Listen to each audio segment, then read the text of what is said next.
ನಮಸ್ಕಾರ, ನೀವು ನೋಡ್ತಾ ಇದ್ದೀರಾ ಏಷ್ಯಾನೆಟ್ ಸುವರ್ಣ ನ್ಯೂಸ್. ನಾನು ಅಜಿತ್ ಹನಮಕ್ಕನವರ್.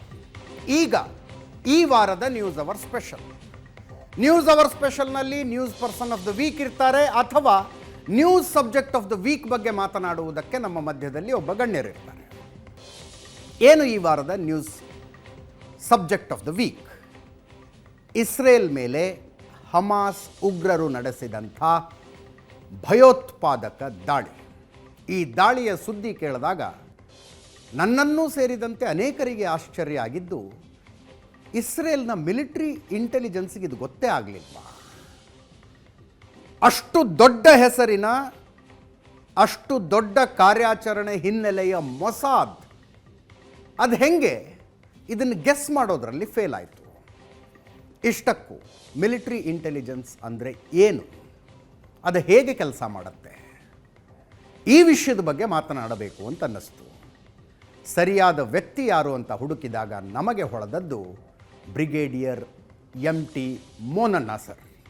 ಯಾರು ಅಂತ ಯೋಚನೆ ಮಾಡಿದಾಗ ನಮಗೆ ಹೊಳೆದದ್ದು ಬ್ರಿಗೇಡಿಯರ್ PT ಮೋನಪ್ಪ ಸರ್. ಸ್ವತಃ ಅವರೇ ನಮ್ಮ ಸ್ಟುಡಿಯೋದಲ್ಲಿದ್ದಾರೆ. ಕಾರ್ಯಕ್ರಮಕ್ಕೆ ಸ್ವಾಗತ ಮೋನಪ್ಪ ಸರ್. ತಮಗೆ ಅವರನ್ನು ಪ್ರಶ್ನೆ ಮಾಡೋದಕ್ಕೆ ಅನೇಕ ಆಹ್ವಾನಿತ ಗಣ್ಯರಿದ್ದಾರೆ. ನಿಮ್ಮೆಲ್ಲರಿಗೂ ಕೂಡ ಕಾರ್ಯಕ್ರಮಕ್ಕೆ ಸ್ವಾಗತ. ನೆನಪಿರಲಿ, ಇವತ್ತಿಂದು ಪೊಲಿಟಿಕಲ್ ಡಿಬೇಟು, ಸಂವಾದ ಅದೆಲ್ಲ ಅಲ್ಲ. ರಾಜಕೀಯ ಪಕ್ಷಗಳಿಂದ ಯಾರೂ ಇಲ್ಲ. ಒಂದು ದೇಶದ ಭದ್ರತೆ ಅಂದರೆ ಏನು, ಅದನ್ನು ಹೇಗೆ ಕಾಪಾಡಲಾಗುತ್ತೆ, ಮತ್ತು ಅದಕ್ಕೋಸ್ಕರ ನಮಗೆ ಗೊತ್ತಿಲ್ಲದವರು, ಅವರ ಹೆಸರು ನಮಗೆ ಗೊತ್ತಿರೋದಿಲ್ಲ, ಮುಖ ಗೊತ್ತಿರೋದಿಲ್ಲ, ಅವರು ಹೇಗೆ ಹಗಲು ರಾತ್ರಿ ದುಡಿತಿದ್ದಾರೆ ಅನ್ನುವುದನ್ನು ತಿಳಿದುಕೊಳ್ಳುವ ಕುತೂಹಲ ಇರುವಂಥ ವಿದ್ಯಾರ್ಥಿನಿಯನ್ನ ನಿವೃತ್ತ ಸೈನಿಕರನ್ನು ಕರೆಸಿದ್ದೀವಿ. ಬ್ರಿಗೇಡಿಯರ್ ಮೋನಪ್ಪ ಸರ್, ಕಾರ್ಯಕ್ರಮಕ್ಕೆ ಸ್ವಾಗತ. ತಮಗೆ ನಮಸ್ತೆ. ಏನನ್ನಿಸ್ತು ಇಸ್ರೇಲ್ ಮೇಲೆ ಹಮಾಸ್ನವರು 75 ವರ್ಷಗಳ ಇತಿಹಾಸದಲ್ಲಿ ಅತಿ ದೊಡ್ಡ ಭಯೋತ್ಪಾದಕ ದಾಳಿಯನ್ನು ನಡೆಸಿದ್ರು, ಮತ್ತು ಇಸ್ರೇಲ್ಗೆ ಇಷ್ಟೆಲ್ಲ ಕ್ಯಾಶುಯಾಲಿಟಿ ಮಾಡಿದ್ರು? ಮೋರ್ ದೆನ್ 1300 ಡೆತ್ಸ್ ಅಪ್ಡೇಟ್ ಇದುವರೆಗೂ ಬರ್ತಾ ಇದೆ. Much more than that. ಏನನ್ನಿಸ್ತು ಈ ಸುದ್ದಿಯನ್ನು ನೋಡಿದಾಗ? ಮಿಲಿಟರಿ ಇಂಟೆಲಿಜೆನ್ಸ್ ಫೇಲ್ ಆಗಿಬಿಡ್ತಾ, ಇದು ಇಂಟೆಲಿಜೆನ್ಸ್ ಫೇಲ್ಯೂರ? ಮೊದಲಿಗೆ ಬರೋ ಚರ್ಚೆನೇ ಅದು. ಅದೇ ಯೂಶಲಿ ಒಂದು ಟರ್ಮಿನಾಲಜಿ ಇದೆ, ಇದನ್ನು ಸ್ವಲ್ಪ ಲೂಸಾಗಿ ಬಳಸಿದ್ದಾರೆ ಜಗತ್ತಾದ್ಯಂತ. ಇಂಟೆಲಿಜೆನ್ಸ್ ಫೇಲಿಯರ್ ಅಂತ. ಹೌದು. So there is nothing known as intelligence failure. Okay. See, intelligence, let us say an intelligence department, let say army intelligence. ಈಗ ಕಾರ್ಗಿಲ್ ವಾರ್ ಟೈಮಲ್ಲಿ, ಅದಕ್ಕಿಂತ ಮುಂಚೆ number of times we have heard this. 26/11 ಆದಾಗಲೂ ಇಂಟೆಲಿಜೆನ್ಸ್ನವ್ರು ಏನು? ನಾವು I start with military intelligence. Okay. ನಾವು let us say what is, ಈಗ ಕಾರ್ಗಿಲಲ್ಲಿ ಆಗಿದ್ದು ಆ್ಯಂಡ್ ಸರ್ಟನ್ ಅದರ್ ಪ್ಲೇಸಲ್ಲಿ ಅವ್ರು ಹೇಳಿದ್ರು army intelligence or military intelligence failure. Okay. ಈಗ ನನ್ನ ಕೆಳಗೆ ಇರುವ ಜನರನ್ನು ನಾನು ಸರಿಯಾಗಿ ಮಾನಿಟರ್ ಮಾಡದೆ, ಅವರನ್ನು ಸರಿ ಟ್ರೈನಿಂಗ್ ಕೊಡದೆ, ಅವರನ್ನು ಟಾಸ್ಕ್ಗೆ ತಗೊಳ್ಳದಿದ್ದರೆ ಅದು ಯಾರ ಜವಾಬ್ದಾರಿ? ನಂದ ಅವ್ರದ್ದ? ನಿಮ್ಮದು. ನಂತು. ಅದೇ ಥರ ನನ್ನ ಮೇಲೆ ಇರೋವರು, ನಾನು ಕೆಲಸ ಮಾಡೋದಿದ್ರೆ, ನಾನು ಅವ್ರಿಗೆ ಇನ್ಪುಟ್ ಕೊಡೋದಿದ್ರೆ ಅದು ಯಾರ ಜವಾಬ್ದಾರಿ? ಅವ್ರದ್ದು. ಸೊ ಈಗ let us take the scenario ಆರ್ಮಿದು ನೋಡೋಣ. ಯಾವುದೇ ಅದರ army, whether it's Indian army, US army or anywhere else, where the military has failed, military intelligence has ಅದರಲ್ಲಿ ಫೇಲ್ ಆಗಿದೆ. ಅದು ಯಾರ ಕೆಳಗೆ ಬರೋದು? ಮಿಲಿಟರಿ ಯಾರೋ ಲೆಫ್ಟಿನೆಂಟ್ ಜನರಲ್ನ ಹಾಕಿದ್ದಾರೆ, ನಾರ್ಮಲ್ ಅವ್ರ ಇಂಟೆಲಿಜೆನ್ಸಲ್ಲಿ ಎಕ್ಸ್ಪೀರಿಯನ್ಸ್ ಇದ್ದಿರಲಿಕ್ಕೆಲ್ಲ DGMI ಅಂತ ಹಾಕಿರ್ತಾರೆ. ಅವ್ರು ಯಾರ ಕೆಳಗೆ ಬರೋದು? Chief of the army staff ಕೆಳಗೆ. ಹೌದು. So is it a intelligence failure or a command failure? ನೀವು ಹಂಗೆ ನೋಡೋಕೆ ಹೋದರೆ ಕಮಾಂಡ್ ಫೇಲ್ಯೂರ್ ಅನ್ಬೋದು. ಆಬ್ವಿಯಸ್ಲಿ. ಹೌದು. ಸಿ, ನಾವು why it is not when the commander fails, the person who is accused, sacked, is intelligence guy, fall guy, what you call that, first part of it.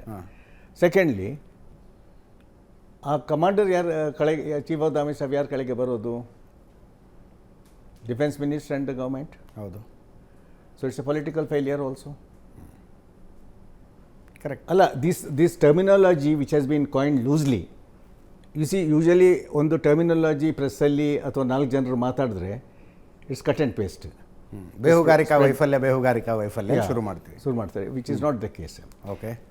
ಅದು ಒಂದು part fail ಆದದ್ದು. Actually ಅವ್ರಿಗೆ input ಸಿಕ್ಕಿಲ್ಲ. ಕೆಲವು ಸಂದರ್ಭದಲ್ಲಿ ಏನಾಯ್ತು ಅಂತ ಹೇಳಿದ್ರೆ, ಇನ್ಪುಟ್ ನಾವು ಕೊಟ್ಟಿರ್ತೇವೆ, ಫಿಲ್ಟರ್ ಆಗುವಾಗ ಮೇಲೆ ಲೆವೆಲ್ಗೆ ಹೋಗುವಾಗ vested interest will be there. Oh. ಈಗ ಒಂದು ಥಿಯೇಟ್ರಲ್ಲಿ ಆಗಿದ್ರೆ ಕಾರ್ಗಿಲಲ್ಲಿ ಆಗುವಾಗ ಏನಾಯಿತು, ಈ ಕುರಿ ಮೇಯಿಸೋರು ನಮ್ಮದು ಅಸೆಟ್ಸ್ ಮತ್ತು ಸೋರ್ಸ್ ಅಂದರೆ ಇಲ್ಲಿಂದ ಹಿಡಿದು deep to the other state, whether it's Pakistan, China ಅವ್ರ ಎನಿ ಟಾರ್ಗೆಟ್ ಕಂಟ್ರಿಗೆ ಇರ್ತದೆ ಇಲ್ವಾ. ಸೊ ನಮಗೆ ಫಸ್ಟ್ ಈಗ ಒಂದು ಬಂಕರ್ ಮೇಲೆ ಬಂದರೆ ಸ್ಕೈಲೈನಲ್ಲಿ ಕಾಣೋದು ನಮಗೆ ಬೈನಾಕ್ಯುಲರಲ್ಲಿ ಕಾಣ್ತದೆ. ನಮ್ಮದು ಲೋಕಲ್ ಇನ್ಫಂಟ್ರಿ ಯೂನಿಟ್ ಇದೆ, ಅದರದ್ದು ಈ ಪೆಟ್ರೋಲ್ಸ್ ಹೋಗಿ ಅಲ್ಲಿ ಕಾಣ್ತದೆ ನಮಗೆ. ಹೌದು, ಅವ್ರು ಕಾಣ್ತಾರೆ. ಅದಲ್ಲದೆ ಫಸ್ಟ್ ನಮಗೆ ಚೈನಾ ಬಾರ್ಡ್ರಲ್ಲಿ, ಪಾಕಿಸ್ತಾನ್ ಬಾರ್ಡ್ರಲ್ಲಿ, ಅರುಣಾಚಲ್ ಪ್ರದೇಶದಲ್ಲಿ ಫಸ್ಟ್ ಇನ್ಫಾರ್ಮೇಷನ್ ಕೊಡುವವರೇ ಇಲ್ಲಿ ಕಾಶ್ಮೀರದಲ್ಲಿ ಮತ್ತು ಲಡಾಖಲ್ಲಿ ಕುರಿ ಮೇಯಿಸೋರು, ಅಲೆಮಾರಿ ಜನಾಂಗ, ಬಕರ್ವಾಲ್ಸ್ ಅಂತ. ಅಲ್ಲಿ ಲೇ ಲಡಾಖಲ್ಲಿ ಯಾಕ್ ಅಂತ ಒಂದು ಪ್ರಾಣಿ ಇದೆ, ಅದನ್ನು ಮೇಯಿಸೋರು. ನಮ್ಮ ಹಸು ಇದ್ದಂಗೆ ಇರುತ್ತೆ. ಏನಾದರೂ ಸ್ವಲ್ಪ ಇಂಟ್ರೂಷನ್ ಆದರೆ ಚೈನೀಸ್ ಪೆಟ್ರೋಲ್ ಒಳಗೆ ಬಂದಿದೆ, ತುಂಬ ಡೀಪ್ ಆಗಿದೆ ಬಾರ್ಡ್ರಲ್ಲಿ, ಅದರೊಳಗೆ ಬಂದು ಪೆಟ್ರೋಲ್ ಅವ್ರು ಬಂದು ಒಂದು ಇದು ಫುಡ್ ಡಬ್ಬ ಇರ್ತದೆ, ಟೀ ಮಾಡಿ ಹೋಗಿದ್ದಾರೆ, ಅದೆಲ್ಲ ಟೆಲ್ಟೇಲ್ ಸೈನ್ಸ್ ಅಂತ ಹೇಳೋದು. ಅದೆಲ್ಲ ಸಿಗ್ತದೆ, ಅವರು ಬಂದು ಹೇಳ್ತಾರೆ. ಯಾಕೆಂದರೆ ಅವ್ರಿಗೆ ಅವ್ರ ಸೆಕ್ಯೂರಿಟಿ, ಅವ್ರದ್ದೇ ಸೆಕ್ಯೂರಿಟಿ ಅವ್ರಿಗೆ ಇಂಪಾರ್ಟೆಂಟ್ ಅಲ್ವಾ ಬಾರ್ಡರ್ ಏರಿಯಾದಲ್ಲಿ. ನಾಳೆ ಚೈನೀಸ್ ಬಂದುಬಿಟ್ರೆ. ಹೌದು. ಸೊ ಕೆಲವು ಜಾಗದಲ್ಲಿ ಏನಾಗಿದೆ ಅಂತ ಹೇಳಿದ್ರೆ ನನ್ನ ಅಭಿಪ್ರಾಯದಲ್ಲಿ ನಾವು ಅದನ್ನು ಹೈಯರ್ ಹೆಡ್ ಕ್ವಾರ್ಟರ್ಸ್ಗೆ ಡಿಪೆಂಡಿಂಗ್ ಆನ್ ಯಾವ ಲೆವೆಲಲ್ಲಿ ನೀವು ಇದ್ದೀರಾ ಅಂತ, ಅದು ಗೌರ್ಮೆಂಟ್ ಆಫ್ ಇಂಡಿಯಾಕ್ಕೆ ತಲುಪುವಾಗ ಆ ಲೆವೆಲಲ್ಲಿ ಫಿಲ್ಟರ್ ಆಗಿಬಿಡ್ತದೆ ಕೆಲವು ಸಲ. That is happen. ಅಂದರೆ ನೀವು ಸೀರಿಯಸ್ನೆಸ್ ಕಡಿಮೆ ಆಗ್ತಾ ಹೋಗುತ್ತೆ ಅಂತ. ಸೀರಿಯಸ್ನೆಸ್ ಕಡಿಮೆ ಅಂತಲ್ಲ, ಅದನ್ನು ಮುಂದೆ ಹಾಕಬೇಕಾ ಇಲ್ವಾ ಅಂತ. See when there is a failure and they come and there is an intrusion, ಈಗ ಅದನ್ನು ಅವರು ಯಾರಾದರೂ ಪಾರ್ಲಿಮೆಂಟಲ್ಲಿ ಹೀಗೆ ಬಂದಿದ್ದಾರೆ, ನಮ್ಮಿಂದ ಏನು ಮಾಡಲಿಕ್ಕಾಗತ್ತೆ ಅಂದರೆ ಯಾರು ಫೇಲಿಯರ್? ಅದು ಪೊಲಿಟಿಕಲ್ ಫೇಲಿಯರ್ ಅಲ್ವಾ. ಹೌದು. ಅದನ್ನು ಅವರು ಯಾರ ಮೇಲೆ ಹಾಕ್ತಾರೆ? ಕಮಾಂಡ್ ಮೇಲೆ ಹಾಕ್ತಾರೆ. ಕಮಾಂಡ್ ಯಾರ ಮೇಲೆ ಹಾಕ್ತಾರೆ? ನಿಜವಾಗಿ ರಿಪೋರ್ಟ್ ಕೊಟ್ಟಿದ್ದರೆ ಅದ್ರ ಅವರಿಗೆ ಎಷ್ಟೇ ಹೇಳ್ತಾರೆ, ನಮಗೇನು ಬಂದಿಲ್ಲ. ಈಗ ಇಸ್ರೇಲ್ನ ಎಕ್ಸ್ಟರ್ನಲ್ ಇಂಟೆಲಿಜೆನ್ಸ್ ಏಜೆನ್ಸಿ ಏನಿದೆ ಮೊಸಾದ್, ಅದ್ರ ಬಗ್ಗೆ ನಾನು ತುಂಬ ಕಥೆಗಳನ್ನು ಓದಿದ್ದೀನಿ, ಸಿನಿಮಾಗಳನ್ನು ನೋಡಿದ್ದೀನಿ. ಅವೆಲ್ಲ ಫ್ಯಾಂಟಸೈಸ್ ಮಾಡಿರೋದ? ಇಲ್ಲ, ಮೊಸಾದ್ ಹಂಗೆ ಕೆಲಸ ಇಲ್ಲ ಅಂತ. ಈಗ ನೋಡಿ, by the way of deception ಅಂತ ಒಂದು ಬುಕ್ ಇದೆ, ವಿಕ್ಟರ್ ಅಂತ ಒಬ್ಬರು ಬರೆದಿದ್ದಾರೆ. Okay, it's a beautiful book. If you want Israel ಬಗ್ಗೆ, ಮೊಸಾದ್ ಬಗ್ಗೆ at least round about 20 to 25 books are. ಹೌದು ಹೌದು. So by way of deception ಅಂತ ಹೇಳೋ ಇದರಲ್ಲಿ ಅವ್ರು ಭಾಳ ಚೆನ್ನಾಗಿ ಕೊಟ್ಟಿದ್ದಾರೆ, how they are train, their capability and things like that. ಒಂದು. ಸೆಕೆಂಡ್ಲಿ, ಇದು ದ ಸ್ಟಾರ್ಟಪ್ ನೇಷನ್. ಹೌದು. See the Mossad has been, there military intelligence is part of Mossad. ಈಗ ಫಾರ್ ಎಕ್ಸಾಂಪಲ್ ಇಂಡಿಯಾದಲ್ಲಿ ವಿ ಹ್ಯಾವ್ ಎಕ್ಸ್ಟರ್ನಲ್ ಇಂಟೆಲಿಜೆನ್ಸ್ ರಾ ಇದೆ. ಹೌದು. Then internal intelligence and ಎಕ್ಸ್ಟರ್ನಲ್ಗೆ intelligence bureau ಇದೆ. ಕರಪ್ಷನ್ ಆ್ಯಂಡ್ ಅದರ್ ಕೇಸಸ್ಗೆ CBI ಇದೆ. ಆರ್ಮಿದು military intelligence deals with the IB also, ರಾ ಆಲ್ಸೋ, CBI ಆಲ್ಸೋ. ಬಿಕಾಸ್ ಆರ್ಮಿಯಲ್ಲಿ ಕೇಸಸ್ ವಗೇರೆ ಇರ್ತದೆ, ಅದನ್ನೆಲ್ಲ ಏನಾದರೂ ಕರಪ್ಷನ್ ಕೇಸ್ ಇದ್ದರೆ ಏನಾದರೂ ಎನ್ಕ್ವೈರಿಗೆ you have to assist them and give the details. So ಅದೇ ಥರ ಅಲ್ಲಿಯೂ ಈ ಸಲ ಏನಾಗಿದೆ ಅಂತ ಹೇಳಿದ್ರೆ, ಬೇರೆಯವ್ರಿಗೆಲ್ಲ ಎಲ್ಲರಿಗೆ ಸರ್ಪ್ರೈಸ್ ಆಗಿದೆ, ನಮಗೂ ಸರ್ಪ್ರೈಸ್ ಆಗಿದೆ. ಏನಾಯಿತು ಅಂತ. ಹೌದು. There must be something gone wrong. They are not all that weak. ಆಗ ಏನಾದರೂ ಆಗಿದೆ ಅಲ್ಲ, ಅದನ್ನು ನಾನು ಇಷ್ಟರವರೆಗೆ ನೋಡಿದ ಯಾವುದಾದ್ರೂ ತುಂಬ ಚಾನಲ್ಸ್ ನಾವು ನೋಡ್ತೇವೆ, ನಮಗೆ ಇನ್ಪುಟ್ಸ್ ಬರ್ತದೆ, ರಿಟೈರ್ಡ್ ಆರ್ ಸರ್ವಿಂಗ್ ಪೀಪಲಿಂದ ಸತ್ತ ಬರ್ತದೆ, ವಾಟ್ಸಪ್ಪಲ್ಲಿ ಡಿಸ್ಕಷನ್ಸ್ ಆಗ್ತದೆ. ಇಷ್ಟರವರೆಗೆ ಒಂದು ಪಾಯಿಂಟ್ ಯಾರೂ ತಂದಿಲ್ಲ. ಅದು ಭಾಳ ವಿಚಿತ್ರ ಅಂತ ನನಗೆ ಆಯ್ತದೆ. ಯಾವ ಪಾಯಿಂಟ್ ತಂದಿಲ್ಲ? ಯಾವ ಪಾಯಿಂಟ್ ಅಂತ ಹೇಳಿದ್ರೆ, ಈ ಮುಸಾದಲ್ಲಿ ಇದು ಯಾಕಾಗಿ ಆಗಿದ್ದು ಅಂತ ಭಾಳ ಕೆಲವು ಜನರು Y these intelligence failure has taken place. ಅಲ್ಲ, ಇನ್ನೊಂದು ಸ್ವಲ್ಪ ಟೈಮ್ ಆಗ್ಬೋದು. ಇಟ್ಸ್ ಆನ್ ಗೋಯಿಂಗ್ ಕಾನ್ಫ್ಲಿಕ್ಟ್ ಅಲ್ಲ? ಇಲ್ಲ, first is that if the on going contact is going on now, ಈಗ ನಾಳೆ ಪುನಃ ಅವ್ರು ಅಟ್ಯಾಕ್ ಮಾಡ್ತಾರೆ ಇಲ್ಲೋ ಅಂತ ಗೊತ್ತಾಗಬೇಕು ಬೇಡವಾ? ಅವ್ರು ಸುಮ್ಮನೆ ಬಿಟ್ಟು ಬಿಡ್ತಾರೆ. They will have the plan B. Yes. It is not that Mossad is these people are finished. ಉಗ್ರರು ಅವ್ರು still they are waiting for the time. They are back by others. These all has come in the open discussion. ನಮಗೆ ಈಗ I seen you as an anchor, you go quite deep in to do your research. ಕೆಲವರು ಪಬ್ಲಿಕನ್ನು ಮಾತಾಡಲಿಕ್ಕೆ ಬಿಟ್ಬಿಡ್ತಾರೆ, ಹೌದು ಹೌದು ಅಂತ ಹೇಳ್ಕೊಂಡಿರ್ತಾರೆ. I scene your profile also, I dealt with you earlier. You go too much into detail, you read that and you are well aware of the situation. ಹೌದು. ನಿಮಗೆ ಈಗ ಪಬ್ಲಿಕ್ಕಿಂದ if you have to elicit information, you know what sort of a question to ask. So the question is, there are so many anchors, so many channels, but why didn't they deal with this? Particularly strong agilla. Okay, now you can say, when they were asked, Israeli people were asked, we are now concentrating on our security. That's the answer they given. But ಎಲ್ಲಿ ಆ question ಬರೋದು, ಇಂಥ capable ಆರ್ಗನೈಸೇಷನ್ಗೆ ಯಾಕಾಗಿ ಹೀಗೆ ಆಯಿತು?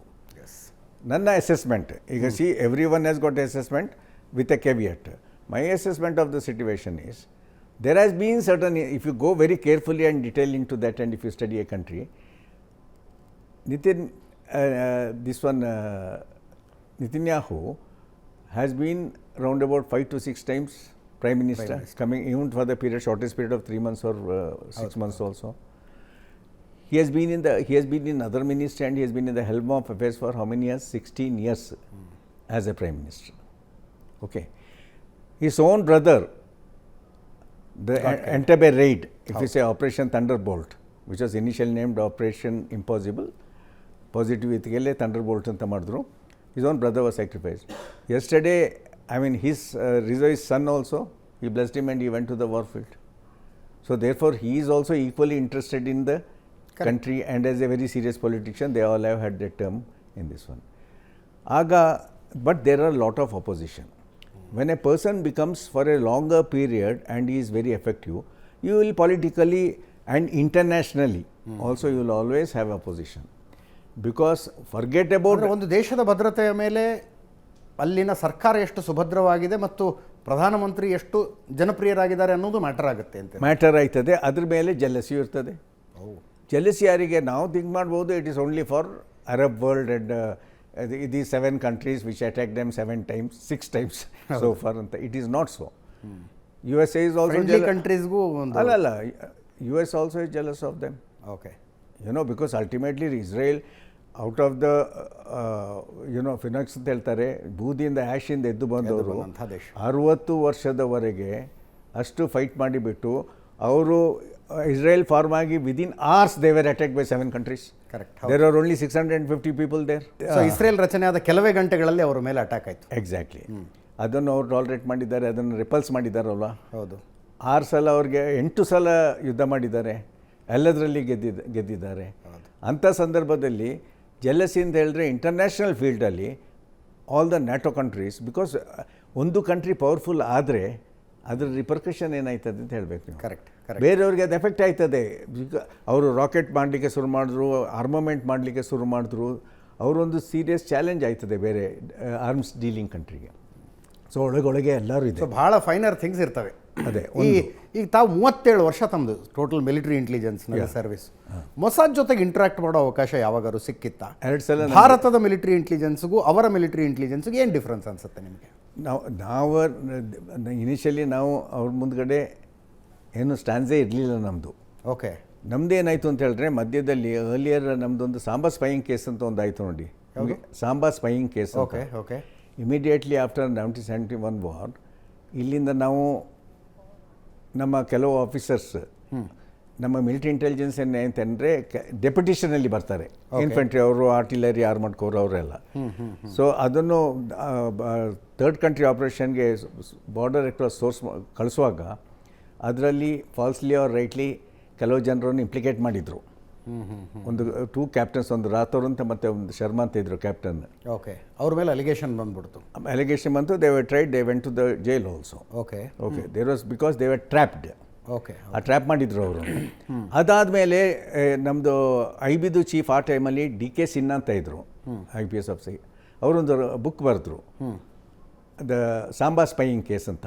Okay. ಅದಾದಮೇಲೆ ಏನಾಯಿತು, then ಆಗ ಗೌರ್ಮೆಂಟ್ಗೆ ಗೊತ್ತಾಯಿತು we are week on intelligence, correct ಇಲ್ಲ ಅಂತ ದೊಡ್ಡ ಡಿಸ್ಕಷನ್ ಆಯಿತು. ನಾವು ನಾನು ಅಷ್ಟರಲ್ಲಿ 10 ವರ್ಷ ಆಗಿತ್ತು ನಂದು ಇನ್ಫೆಂಟ್ರಿ, 9 ವರ್ಷ. ಮತ್ತು ಇನ್ನು ಮಿಲಿಟರಿ ಸೇರ್ಕೊಂಡಾಗ 20 ವರ್ಷನೂ ಪೂರ್ತಿ ಆಗಿರಲಿಲ್ಲ ನಿಮಗೆ? ಇಲ್ಲ, I was commission before I was 20 years old. 20 years old, yes. Is one of the ಆಯಿತಾ. ಆ ಟೈಮಲ್ಲಿ ಏನಾಯಿತು ಅಂತ ಹೇಳಿದ್ರೆ ಅವರು ಹೊಸ ಒಂದು ಪ್ಯಾನಲ್ ಮಾಡಿಬಿಟ್ಟು ಒಂದು ಕಾಂಪಿಟೇಟಿವ್ ಎಕ್ಸಾಮ್ ಮಾಡಿ ಫಸ್ಟ್ 45 ಆಫೀಸರ್ಸ್ನ ತಗೊಂಡ್ರು, var interested in joining intelligence. Okay. ಅದರದ್ದು ಕಾಂಪಿಟೇಟಿವ್ ಎಕ್ಸಾಮಿನೇಷನ್ ಇತ್ತು, ಅದಕ್ಕೆ ಒಂದು 2 ಸಬ್ಜೆಕ್ಟ್ ಇತ್ತು. ಅದರ ಆಧಾರದ ಮೇಲೆ ಅವ್ರು ತಗೊಂಡ್ರು ಜನರನ್ನು. ಅಲ್ಲಿಂದ ಸುರಾದ ಅದು 77ರಿಂದ ಸುರಾದ್ದು ಕಂಟಿನ್ಯೂಸ್ಲಿ. ಬಿಕಾಸ್ ಆ ಟೈಮಲ್ಲಿ ಅದಕ್ಕಿಂತ ಮುಂಚೆ ಏನಾಯಿತು, ಕೆಲವು ಎಮರ್ಜೆನ್ಸಿ ಕಮಿಷನ್ಡ್ ಆಫೀಸರ್ ಅವ್ರಿಗೆ 20 ವರ್ಷ ಇದು ಬರೋದಿಲ್ಲ ಪೆನ್ಷನ್. ಆ ಟೈಮಲ್ಲಿ ಇಂಟೆಲಿಜೆನ್ಸಲ್ಲಿ 55 ವರ್ಷವರೆಗೆ ಸರ್ವ್ ಮಾಡ್ಬೋದು. It was non as a service, ಆಗ ಆರ್ಮ್ ಆಗಿರಲಿಲ್ಲ. ಓಕೆ. ಸೊ ಅವರು ನ್ಯಾಚುರಲಿ ಅವ್ರ ಕೈಯಿಂದ ನೀವು ಅಷ್ಟು ಎಕ್ಸ್ಪೆಕ್ಟ್ ಮಾಡಲಿಕ್ಕೆ ಆಗೋದಿಲ್ಲ work. So then the seriousness ಅಲ್ಲಿಂದ ಕಂಟಿನ್ಯೂಸ್ಲಿ ಅವರು ಲೈಕ್ ರಗಡ ಅಂತ ಹೇಳ್ತಾರೆ ಆರ್ಮಿಯಲ್ಲಿ. ಸೋ ಮೆನಿ ಅವ್ರ ಕೋರ್ಸಸ್ ಶುರು ಮಾಡಿದ್ರು, joint courses with other this one so ಭಾರತದ ಮಿಲಿಟರಿ ಇಂಟೆಲಿಜೆನ್ಸ್ ಅನ್ನೋದು ಸೀರಿಯಸ್ ಆಗಿದ್ದೆ 1977 ನಂತರ. After the Samba spying case. Okay okay okay. After 65 war ಆದಮೇಲೆ ಈ 2 ಆಫೀಸರ್ಸ್ ಇದಾದರಲ್ಲ, ಅಲ್ಲಿಂದ ಅವರ ಆರ್ಗನೈಸೇಷನ್ ಅದೆಲ್ಲ ಚೇಂಜ್ ಮಾಡಿದ್ರು. ಓಕೆ. ಅಲ್ಲಿಂದ ಗೌರ್ಮೆಂಟಿಂದ ಮತ್ತು ಅದರ್ವೈಸ್ ಆರ್ಮಿಯವರೇ ಇವರನ್ನು ಸೀರಿಯಸ್ ಆಗಿ ತಗೊಳ್ತಿರ್ಲಿಲ್ಲ. ಈಗ ನಮಗೆ ಮಿಲಿಟರಿ ಇಂಟೆಲಿಜೆನ್ಸ್ ಅಲ್ಲದೆ ಅದ್ರ ಕೆಳಗೆ ಸಿಗ್ನಲ್ ಇಂಟೆಲಿಜೆನ್ಸು ಬರ್ತದೆ. ಇದರಲ್ಲಿ ಇದು ದೊಡ್ಡ ಸಬ್ಜೆಕ್ಟ್. ಆಪರೇಷನಲ್ ಇಂಟೆಲಿಜೆನ್ಸ್ ಒಂದು ಅಬೌಟ್ ಎನಿಮಿ ಕಂಟ್ರೀಸ್, ಇನ್ನೊಂದು ಕೌಂಟರ್ ಇಂಟೆಲಿಜೆನ್ಸ್, ಇನ್ನೊಂದು ಕೌಂಟರ್ ಇಂಟೆಲಿಜೆನ್ಸ್, ಇನ್ನೊಂದು prophylactic intelligence, security of the this one. ಬೇರೆ ಬೇರೆ ಫೀಲ್ಡ್ ಇದೆ. ಮತ್ತು ಏರ್ಫೋರ್ಟ್ ಆ್ಯಂಡ್ ಸ್ಯಾಟಲೈಟ್ ಇಂಟೆಲಿಜೆನ್ಸ್, ಅದೆಲ್ಲ ಸೇರಿ ಈಗ ನಾವು ಹೈಯರ್ ರ್ಯಾಂಕಿಗೆ ಬರುವಾಗ ಅದೆಲ್ಲ ನಮ್ಮ ಕೆಳಗೆ ಬರ್ತದೆ. ಕರೆಕ್ಟ್. ಓವರ್ ದ ಪೀರಿಯಡ್ ಬೇರೆ ಬೇರೆ ಜಾಗದಲ್ಲಿ ನೀವು ಬೇರೆ ಬೇರೆ ಮೂಲಗಳಿಂದ ಬಂದಂಥ ಮಾಹಿತಿಯನ್ನು ಕೊಲಾಬ್ರೇಟ್ ಮಾಡಿ ಒಂದು ಕನ್ಕ್ಲೂಷನ್ಗೆ ಬರಬೇಕಾಗುತ್ತೆ. ಎಕ್ಸಾಕ್ಟ್ಲಿ. ಅದನ್ನು ನಾವು ಅನಲೈಸ್ ಮಾಡಿ ಅವ್ರಿಗೆ before any operation intelligence department put up lot of ಜಗಳ ಆಯ್ತದೆ, ಹೀಗೆ ಹೌಸ್ ರೂಮಲ್ಲಿ ಆರ್ಗ್ಯುಮೆಂಟ್ ಆಯ್ತದೆ. ಫೈನಲಿ ಈಗ ನಾನು ಹೇಳಿದವ್ರು ಒಪ್ಲಿಕ್ಕೆಲ್ಲ ಒಪ್ಪಿದ್ರೆ ಬೇಡ ಅಂತ ಹೇಳಿಬಿಟ್ಟು ಅದೆಲ್ಲ ಆದಮೇಲೆ ಕಡೆಗೆ ಪುನಃ ಇದಾಗಿಬಿಟ್ಟು ಒಂದು ರಿಪೋರ್ಟ್ ತಯಾರಾಯ್ತದೆ. ರಿಪೋರ್ಟನ್ನು ಒಪ್ಕೊಳ್ಳೋದಿಲ್ಲ ಇಮಿಡಿಯೇಟ್ಲಿ, ಯಾಕೆಂದರೆ ಎಲ್ಲ ಕಮಾಂಡರ್ಸ್ಗೆ ಅದಕ್ಕೆ ಜಾಸ್ತಿ ಫೋರ್ಸಸ್ ಬೇಕಾಯ್ತದೆ. ಇವ್ರು ಕರೆಕ್ಟ್ ಹೇಳ್ತಿದ್ದಾರೆ ಇಲ್ಲ ಅಂತ ಆ ರಿಸರ್ವೇಷನ್ ಇದ್ದೇ ಇರ್ತದೆ. ಸೊ ಈಗ ಸೀರಿಯಸ್ ಆಗಿದೆ. ಆಗ Mossad was the first people. ಆಗ ನಾವು ಅವ್ರ ಜೊತೆಯಲ್ಲಿ ಇಂಟೆಲಿಜೆನ್ಸ್ ಬ್ಯೂರೋದಲ್ಲಿ ನಾವು ಕೋರ್ಸ್ ಎಲ್ಲ ಮಾಡುವಾಗ ಐ ಡೆಲ್ಟ್ ವಿತ್ IBA ಡ್ರಾ. That time we use to meet and we use to discuss and we had certain trainings and programs and things like that. Okay. Aga they were very good, but the surprise is now we have become very good, especially with this present for past 10-15 years. ಅಷ್ಟರವರೆಗೆ ಏನಾಯಿತು, unfortunately ಕೆಲವು ಹಿಂದಿನ governments ಅವರನ್ನು political intelligence ಕ್ಯಾತ್ಕೆ ಅಂತ use ಮಾಡ್ತಿದ್ರು. ಅದೆಲ್ಲ ನಿಂತೋಯ್ತು. ಮತ್ತು ಕೆಲವರು APS ಇಂದ IS ಇಂದ ಇದು ಡೆಪ್ಯುಟೇಷನ್ ಬರೋವರು ಕೆಲಸ ಆರಾಮಾಗಿ ತಗೊಳ್ತಿದ್ರು, ಸೀರಿಯಸ್ ಆಗಿರ್ತಿರ್ಲಿಲ್ಲ. ಈಗ ಎಲ್ಲ ಟೈಟನ್ ಆಗಿದೆ. ಈಗ ದೇರ್ ಇಸ್ ನೋ ಕ್ವಶನ್. ಅದಕ್ಕೆ ಇಲ್ಲದಿದ್ದರೆ ಈಗ ಇದೊಂದು 10-15 ವರ್ಷದಲ್ಲಿ ಇಂಡಿಯಾದಲ್ಲಿ ಇಲ್ಲ ಅಂತ ಹೇಳಿದ್ರೆ ಒಂದು 250 ಬಾಂಬ್ ಬ್ಲಾಸ್ಟ್ ಆಗಬೇಕಿತ್ತು. ಈಗ ಯೂಶಲಿ ಇಂಟೆಲಿಜೆನ್ಸ್ ಇಲ್ಲ ಅಂತ ನಾವು ಮಾಡೋ ಕೆಲಸ ಗೊತ್ತಾಗೋದಿಲ್ಲ ಹೊರಗೆ. ಕರೆಕ್ಟ್. ಯಾಕೆಂದರೆ ನ್ಯೂಟ್ರಲೈಸ್ ಮಾಡಿ ಆದಮೇಲೆ ಮಾತ್ರ ಗೊತ್ತಾಗೋದು. ಈಗ ನಿಮಗೆ ಡೈಲಿ ನ್ಯೂಸ್ ಪೇಪರ್ಲಿ ಟಿವಿಯಲ್ಲಿ ಬರ್ತದೆ, ಸಾಂಬಾ ಸ್ಪೈ ಅಲ್ಲಿ ಇದರಲ್ಲಿ JNK ಬಾರ್ಡ್ರಲ್ಲಿ ಮಿಲಿಟರಿ ಇಂಟೆಲಿಜೆನ್ಸ್ ಅವ್ರನ್ನೇ ಹಿಡಿದ್ರು, ಇವ್ರನ್ನೇ ಹಿಡಿದ್ರು, ಫೇಕ್ ಹಿಡಿದ್ರು, ಸ್ಪೈನ ಹಿಡಿದ್ರು ಅಂತ. ಅಷ್ಟು ರಿಪೋರ್ಟ್ ಕೊಡೋದಿಲ್ಲ. ಯಾಕೆಂದರೆ as on today also the media, print media or electronic media ಅದನ್ನಲ್ಲಿ ಹೇಳಿ ಬಿಟ್ಟುಬಿಡ್ತಾರೆ. ಬಟ್ ಅದ್ರ ಹಿಂದುಗಡೆ ತುಂಬ ರಿಸ್ಕ್ ಇದೆ. It's not an easy thing. ಅದು ಡೆಫಿನೆಟ್ಲಿ ಹೇಳಬೇಕಾಯ್ತದೆ. ಈಗ ಕ್ವಶನ್ ಈಸ್ ಅಬೌಟ್ ಯಾಕೆ ಇಸ್ರೇಲ್ ಇಂಟೆಲಿಜೆನ್ಸ್ ಹೀಗೆ ಫೇಲ್ ಆಗಿದ್ದು. This time I agree that there was an intelligence failure. ಅದು ಯಾಕಾಗಿದ್ದು ಅಂತ ಹೇಳಿದ್ರೆ ನನ್ನ ಅಂದಾಜು ಪ್ರಕಾರ there has been a division and a crack within Mossad and the chain which goes up to the Prime Minister, and also between Mossad and the army. So the information, ಇದಕ್ಕೆ information ಬೇಡ. ಈಗ for example ಕಾರ್ಗಿಲಲ್ಲಿ ಆಯ್ತಲ್ಲ, ಅಲ್ಲಿ bunker ಕಾಣ್ತದೆ, ಬಕರ್ವಾಲ್ ಬಂದು ಹೇಳಿದ್ದಾರೆ. So information has to be converted to intelligence. ಈಗ ನೀವು you are going to Israel, ನೀವು ಹೋಗ್ತಿದ್ದೀರಾ, ನೀವು ನೋಡ್ತೀರಾ, when you go to Golan Heights or anywhere this one the ಅಶ್ಕಿನ್, ಅಲ್ಲಿಂದ ಗಾಜಾ ಬಾರ್ಡರ್ ಕಾಣ್ತದೆ. You Gaza it's openly available to you in the any this one. ಅಲ್ಲಿ ಆಗೋ ಆ್ಯಕ್ಟಿವಿಟೀಸ್. ಈಗ ಫಸ್ಟ್ ಟೈಮ್ ಅವ್ರು ಪ್ಯಾರಾಗ್ಲೈಡಿಂಗಲ್ಲಿ ಬಂದುಬಿಟ್ಟಿದ್ದಾರೆ. ಹೌದು, ಆಯಿತಾ. I mean it's unimaginable. ನೀವು ಇದು ಊಹೆ ಮಾಡಲಿಕ್ಕೆ ಆಗೋದಿಲ್ಲ ಈ ಥರ ಆಗ್ಬೋದು ಅಂಥೇಳಿ. ಅಲ್ಲಿಂದ ಇಷ್ಟು ಅವ್ರು ಪ್ರಿಪೇರ್ ಮಾಡ್ತಿದ್ದವರು ಹಾಗೆ ಬಂದು ಇದನ್ನು ಬ್ರೀಚ್ ಮಾಡಿ 5th ಮಾರ್ನಿಂಗ್. ಆ್ಯಂಡ್ ಅದು 30 ವರ್ಷ ಆಯಿತು. ಯಾವುದು ಬ್ಯಾಟಲ್ ಆಫ್ ಕೆಂಪ್ ದಿಸ್ ಒನ್ 6 ಡೇ ವಾರ್. ಹೌದು, 6 ಡೇ ವಾರ್ 1973. ಎಕ್ಸಾಕ್ಟ್ ಅದ್ರ ಆಚರಣೆ ಮಾಡ್ತಿರೋಕೆ ಇವ್ರು ಬಂದು ಹೊಡೆದ್ರು. ಆಗ ಅದು ಗೊತ್ತಿಲ್ಲ, ಎಕ್ಸ್ಪೆಕ್ಟ್ ಮಾಡಿಲ್ಲ. ಅದರಲ್ಲಿ ಎಲ್ಲೋ ಮಧ್ಯದಲ್ಲಿ ಇಂಟೆಲಿಜೆನ್ಸ್ ಮಾತ್ರ ಅಲ್ಲ, ಮೇಲೆವರೆಗೆ ತಲುಪಿಲ್ಲ, ಮತ್ತು ಗಾರ್ಡ್ ಮಾಡೋರು ಸರಿಯಾಗಿ ಮಾಡಿಲ್ಲ. ಇದು ನನ್ನ ಭರವಸೆ. ಅಲ್ಲದಿದ್ದರೆ ಹೇಗಾಗೋ ಚಾನ್ಸೇ ಇಲ್ಲ. ಎಸ್, ನಾನು ಪ್ರಶ್ನೆಗಳನ್ನು ತಗೊಳ್ತೀನಿ. ಮತ್ತು ಲಾಸ್ಟ್ ಪಾಯಿಂಟ್ ಇನ್ನೊಂದು ನನಗೆ ಹೇಳಬೇಕು ಅಂತ ಹೇಳಿದ್ರೆ, ಎಲ್ಲ ಜಾಗದಲ್ಲಿ ಏನಾಯ್ತದೆ, ದೇರ್ ಇಸ್ ಸಮಥಿಂಗ್ ಕಾಂಪ್ಲಾಸೆನ್ಸಿ, ಅಂದರೆ ಲೇಡ್ ಬ್ಯಾಕ್ ಆ್ಯಟಿಟ್ಯೂಡ್. ಯಾಕೆಂದರೆ ಈಗ ವಿ ಆರ್ ಸೋ ಪವರ್ಫುಲ್, ನಮ್ಮನ್ನು ಯಾರು ಏನು ಮಾಡ್ತಾರೆ ನಮ್ಮ ಪೊಲಿಟಿಷಿಯನ್ ಜೊತೆಲಿ ಸತ ಆಯ್ತು. ಒಂದು ಸಲ ಪವರ್ ಬಂದ ಮೇಲೆ ಮತ್ತೆ ಗರ್ವ ಜಂಬ ಎಲ್ಲ ಬಂದುಬಿಟ್ಟು ಅವರು ಕಡೆಗೆ ಅವರು ಲೋಕಲ್ ಇಂಟೆಲಿಜೆನ್ಸ್ ಯೂಸ್ ಮಾಡ್ತಾರೆ. ಅವರು ಕಾಡರೆಲ್ಲ ಹೇಳ್ತಾರೆ ಅವ್ರಿಗೆ ನೋ ಅಂತ ಕೇಳಲಿಕ್ಕೆ ಆಗೋದಿಲ್ಲ. ಎಲ್ಲ ನನಗೆ ಓಟ್ ಸಿಗ್ತದೆ ಅಂತ ಕಡೆಗೆ ಬರೋದಿಲ್ಲ. ಅದು ಇಂಟೆಲಿಜೆನ್ಸ್ ಫೇಲಿಯರ್ ಅಲ್ವಾ, ಅದೇ ಥರ ಆಗಿದ್ದು. ಎಸ್ ಸರ್ ನಮಸ್ತೆ, ವಿನಾಯಕ್ ಅಂತ. ಮೊನ್ನೆ ಒಂದು ಕೆಲವು ದಿನಗಳ ಹಿಂದೆ ಒಂದು ಶಿವಮೊಗ್ಗದಲ್ಲಿ ಒಂದು ಘಟನೆ ನಡೀತಾ, ಅದ್ರ ಬಗ್ಗೆ ನನಗೆ ಮಾಧ್ಯಮಗಳ ಬಗ್ಗೆನೂ ಒಂದು ಸಣ್ಣ ಅಸಮಾಧಾನ ಇದೆ. ಬಹುಶಃ ನೀವು ಇದ್ದೀರಿ, ಅದಕ್ಕೊಂದು ವಿವರಣೆ ಕೊಡ್ಲಿಕ್ಕೆ ಸಾಧ್ಯನಾ ಅಂತ ನೋಡೋಣ. ಶಿವಮೊಗ್ಗದಲ್ಲಿ ಒಂದು ಕೋಮು ಗಲಭೆ ನಡೆಯುತ್ತೆ, ಕಮ್ಯುನಲ್ ರೈಟ್ಸು. ಅಲ್ಲಿ ಗಲಭೆಯನ್ನು ಮಾಡಿದಂಥ ಆ ವಿದ್ರೋಹಿಗಳ ಬಗ್ಗೆ ನಮಗೊಂದೇ ಒಂದು ಚೂರು ಕೂಡ ಕರುಣೆ ಇರಬಾರ್ದು. ಆ ಮೂಕ ಪ್ರಾಣಿಗಳನ್ನು ಕರ್ಕೊಂಬಂದು ಕ್ಲೀನಾಗಿ ಕರ್ಕೊಂಬಂದು ಅವರಿಗೆ ಸಕಲ ಸರ್ಕಾರಿ ಗೌರವಗಳನ್ನು ಕೊಟ್ಟು ಏನು ಕೊಡಬೇಕು ಅಂತ ಗೊತ್ತು, ಕೊಡ್ತಾರೆ. ಪ್ರಾಣಿಗಳು ಅಂದರೆ ಸರ್ ಅನ್ಪಾರ್ಲಿಮೆಂಟರಿ ಲ್ಯಾಂಗ್ವೇಜ್ ಸರ್, ಬೇರೆ ಭಾಷೆ. ಆ ಗಲಭೆಯನ್ನ ಮಾಡಿದವ್ರನ್ನ ಮೂಕ ಪ್ರಾಣಿ ಅಂತ ಕರಿತಿದ್ದೀನಿ ನಾನು. ಅವ್ರನ್ನ ಕರ್ಕೊಂಬಂದು ಸರ್ಕಾರಿ ಗೌರವಗಳನ್ನ ಕೊಟ್ಟು ಕೃಷ್ಣ ಜನ್ಮಸ್ಥಾನ ಕಳಿಸಿ, ಅದ್ರ ಬಗ್ಗೆ ಅದು ಮುಗೀತು, ಅದು ಕೋರ್ಟ್ ನೋಡ್ಕೊಳ್ಳುತ್ತೆ. ಆ ಗಲಭೆಯನ್ನ ಪ್ರೇರೇಪಣೆ ಮಾಡಿದಂಥ ಕೈಗಳಿತ್ತಲ್ಲ ಸರ್, ಹಿಂದೆ ಕಲ್ಲನ್ನು ಹೊಡೆದಂಥ ಕೈಗಳಿತ್ತಲ್ಲ, ಅದ್ರ ಬಗ್ಗೆ ಬಹುಶಃ ಮಾಧ್ಯಮಗಳು ಭಾಳ ಕಡಿಮೆ ಚರ್ಚೆ ನಡೆದಿದೆ. ಇನ್ನೊಂದು ಇಂಟೆಲಿಜೆನ್ಸ್ ಫೈಲ್ಯೂರು ಕೂಡ ಅದರಲ್ಲಿ ಇತ್ತು ಅನ್ನೋದು ಬಹುಶಃ ನೀವು ಅದ್ರ ಬಗ್ಗೆ ಆಸಕ್ತಿ ಇರೋದ್ರಿಂದ ನೀವು ಅದ್ರ ಬಗ್ಗೆ ಉತ್ತರ ಕೊಡ್ಬೋದು ಅಂದ್ಕೊಂಡಿದ್ದೀನಿ. ಇಸ್ರೇಲ್ ವಿಚಾರದಲ್ಲೂ ಅದೇ ನಡೀತಿದೆ. ಇಸ್ರೇಲ್ ವಿಚಾರದಲ್ಲಿ ಹೇಗೆ ನಡೀತಿದೆ ಅಂದರೆ, ನಾನು ವೈಯಕ್ತಿಕವಾಗಿ ಇಸ್ರೇಲ್ನ ಪರ ಇದ್ದೀನಿ, ಆದರೆ ಮಾಧ್ಯಮಗಳು ಇವತ್ತಿನ ಭಾರತದ ಮಾಧ್ಯಮಗಳು ಕೇವಲ ಇಸ್ರೇಲ್ನ ಪರವಾದಂಥ ಸುದ್ದಿಗಳನ್ನು ಮಾತ್ರ ಪ್ರಸಾರ ಮಾಡ್ತಿದ್ದೀವಾ ಅನ್ನೋ ಅನುಮಾನ ಹುಟ್ಟುತ್ತಿದೆ. ಅದು ಬಹುಶಃ ಒಂದು ಜನಾಂಗದ ಮೇಲೆ ದಾಳಿ ನಡೀತಿದೆಯಾ, ದೇಶದೊಳಗಿರುವ ಜನಾಂಗ ಕೂಡ ಅದ್ರ ಬಗ್ಗೆ ಆಸಕ್ತಿಯನ್ನ ಇದು ಮಾಡ್ತಿದ್ದಾರೆ. ಸರ್, ರಿಟೈರ್ ಆದಮೇಲೆ ದೇಶದಲ್ಲಿ ಏನಾಗ್ತಿದೆ ಅನ್ನೋದನ್ನು ನೀವು ನಿಮ್ಮ ಮನೆಯ ಹಾಲ್ನಲ್ಲಿ ಆರ್ಮ್ ಚೇರ್ ಮೇಲೆ ಕೂತ್ಕೊಂಡು ಟಿ ವಿಲಿ ನೋಡ್ತಾ ಇದ್ದೀರಿ. ಕರೆಕ್ಟ್. ಬೇರೆ ಬೇರೆ ವಾದಗಳು, ಯಾರು ಏನೇನು ಆರ್ಗ್ಯುಮೆಂಟ್ಸ್ ಮಾಡ್ತಾ ಇದ್ದಾರೆ ದೇಶದ ಒಳಗಡೆ ಇತ್ತು. As a retired intelligence officer ಏನು ಅನ್ಸುತ್ತೆ ನಿಮಗೆ? Where are we heading? To be very frank, ನೀವು ಮಾಧ್ಯಮದ ಬಗ್ಗೆ ಹೇಳಿ, ಶಿವಮೊಗ್ಗದಿಂದ ಹಿಡಿದು ಕಾಶ್ಮೀರದ ತನಕನೂ ಕೇಳ್ತೀನಿ ನಾನು.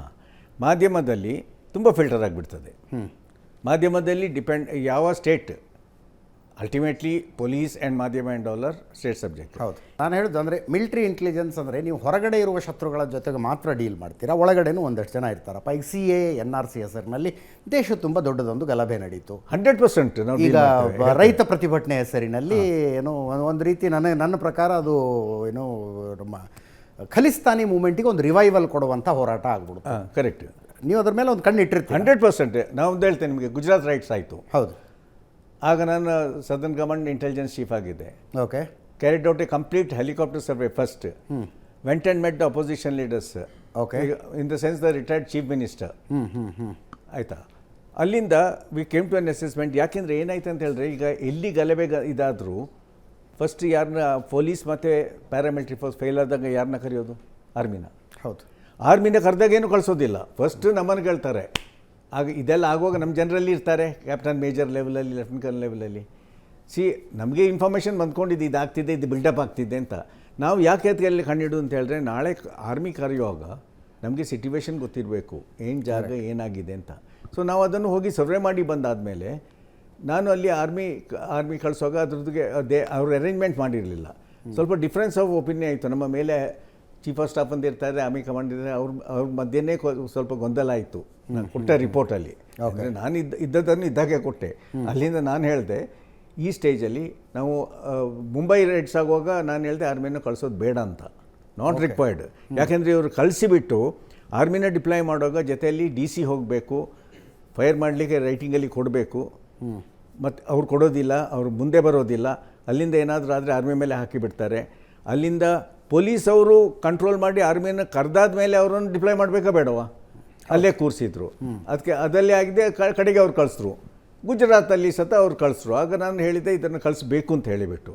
ಆಗ ಫಸ್ಟ್ ಆ್ಯಂಡ್ ಫಾರ್ಮೋಸ್ಟ್ ಏನಾಗುತ್ತೆ ಅಂತ ಹೇಳಿದ್ರೆ, ಇಂಟರ್ನಲ್ ಸೆಕ್ಯೂರಿಟಿ ಇದೆ ನಮ್ಮದು. ಆಪರೇಷನ್ ಇಂಟೆಲಿಜೆನ್ಸ್, ಮಿಲಿಟರಿ ಇಂಟೆಲಿಜೆನ್ಸ್ ಮತ್ತು ಇಂಟರ್ನಲ್ ಸೆಕ್ಯೂರಿಟಿಯಲ್ಲಿ ಎಲ್ಲಿ ಆರ್ಮಿಯನ್ನು ಕರೀತಾರೆ ಅದಕ್ಕಿಂತ ಮುಂಚೆ fastest mode of conveyance, even if a captain or major has to fly, ಅವ್ರಿಗೆ ಒಂದು ಏರ್ಫೋರ್ಸ್ ಏರ್ಕ್ರಾಫ್ಟ್ ಕೊಟ್ಟು, ಈಗ ನಾವು ಹೈದರಾಬಾದಲ್ಲಿದ್ದರೆ ಚೆನ್ನೈಗೆ ಇಮಿಡಿಯೇಟ್ಲಿ ರಾತ್ರೋರಾತ್ರಿ ಲ್ಯಾಂಡ್ ಮಾಡಿ ನಮ್ಮ ಕಾಂಟ್ಯಾಕ್ಟ್ ಮತ್ತು ಎಸೆಟ್ಸ್ ಇರ್ತದೆ. Deal with the local police, IB, CBI and all. ನಮ್ಮ ಜನರು ಆಲ್ರೆಡಿ ಡೀಲ್ ಮಾಡಿಬಿಡ್ತಾರೆ. ಅಸೆಸ್ ಮಾಡಿಬಿಟ್ಟು ನಾವು ಈಗ ಇಷ್ಟು ಕಳಿಸ್ಬೇಕು ಅಂತ ಆದಮೇಲೆ ಕಳಿಸೋದು.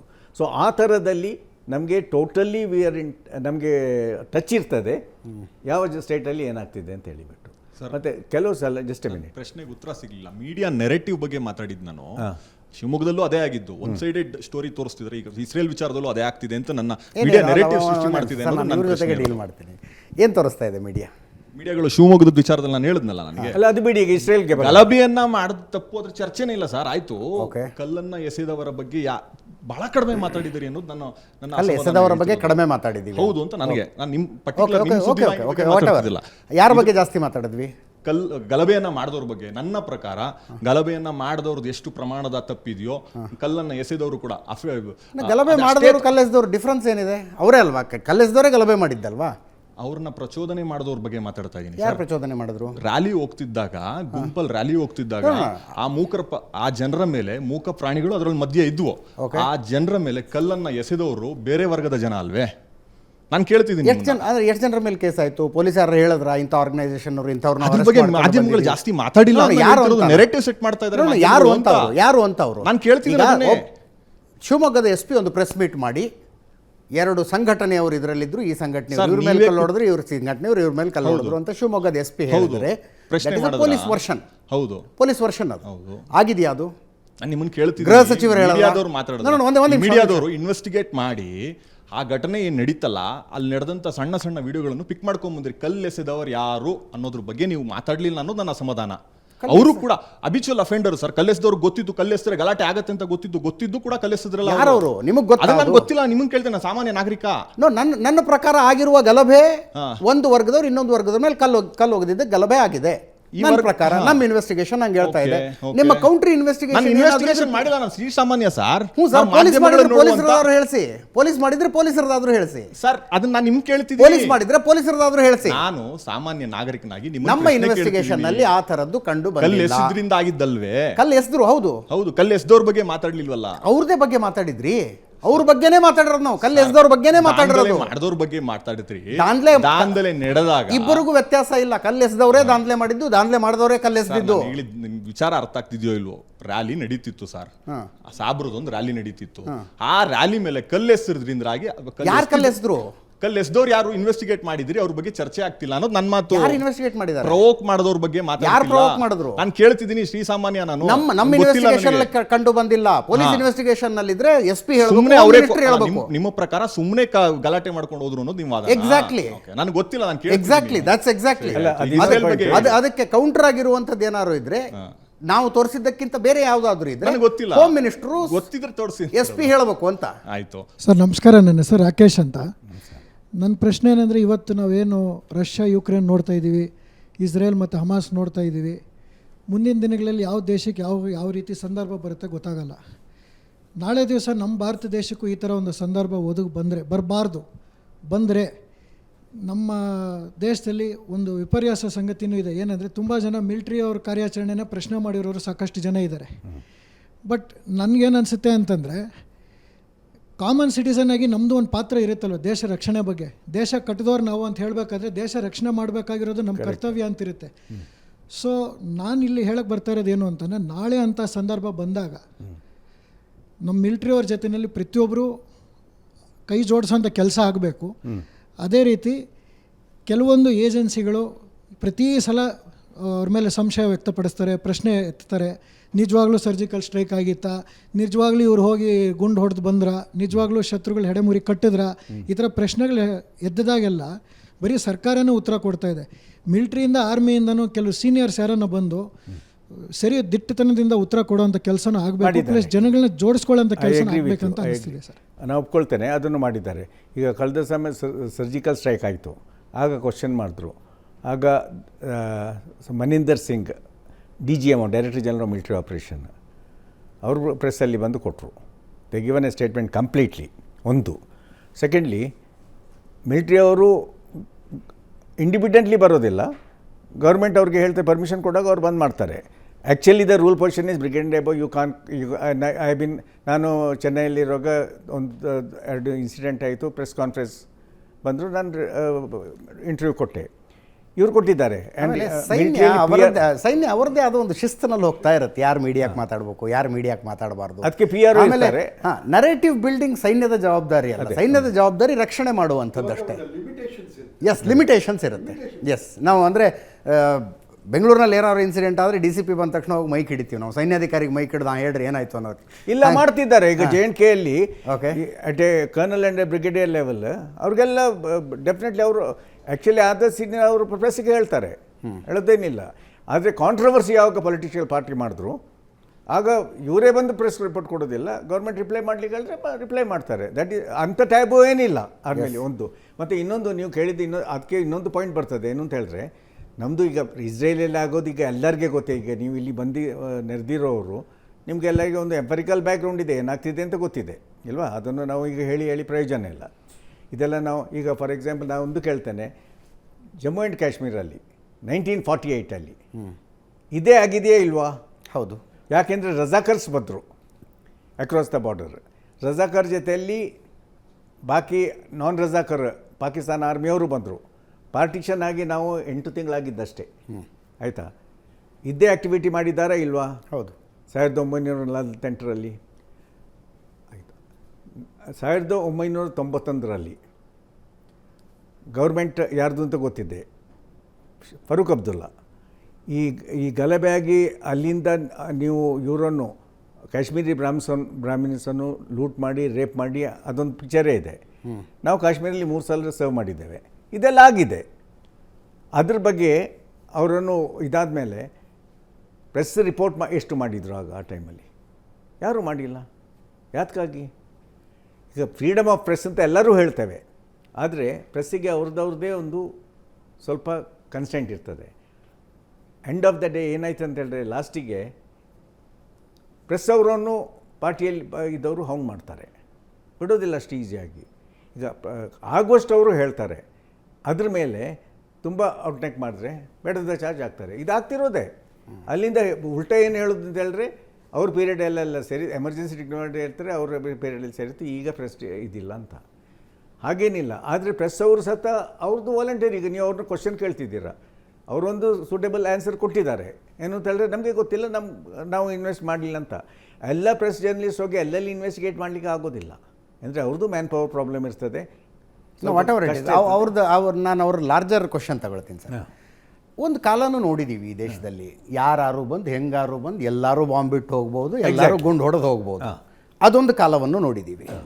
ನೀವೊಂದು ಮಾತು ಹೇಳಿದ್ರಿ, ಅದೇ ಇಂಟೆಲಿಜೆನ್ಸ್ ವೀಕ್ನೆಸ್ಸು, ಮಿಲಿಟ್ರಿ ವೀಕ್ನೆಸ್ ಇದ್ದಿದ್ರೆ 200-250 ಬಾಂಬ್ ಬ್ಲಾಸ್ಟ್ ಆಗಬೇಕಾಗಿತ್ತು ಈ ದೇಶದಲ್ಲಿ, ಆಗಿಲ್ಲ ಅಂತ. ಅವರ ಪ್ರಶ್ನೆ ಇದ್ದದ್ದು, ಈಗ ಇಸ್ರೇಲಿಗಾದಂಥ ಸ್ಥಿತಿನೋ ಯುಕ್ರೇನಿಗಾದಂಥ ಸ್ಥಿತಿನೋ ಭಾರತಕ್ಕೆ ಆಗುವ ಸಾಧ್ಯತೆ ಇದೆಯಾ? ಅಕಸ್ಮಾತ್ ಅಂಥದ್ದೊಂದು ದಾಳಿ ಆದರೆ ಎದುರಿಸುವ ಸಾಮರ್ಥ್ಯವನ್ನು ನಾವು ಇಟ್ಕೊಂಡಿದ್ದೀವ? ಈಗ ಒಂದು ಫಸ್ಟಿಗೆ ಭಾರತದಲ್ಲಿ ಇದು ಆಗೇ ಆಗ್ತದೆ, ಆಗೋ ಸಾಧ್ಯತೆ ಬಿಟ್ಟುಬಿಡಿ ನೀವು. 100% ಇವತ್ತು ಹೇಳ್ತಾನೆ, ಇದರ ರೆಕಾರ್ಡಲ್ಲಿ ಇರ್ತದೆ, 100% ಆಗಿ ಆಯ್ತದೆ. ಯಾಕೆಂತ ಹೇಳ್ತೇನೆ, ಅದು ಭಾರತದಲ್ಲಿ ಮಾತ್ರ ಅಲ್ಲ, ಇದರಿಂದ ತುಂಬ ಜನರಿಗೆ ಹಮಾಸ್ ಅಟ್ಯಾಕಿಂದ ತುಂಬ ಅಲ್ ಕಾಯ್ದಕ್ಕೆ ಅಫ್ಘಾನಿಸ್ತಾನದಲ್ಲಿ, ಪಾಕಿಸ್ತಾನದಲ್ಲಿ ಇದೆಲ್ಲ ಈಗ ನೋಡಿ, ಒಂದು ಕ್ರಿಮಿನಲ್ ನೀವೊಂದು ಪಿಕ್ಚರ್ ನೋಡಿದ್ರೆ, ಕೆಲವು how to rob a bank ಅಂತ ಒಂದು ಇಂಗ್ಲೀಷ್ ಮೂವಿ ಬಂತಿತ್ತು. ಅದು ಕೆಲವು ಪಿಕ್ಚರ್ ದಿಸ್ ಮೂವೀಸ್ ಅವರು ಜನರಿಗೆ ಕ್ರಿಮಿನಲ್ಸ್ಗೆ ಐಡಿಯಾ ಕೊಡೋದು. ಅದೇ ಥರ ಈ ಐಡಿಯಾ ಈಗ ಸ್ಪ್ರೆಡ್ ಆಯ್ತದೆ. ಕರೆಕ್ಟಾ? ಅದು 100% ಭಾರತಕ್ಕೆ ಮಾತ್ರ ಅಲ್ಲ. ಈಗ ಇವರೇ ಆಲ್ರೆಡಿ ಅವ್ರದ್ದು ಪ್ಲ್ಯಾನ್ ಇದೆ, ಇದನ್ನು ನಾವು ಈಗ ಕಾಶ್ಮೀರದಲ್ಲಿ ಟ್ರೈ ಮಾಡ್ಬೋದು ಅಂತ. ಈಗ ನಾನು ನಿಮ್ಮನ್ನು ಒಂದು ಕ್ವಶನ್ ಕೇಳ್ತೇನೆ, ನಿಮಗೆ ಯಾವ ಸ್ಟೇಟಲ್ಲಿ ಏನಾಗ್ತಿದೆ ಅಂತ ಗೊತ್ತಿದೆ? ಅದ್ರ ಬಗ್ಗೆ ಈಸ್ಟಲ್ಲಿ ಒಂದು ಸ್ಟೇಟ್ ಇದೆ, ಸೌತಲ್ಲಿ ಒಂದು ಸ್ಟೇಟ್ ಇದೆ, ಯಾವ ಟೈಪ್ದು ಗೌರ್ಮೆಂಟ್ ಯಾರನ್ನ ಪ್ರೋತ್ಸಾಹ ಮಾಡ್ತಾರೆ ಅಂತ ಗೊತ್ತಿದೆ. ನಾಳೆ ಅದೇ ಸ್ಟೇಟಿಂದ ಈಗ ಕೇರಳದಲ್ಲಿ ಮಲ್ಲಾಪುರಂ ಇದೆ, ಇದ್ರ ಬಗ್ಗೆ ನೀವು ಕೇಳಿರ್ಬೋದು. ನಾವು ಇಲ್ಲಿ ಮೇಜರಾಗಿ ಇಲ್ಲಿ ಪೋಸ್ಟ್ ಆಗಿರುವಾಗ ಆ ಟೈಮಿಂದೇ ನಾವು ರಿಪೋರ್ಟ್ ಕಳಿಸಿದ್ದೇವೆ. ಆ ಟೈಮಲ್ಲೇ DGCAದು ಕ್ಲಿಯರೆನ್ಸ್ ಇಲ್ಲದೆ ಪ್ರೈವೇಟ್ ಏರ್ಕ್ರಾಫ್ಟ್ ಸೌದಿ ಅರೇಬಿಯಿಂದ ಬಂದು ಲ್ಯಾಂಡ್ ಆಗಿ ಹೋಗ್ತಿತ್ತು. ಮಲಪುರಮಲ್ಲಿ ಇಟ್ಸ್ ಎ ಪಕ್ಕ ಐಲ್ಯಾಂಡ್, ಇಟ್ಸ್ ಏನೋ ಶಾರ್ಟ್ ಆಫ್ ಡಿಕ್ಲೇರಿಂಗ್ ಇಟ್. ಆ ಥರದಲ್ಲಿ ಇರೋ ಜಾಗದಲ್ಲಿ ಈಗ ನಾಳೆ ಇದೇ ನಮ್ಮ ನಾನು ಕೊಡಗಿನವ, ನಮ್ಮ ತೋಟ ಅಲ್ಲಿಂದ 9 ಕಿಲೋಮೀಟ್ರ್ ಕೇರಳ ಗಡಿಯಿಂದ. ನಮಗೆ ಹೋಗೋ ಬರೋ ಜನ, ನಮಗೆ ಬರೋದೆಲ್ಲ ಲೇಬರರ್ಸ್, ಕಾಂಟ್ರಾಕ್ಟರ್ಸ್ ಎಲ್ಲ ಅಲ್ಲಿಂದ ಬರೋರು. ಈಗ ಗಡಿಯಲ್ಲೂ ಚೆಕ್ ಇರ್ತದೆ. ನಾಳೆ ಅಲ್ಲಿ ಈಗ ಈ ಗ್ಲೈಡರ್ ತಂದು ಅವರು 2 ವರ್ಷದಿಂದ ಯೂಸ್ ಮಾಡ್ತಿದ್ದಾರೆ. ಇಸ್ರೇಲ್ಗೆ ಗೊತ್ತಿಲ್ಲ ಅಂತೆಲ್ಲ ಗೊತ್ತಿದೆ, ಆಯಿತಾ? ಅದೇ ಥರ ಈಗ ಇದೇ ಪ್ಲ್ಯಾನನ್ನು ನಾಳೆ ಬಂದು ಯಾವುದಾದ್ರೂ ಒಂದು ಟೌನಲ್ಲಿ ಬಂದು ಪ್ಯಾರಾಗ್ಲೈಡಿಂಗಲ್ಲಿ ಮೋಟರೈಸ್ಡ್ ಹಾಫ್ HP ನಿಮಗೆ ಇದು ಬೇಕಾಗಿರೋದು ಅಷ್ಟೇ. ರಾತ್ರಿ ಬಂದು ಮಾಡಿ ಬೆಳಿಗ್ಗೆ ನಮ್ಮ ಪೊಲೀಸರು ಅವರ ಒಲಿಬೆ ಯಾವ ಸೈಡ್ ಇರ್ತದೆ ಅಂತ ಯಾಕೆ ಅಂತ ನಿಮಗೂ ಗೊತ್ತಿದೆ. ನಾಳೆ ನಮಗೆ ಸಿಕ್ಕಲಿಲ್ಲ, ಅವ್ರು ಮಾಡಿ ತಡಿಪಾರು ಮಾಡಿ ಹೋದರು, ಏನು ಮಾಡ್ತೀರಾ ನೀವು? ಆಗೋ ಅದೊಂದು. ಮತ್ತು ಅದು ಶುರುವಾಗೋದು ಎಲ್ಲಿಂತ ಫಸ್ಟ್ ನಮಗೆ ಡೇಂಜರ್ ಇದ್ದು ಕಾಶ್ಮೀರದಲ್ಲಿ. ಕಾಶ್ಮೀರದಲ್ಲಿ ಇದು 100% ಅವ್ರು ಟ್ರೈ ಮಾಡ್ತಾರೆ. ಕಾಶ್ಮೀರದಲ್ಲಿ ಮಾತ್ರ ಅಲ್ಲ, ಲೋಕದ ಬೇರೆ ಬೇರೆ ಕಡೆಗಳಲ್ಲಿ ಸತ ಇದನ್ನು ಟ್ರೈ ಮಾಡಿಯೇ ಮಾಡ್ತಾರೆ. ಯಾಕೆಂದರೆ ಇದೊಂದು ಈಗ ನಾನು ಸಾರಿ ಟು ಇಂಟರಪ್ಟ್, ನೀವು ಕೇರಳದ ಹೆಸರನ್ನ ಯಾಕೆ ಪರ್ಟಿಕ್ಯುಲರ್ ಆಗಿ ತಗೊಂಡ್ರಿ? I not taken the name of any state. Okay, did I? Okay, Malappuram ಅಂತ ಯಾಕಂದ್ರಿ? ಮಲ್ಲಪುರಮಲ್ಲಿ ಆಗುವ ಸಿಟ್ಯುವೇಷನ್ದು ನಾನು ಹೇಳೋದು, ಅಲ್ಲಿ ಈಗ PFI ಇದೆ. ಈ ರಿಪೋರ್ಟ್ 20 ವರ್ಷದಿಂದ ಆಗ್ತಿದೆ. ಓಕೆ ಓಕೆ, ನಾವು ಈಸ್ಟಲ್ಲಿ ಒಂದು ಸ್ಟೇಟ್ ಇದೆ, ಪೊಲಿಟಿಕಲಿ ನಿಮಗೆ ಗೊತ್ತಿದೆ ಇಲ್ವಾ? ಈಗ ಅವರು ಎನ್ಕರೇಜ್ ಮಾಡ್ತಿದ್ರೆ state police is whose subject, central or state? State. ಕೆಲವು ಸ್ಟೇಟ್ಸ್ ಪ್ರೈಮ್ ಮಿನಿಸ್ಟರನ್ನು ಲ್ಯಾಂಡ್ ಮಾಡಲಿಕ್ಕೆ ಬಿಟ್ಟಿಲ್ಲ, ಅದು ನಿಮ್ಗೆ ಗೊತ್ತಿರ್ಬೋದಲ್ವ? ಹೌದು. Media unfortunately another thing, now that ಅವ್ರ ಪಾಯಿಂಟ್ ಹೇಳಿದ ಬಗ್ಗೆ ಕೆಲವು ಜಾಗದಲ್ಲಿ ಮೀಡಿಯಾ ಕವರ್ ಮಾಡೋದಿಲ್ಲ. ಬೇಸಿಕಲಿ ನಾ ಏನು ಅಂತ ಹೇಳ್ತಾನೆ, ನಮಗೆ ಇಂಡಿಯಾದಲ್ಲಿ ಆ್ಯಕ್ಚುಲಿ ಹಿಂದೂಸ್ತಾನದಲ್ಲಿ ಏನಾಗೋದು ಅಂತ ನೋಡಿದ್ರೆ majority is covered by the Hindi channels. Hindi channel ಸರಿಯಾಗಿ ಕವರ್ ಮಾಡ್ತಾರೆ ಅವರು, UP ಬಿಹಾರಲ್ಲೆಲ್ಲ. ಕೆಲವು ಜಾಗದಲ್ಲಿ ಅದಾಗೋದಿಲ್ಲ, ಅದು ಮೀಡಿಯಾ ಹೌಸ್ಗೆ ಬಿಟ್ಟಿದ್ದು. ಈಗ ಅವರನ್ನು ಕಂಪೇಲ್ ಮಾಡಲಿಕ್ಕೆ ಆಗೋದಿಲ್ಲ. ಈಗ ಅವರು ಮಾಡಿದರೆ ಅವ್ರದ್ದು TRP ಹೇಗೆ ತಾವು ಹೇಳೋದು ಇಸ್ರೇಲ್ ಮೇಲೆ ನಡೆದಂಥ ಈ ದಾಳಿ ಭಾರತದಲ್ಲಿ ನಡೀಲಿಕ್ಕಿಲ್ಲ ಅಂತ ನೀವು ತಳ್ಳಿ ಹಾಕಕ್ಕೆ ತಯಾರಿಲ್ಲ. ಯಾವತ್ತಾರು ಒಂದು ದಿವಸ ಇದು ಭಾರತದಲ್ಲಿ ಆಗದೆ ಬೇರೆ ಜಾಗದಲ್ಲಿ ಆಗೇ ಆಯ್ತದೆ, ಅದರಲ್ಲಿ ಡೌಟ್ ಏನು? ಯಾಕೆಂದರೆ ಇದೊಂದು ಹೊಸ ಮೆಥಡ್ ಬಂದಿದೆ. ನೀವು ಪ್ಯಾರಾಶೂಟಲ್ಲಿ ಬಂದು ಇಳಿದು ಮನೆ ಬಾರಿ ಲೂಟ್ ಮಾಡಿ ಜನರನ್ನು ಕೊಂದು ಹೋದರೆ ಬೇರೆ ಜಾಗದಲ್ಲಿ ಬಾಕಿ ರಿಯಾಕ್ಷನ್ ಟೈಮ್ ಈಗ ಎಲ್ಲ ಜಾಗದಲ್ಲಿ ಆರ್ಮಿ ಇರೋದಿಲ್ಲ. ಈಗ ನಾವು ಕಾಶ್ಮೀರಲ್ಲಿ ಏನಾಗಿದೆ ಆಗಿಲ್ವ? ಇದು 91 ಎಲ್ಲರನ್ನು ಲೋಡ್ ಮಾಡಿ ಇದು ಮಾಡಿ ರೇಪ್ ಮಾಡಿ ಇದು ಮಾಡಿ ಕಳಿಸ್ರಲ್ವ, ಜಮ್ಮುಗೆ ಎಲ್ಲ ಬಂದ್ರಲ್ವ. ಮತ್ತು ಇನ್ನೊಂದು ಇದಾಗಿದೆ ಇಂಡಿಯಾದಲ್ಲಿ, ಇಷ್ಟರವರೆಗೆ ಆಗಿದ್ದು, ಇಷ್ಟರವರೆಗೆ ಈಗ ತಡೆ ಹಿಡಿದಿದ್ದೆ. ಈಗ ಜಮ್ಮು ಆ್ಯಂಡ್ ಕಾಶ್ಮೀರಲ್ಲಿ ಜಮ್ಮು ಬಾರ್ಡರಲ್ಲಿ ಈ ಗೋಲಾಬಾರಿ ಆಗೋದು, ಈ ಪಾಪ ಜನರು ಓಡ್ಕೊಂಡು ಹೋಗೋದು, ಬಂಕರಲ್ಲಿರೋದು, ಅದೆಲ್ಲ ಭಾಳ ಕಾಮನ್ ಆಗಿತ್ತು. ಈಗ ಈ ಪ್ರೆಸೆಂಟ್ ಒಂದು 5 ವರ್ಷಕ್ಕೆ ಮುಂಚೆ ಸಾಂಬಾ ಎಂದೋ ಜಾಗದಲ್ಲಿ ಅಟ್ಯಾಕ್ ಆಗಿತ್ತಲ್ವ. ನಮ್ಮದು ಇಲ್ಲಿ ಅವರು ಕರ್ನಲ್ ಇದ್ದಾರೆ, ಅವರು ನಮ್ಮ ಕೋರ್ಸ್ಮೇಟ್ ಮಗ ಅವರು ಉಂಡಾಗಿದ್ದರು. ಅವರು ಬೆಟಲ್ನೆಟ್ ರೆಜಿಮೆಂಟ್ ಹೆಡ್ ಕ್ವಾರ್ಟರ್ಸ್ಗೆ ಹೋಗಿ 5 ಟೆರರಿಸ್ಟ್ ಬಂದು ಬೆಳಿಗ್ಗೆ ಆಫೀಸ್ MS ಫೈರ್ ಮಾಡಿ ಹೋದರು, ಒಂದು ಲೆಫ್ಟಿನೆಂಟ್ ಗರ್ಲ್ ಸತ್ತೋದ್ರು. ಇದು ಕಂಟಿನ್ಯೂಸ್ಲಿ ಆಯ್ತದೆ. ಈಗ ಹೊಸ ಮೆಥಡಾಲಜಿ ಅವ್ರು ಫೈಂಡ್ ಔಟ್ ಮಾಡಿದ್ದಾರೆ. ಬಂದು ಇದು ಎಲ್ಲಿ ಆರ್ಮಿ ಇಲ್ಲ, ಇದು ಆರ್ಮಿ ಇರೋ ಜಾಗ ನಾನು ಹೇಳಿದ್ದು, ಕಂಟೋನ್ಮೆಂಟಲ್ಲಿ ಬಾರ್ಡರ್ ಏರಿಯಾದಲ್ಲಿ ಇದೆಲ್ಲ ಭಾಳ ಕಾಮನ್ ಮುಂಚೆಯಿಂದೇ ಆಗ್ತಿದೆ. ಆದರೆ ಜನರಿಗೆ ಗೊತ್ತಿಲ್ಲ, ಪ್ರೆಸ್ ರಿಪೋರ್ಟ್ ಮಾಡಿಲ್ಲ. ಅಂದರೆ ಪ್ರೆಸ್ಸಲ್ಲಿಗೆ ಹೋಗೋದು ಎಷ್ಟು ಕಮ್ಮಿ. ಈಗ ಇವರು ಇಸ್ರೇಲ್ಗೆ ಹೋಗ್ಲಿಕ್ಕೆ ಹೊರಟಿದ್ದಾರೆ, ತುಂಬ ಚಾನಲ್ ಇದು ಅವ್ರಿಗೆ ಹೋದರೆ ಸಹ ರಿಸ್ಕ್ ಇದೆ ಅಲ್ಲ ಈಸಿ ಅಲ್ಲ. ಈಗ ರಿಪೋರ್ಟ್ ಮಾಡೋದು ನೀವು ನೋಡಿದರೆ ಈಗ ಕೆಲವು ಜನರು ಸತ್ತೇ ಹೋಗ್ತಾರೆ. ಈಗ ಅದು ಬೇರೆ ಜಾಗದಲ್ಲಿ ಇಂಡಿಯಾ ಪಾಕ್ ಬಾರ್ಡ್ರಲ್ಲಿ ಒಂದು ಸ್ವಲ್ಪ ಸ್ಯಾಂಕ್ಟಿಟಿ ಇರ್ತದೆ. ಆದರೆ ಇಸ್ರೇಲಲ್ಲಿ ಯಾರು ಎಲ್ಲಿಂದ ಯಾವ ಕಂಟ್ರಿ ಬಾಂಬ್ ಮಾಡ್ತದೆ ನಮ್ಗೆ ಗೊತ್ತಾಗೋದಿಲ್ಲ. ಸೊ ಅದೆಲ್ಲ ರಿಸ್ಕ್ ಇದೆ. ಸೊ ಅವ್ರದ್ದು ಲಿಮಿಟೇಷನ್ ಇರ್ತದೆ, ಅದು ನಾವು ನೋಡ್ಕೊಳ್ಬೇಕು. ಎಸ್, ನ್ಯೂಸ್ ಅವರ್ ಸ್ಪೆಷಲ್ನಲ್ಲಿ ಒಂದು ಸಣ್ಣ ಬ್ರೇಕ್ನ ಸಮಯ. ಬ್ರೇಕ್ ನಂತರ ಈ ಚರ್ಚೆಯನ್ನು ಮುಂದುವರಿಸ್ತೀವಿ.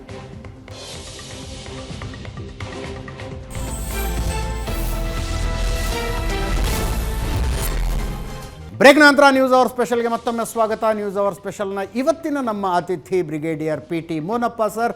ನಿವೃತ್ತ ಹಿರಿಯ ಸೈನಿಕ ಅಧಿಕಾರಿ, ಮಿಲಿಟರಿ ಇಂಟೆಲಿಜೆನ್ಸ್ನಲ್ಲಿ 37 ವರ್ಷ ಸೇವೆ ಸಲ್ಲಿಸಿದೆ. ನಿವೃತ್ತರಾದಂಥವರು ಇಸ್ರೇಲ್ ಹಮಾಸ್ ತಿಕ್ಕಾಟದ ಹಿನ್ನೆಲೆಯಲ್ಲಿ ಭಾರತದ ಮೇಲಿನ ಪರಿಣಾಮಗಳ ಬಗ್ಗೆ ನಾವು ಚರ್ಚೆ ಮಾಡ್ತಾ ಇದ್ದೀವಿ. ನಮಸ್ತೆ, ಈಶ್ವರ್ ಯಾದವ್ ಅಂತ. Recently Aligarh Muslim University or AMU ಅಲ್ಲಿ ಒಂದು ಪ್ರೊಟೆಸ್ಟ್ ನಡೀತು. ಏನಂತ, ಪ್ಯಾಲೆಸ್ಟೈನ್ ಸಪೋರ್ಟ್ ಸ್ಟೂಡೆಂಟ್ಸ್, ಯಾವುದೋ ಒಂದು ಸಮುದಾಯದ ವಿದ್ಯಾರ್ಥಿಗಳು ಪ್ಯಾಲೆಸ್ಟೈನ್ ಸಪೋರ್ಟ್ ಮಾಡ್ತಾರೆ. ಸೊ ಅದು ಅವ್ರಿಗೆ ಇತಿಹಾಸ ಗೊತ್ತಿಲ್ವಾ, ಇಲ್ಲ ಇಸ್ರೇಲಲ್ಲಿ ನಡೀತಿರೋ ಇದು ಇವಾಗ ಸಂದರ್ಭ ಬಗ್ಗೆ ಮಾಹಿತಿ ಇಲ್ವಾ ಅಂತ ಅವ್ರ ಸ್ಟೂಡೆಂಟ್ಸು ಅಲ್ಲಿ ಆ ಕಡೆ ಏನಕ್ಕೆ ಸಪೋರ್ಟ್ ಮಾಡ್ತಿದ್ದಾರೆ ಒಂದು ಪ್ರಶ್ನೆ. ಓಕೆ, ಈಗ ಇಂಡಿಯಾ ಪ್ಯಾಲೆಸ್ತೈನ್ ಸಪೋರ್ಟ್ ಮಾಡ್ತಿದೆಯಾ ಇಲ್ವಾ? ಮಿನಿಸ್ಟರ್ ಮೋದಿ ಮಾಡ್ತಿದ್ದಾರಲ್ಲ, ಯಾಕೆ? Palestine has got no role in this. ಇದರಲ್ಲಿ ಪ್ಯಾಲೆಸ್ಟೈನ್ ಏನು ರೋಲು? ಈಗ ಹಮಾಸ್ ಆಯಿತಾ, ಮೆಜಾರಿಟಿ ಆಫ್ ದ ಪ್ಯಾಲೆಸ್ಟೈನಿಯನ್ಸ್ ಈಗ ವೆಸ್ಟ್ ಬ್ಯಾಂಕಲ್ಲಿ ನೋಡಿದ್ರೆ ಅವರು ಹಮಾಸ್ ಜೊತೆಯಲ್ಲಿ ಇಲ್ಲ. ಅದು ರಾಂಗ್ ಐಡಿಯಾ. ಇವ್ರು ಏನು ಮಾಡ್ತಿದ್ದಾರೆ ಅಂತ ಹೇಳಿದ್ರೆ, ಇಲ್ಲಿ ಕೆಲವು ಸ್ಪೆಷಲಿ ನಮ್ಮ ಕಂಟ್ರಿಯಲ್ಲಿ ಬಡ್ಕಾವ್ ಮಾಡಲಿಕ್ಕೆ, ದಾರಿ ತಪ್ಪಿಸ್ಲಿಕ್ಕೆ ಇದನ್ನು ಅವರು ಅನ್ಎಜುಕೇಟೆಡ್ ಪೀಪಲ್ಗೆ, ಒಂದು ಕಮ್ಯುನಿಟಿ ಅವ್ರಿಗೆ ಹೇಳ್ತಿದ್ದಾರೆ ಇವ್ರನ್ನ ಸಪೋರ್ಟ್ ಮಾಡಿ. It is not that. Palestine, India was the first, India first ನಾವು ರೆಕಗ್ನೈಸ್ ಮಾಡಿದ್ದು ನಾವು ಪ್ಯಾಲೆಸ್ಟೈನ್. ಇಲ್ವಾ ಇಂದಿರಾ ಗಾಂಧಿ ಟೈಮಲ್ಲಿ. And that was Yasser Arafat was a very good this one of it, because Palestine is also ಅವ್ರಿಗೂ injustice ಆಗಿದೆ. ಆದರೆ ಏನಾಗಿದೆ ಅಂತ ನೀವು ತಿಳ್ಕೊಳ್ಬೇಕು. ಇಸ್ರೇಲನ್ನು ಬರುವಾಗ ಇಸ್ರೇಲ್ ಬರೀ ಮರುಭೂಮಿ ಆಗಿತ್ತು. ಅವರನ್ನು ನೆಲೆಸಿದ್ದು ಯಾರಲ್ಲಿ 1948 United nation and rest of the NATO countries. ಆಗ ನ್ಯಾಟೋ ಕಂಟ್ರೀಸ್ ಅಂತ ಇರಲಿಲ್ಲ, ಯುರೋಪಿಯನ್ ಯೂನಿಯನ್ನೆಲ್ಲ ಸೇರಿಸ್ಕೊಂಡು ಪಾಪ ಯಹೂದಿಗೆ ಒಂದು ಜಾಗ ಅವ್ರು ಸಫರ್ ಆದವರು ಅಂತ ಕೊಟ್ಟರು. ಸೊ ಅವರಲ್ಲಿ ಬಂದು ಕಡೆಗೆ ಗಾಜಾ ಸ್ಟ್ರಿಪ್ದು ಕತೆ ಗೊತ್ತಿದೆ ನಿಮಗೆ. 2005 ಅವ್ರು ಬಿಟ್ಟು ಬಂದರು. ದಿ ಎಕ್ಸ್ಟ್ರೀಮಿಸಮ್ ಯಾವಾಗ ಶುರುವಾಯ್ತಲ್ಲಿ ಆಗ ಏನು ಮಾಡಿದರು, ಕಡೆಗೆ ಅವರು ಇವರಿಂದ ನಡೆಸ್ಲಿಕ್ಕೆ ಆಗೋದಿಲ್ಲ ಅಂತ ಗಾಜಾ ಸ್ಟ್ರಿಪ್ಪನ್ನು ಬಾಕಿ ಅವರ ಅಡ್ಮಿನಿಸ್ಟ್ರೇಷನ್ನೇ ಅವ್ರದ್ದೇ ನೀವೇ ನೋಡ್ಕೊಳ್ಳಿಂದ ಮಾಡಿದ್ರು. ಅಲ್ಲಿ ಏನು ಮಾಡಿದ್ರು ಇವರು, ಈಗ 15 ವರ್ಷ ಆಯಿತು ಕಾಣ್ತದೆ ಗಾಜಾ ಸ್ಟ್ರಿಪ್ಪಲ್ಲಿ ಹಮಾಸ್ ಅವರು ಎಲೆಕ್ಷನ್ಗೆ ನಿಂತರು 18 ಇಯರ್ಸ್. ಆ ಟೈಮಲ್ಲಿ ಅವರು ಬಂದರು, ಅಲ್ಲಿಂದ ಅವರು ಎಲೆಕ್ಷನ್ನೇ ನಡೆಸಿಲ್ಲ. So this terror group took over, ಅದೇ ಆಗಿದ್ದು. ಅಲ್ಲದಿದ್ದರೆ ವ್ಯತ್ಯಾಸ ಇರೋದು ಪ್ಯಾಲೆಸ್ಟೇನಿಯನ್ ಜನರ ಕಣ್ಣೀರ ಪರವಾಗಿ ನಾವು ಇರ್ತೀವಿ, ಅದು ಬೇರೆ ವಾದ. ಈ ಟೆರರ್ ಅಟ್ಯಾಕ್ನ ಸೆಲೆಬ್ರೇಟ್ ಮಾಡ್ತೀವಿ ಅನ್ನೋದಿದೆಯಲ್ಲ, that is a dangerous trend. Exactly, there is no doubt. That is what he is asking. Question ಅಂತ ಹೇಳಿದ್ರೆ ಪ್ಯಾಲೆಸ್ಟೀನ್ ಟೆರರ್ ಅಟ್ಯಾಕ್ ಅನ್ನು ಸೆಲೆಬ್ರೇಟ್ ಮಾಡ್ತೀವಿ ನಾವು. ಎಕ್ಸಾಕ್ಟ್ಲಿ, ಅದು ಎಕ್ಸ್ಟ್ರೀಮಿಸಮ್. ಮತ್ತೆ ಜಸ್ಟಿಫೈ ಮಾಡ್ಕೋತೀವಿ. ಅಲ್ಲಿ ಮಕ್ಕಳನ್ನ ಕೊಂದಾಗ ಪ್ಯಾಲೆಸ್ಟೈನಲ್ಲಿ ಮಕ್ಕಳು ಸತ್ತಿಲ್ವಾ ಅನ್ನೋದು. ಇಸ್ರೇಲಿ ಮಕ್ಕಳನ್ನ 40 ಜನ ಮಕ್ಕಳನ್ನ ಕೊಂದುಬಿಟ್ರಲ್ಲ ಭಯೋತ್ಪಾದಕರು ಅಂದಾಗ ಪ್ಯಾಲೆಸ್ಟೈನಲ್ಲಿ ಮಕ್ಕಳು ಸತ್ತಿಲ್ವಾ? ಆಪ್ಷನ್ ಏನಿದೆ ಅಂತ, there is no option for them. ಈಗ ಬಾಂಬ್ ಮಾಡ್ತಿದ್ದಾರೆ, ಅದರಿಂದ ಜಾಸ್ತಿ ಆಗೋದಿಲ್ಲ. ಇಂಡಿವಿಜುವಲಿ ಹೋಗಿ ಸ್ಟ್ರೈಕ್ ಮಾಡಲಿಕ್ಕೆ ಆಗೋದಿಲ್ಲ ಅಂದರೆ ಹಮಾಸ್ ಅವ್ರಿಗೆ ಟನಲ್ ಅದಿದ್ದೆಲ್ಲ ಇದೆ. ಕ್ವಶನ್ ಈಗ ಏನು ಬಂದಿದೆ ಅಂತ ಹೇಳಿದ್ರೆ, ಇಂಡಿಯಾದಲ್ಲಿ ಮತ್ತು ಕೆಲವು ಜಾಗದಲ್ಲಿ ಅದು ಟೆರರಿಸ್ಟ್ ಗ್ರೂಪ್. ಸೊ ಈಗ PFI ಇದೆ, ನಾನು ಹೇಳಿದೆ ಅಲ್ಲ ಲಾಸ್ಟ್ ಟೈಮ್. ಈಗ PFIದು ಆ್ಯಕ್ಟಿವಿಟಿ ಎಲ್ಲರಿಗೂ ಗೊತ್ತಿರೋದೆ, ಬ್ಯಾನ್ ಆಗಿತ್ತು. ಸಿಮಿ ಇತ್ತು, ಸಿಮಿ ಏನೆಲ್ಲ ಮಾಡಿದ್ರು ಎಲ್ಲರಿಗೂ ಗೊತ್ತಿರೋದು, ಎಷ್ಟು ಬಾಂಬ್ಲರ್ಸ್ ಬ್ಯಾನ್ ಆಯಿತು. ಇನ್ನೊಂದು ಹೆಸರು ಬಂತು PFI ಅಂತ. ಈಗ ಅವ್ರಿಗೆ ಕೇರಳದಲ್ಲಿ ಟ್ರೈನಿಂಗ್ ಕೊಡ್ತಿದ್ದಾರೆ ಕಂಪ್ಲೀಟ್. ಈಗ ಅವ್ರದ್ದು ಆರ್ಮಿ, ನೇವಿ, ಏರ್ಫೋರ್ಸ್ ವಿಂಗ್ ಅಂತೆಲ್ಲ ಇದು ಮಾಡಿಬಿಟ್ಟು ಎಲ್ಲ ಸೋಷಿಯಲ್ ಮೀಡಿಯಾದಲ್ಲಿ ಬರ್ತಿದೆ. ಈಗ ಅವ್ರು ನಾಳೆ ದಾಳಿ ಮಾಡೋದಿಲ್ಲ ಅಂತ ಏನು ಗೊತ್ತು, ಏನು ಟ್ರೈನಿಂಗ್ ಇದ್ದಿದ್ದು. ಈಗ ಗಾಜಾದಲ್ಲಿ ಆಗೋದಾದರೆ ಇಲ್ಲಿ ಅದರಲ್ಲಿ ನಮ್ಮದು ಎಲ್ಲ ಈಗ ಅಮೆರಿಕದಲ್ಲಿ ಸತ ಈಗ ಪಾಲಿಟಿಕ್ಸ್ ಮುಂಚಿನ ಲೆವೆಲ್ನ ಪಾಲಿಟಿಕ್ಸ್ ಈಗ ಎಲ್ಲಿಯೂ ಇಲ್ಲ. ಎಲ್ಲೆಲ್ಲಿ ಅಂಡರ್ ಕಟ್ ಮಾಡಲಿಕ್ಕೆ ಅವ್ರ ದೇಶದ ಅಗೇನ್ಸ್ಟ್ ಹೋಗೋರು ಇದ್ದಾರೆ, ಬೇರೆ ದೇಶದಲ್ಲೂ ಇದ್ದಾರೆ. ಹಾಗೆ ಈಗ ಕ್ವಶನ್ ಏನು ಅಂತ ಹೇಳಿದ್ರೆ, ಆಮೇಲೆ ನನಗೆ ಅದರ ಜೊತೆಗೆ ಅನ್ಸೋದು ವಾರ್ಫೇರ್ ಅಂತ ಕರಿತೀವಲ್ಲ, ಇದು most of the times it will be psychological also. What is the upbringing ಅಂತ 2 ಸ್ಟಾಂಚ್ ಡಿಫ್ರೆನ್ಸ್ಗಳನ್ನು ನಾನು ಗಮನಿಸಿದೆ. ಒಂದು, ರಷ್ಯಾ ಯುಕ್ರೇನ್ ಮೇಲೆ ದಾಳಿ ಮಾಡ್ತು. ರಷ್ಯನ್ ಆರ್ಮಿಗೆ ಸೋಲ್ಜರ್ಸ್ ಬೇಕಾಗಿತ್ತು. ಊರುಗಳಲ್ಲಿ ಯುವಕರನ್ನು ಕರೀತಾ ಇದ್ರು, ಬನ್ನಿ ಮಿಲ್ಟ್ರಿಗೆ ಅಂತ. ತುಂಬ ಜನ ನಾವು ಮಿಲ್ಟ್ರಿಗೆ ಸೇರ್ಕೊಳ್ಬೇಕಾಗತ್ತೆ ಅಂತ ರಷ್ಯಾ ತೊರೆದ್ರು, ಅಕ್ಕಪಕ್ಕದ ಬಾರ್ಡರ್ಗಳಿಗೆ ಹೋಗ್ಬಿಟ್ರು ಹುಡುಗರು.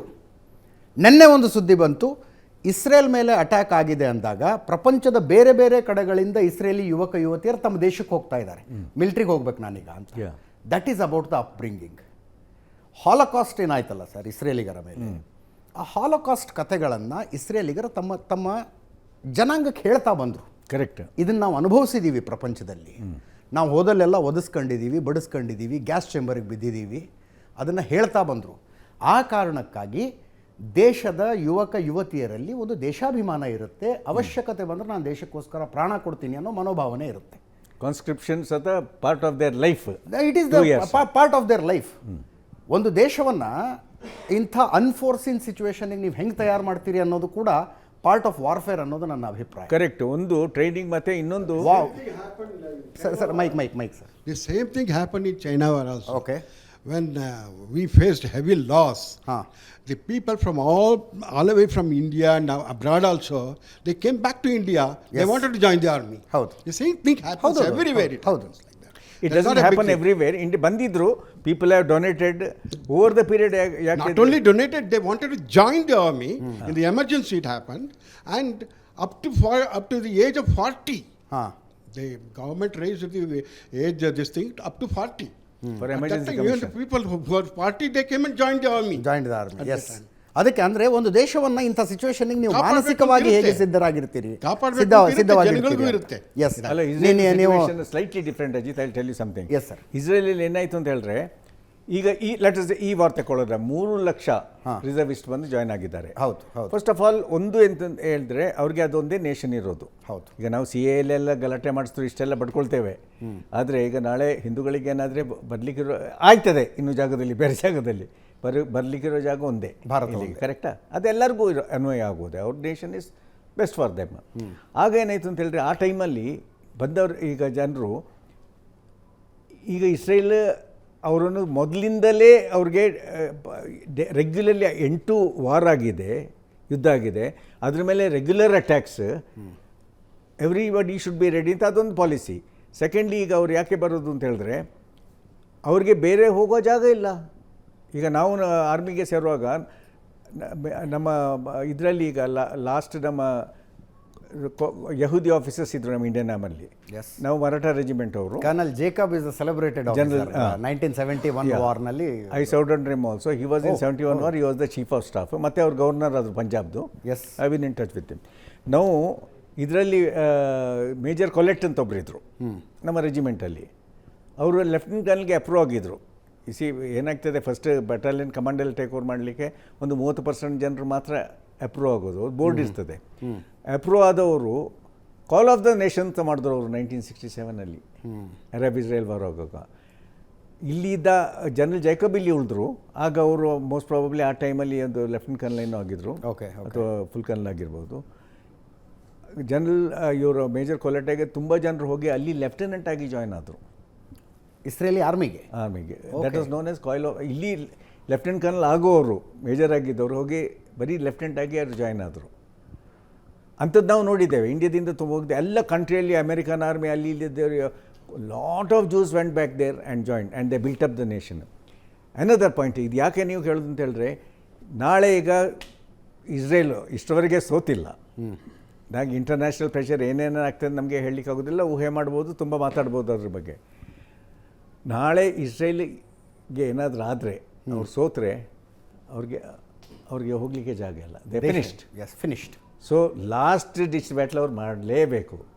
ಈಗ ಅವರು ಇಂಟರ್ನ್ಯಾಷನಲ್ ಒಪಿನಿಯನ್ ಅದಿದೇನು ನೋಡೋ ಚಾನ್ಸ್ ಇಲ್ಲ. ಅವರೀಗ ಬಂಬಾರ್ಡ್ ಮಾಡ್ತಾರೆ, ರೆಡ್ಯೂಸ್ ಮಾಡ್ತಾರೆ. ಅವರು ಈಗ ಲ್ಯಾಂಡ್ ಫೋರ್ಸನ್ನು ಮೂವ್ ಮಾಡಿದ್ರು. ಅವ್ರಿಗೆ ಹಮಾಸ್ ಎಲ್ಲಿಗೆ ಹೋಗ್ತಾರೆ? ಈಜಿಪ್ಟ್ಗೆ ಹೋಗ್ತಾರೆ, ದೇಲ್ ಕೊಟ್ಟದ ಲೆಬನನ್ಗೆ ಹೋಗ್ತಾರೆ. ಅಲ್ಲಿ ಅವ್ರಿಗೆ ಇದು ಕೊಡ್ತದೆ. ಈಗ ಈಜಿಪ್ಟಿಂದ ಅವರು ಕಳಿಸಿದ ಲೆಬನಾನಿಂದ ಕಳಿಸಿದ ಟ್ರಕ್ಸ್ ಎಲ್ಲ, ಈಜಿಪ್ಟಿಂದ ಕಳಿಸಿದ ಟ್ರಕ್ಸ್ ಎಲ್ಲ ವಾಪಸ್ ಕಳಿಸಿದ್ದಾರೆ. ಸೊ ಮುಂಚೆನೂ ಅವರು 7 ಕಂಟ್ರಿಯನ್ನು ನೇಬರಿಂಗ್ ಕಂಟ್ರಿಯಲ್ಲಿ ಒಟ್ಟಿಗೆ ಫೈಟ್ ಮಾಡಿದ್ದಾರೆ. ಆದರೆ ಇದರಲ್ಲಿ ಮೇಯ್ನ್ ಈಗ ಜಾಸ್ತಿ ಹೆಲ್ಪ್ ಮಾಡೋರು ನನಗೆ ಆಯ್ತದೆ, ಒಂದು ಇರಾನ್ ಮತ್ತು ಇನ್ನೊಂದು ಕಟಾರ್. ಕಟಾರ್ ಹತ್ರ ದುಡ್ಡಿದೆ. ಅವ್ರದ್ದು ಪಾಲಿಸಿ ಏನು ಅಂತ ಹೇಳಿದ್ರೆ, ನೀವು any terrorist act anywhere for pro Muslim is okay with us. ನಮ್ಮ ಜೊತೆಲಿ ಅದು ನಮಗೆ ಸರಿ ಕಾಣ್ತದೆ. ನೀವು ನಮ್ಮೊಳಗೆ ಮಾತ್ರ ಏನೂ ಗಲಾಟೆ ಮಾಡಬೇಡಿ, ಆಯಿತಾ? ಈಗ ಇದರಲ್ಲಿ ಎಲ್ಲರೂ ವರಿಡ್ ಆಗಿದ್ದಾರೆ. ಸೌದಿ ಅರೇಬಿಯಾ ಈಗ ನೋಡಿ, ಇದೆಲ್ಲ ಶುರುವಾಗಿದೆ ಯಾಕೆ? ಅಬ್ರಾಮ್ ಅಕಾರ್ಡ್ ಏನು? ಅಮೆರಿಕಾ ಫಸ್ಟ್ ಟೈಮ್ ಇಸ್ರೇಲಿದ್ದು ಸ್ಟೇಟಸನ್ನು ಮುಂಚೆ ಅವರು ಕನ್ಸಿಡರ್ ಮಾಡ್ತಿರಲಿಲ್ಲ.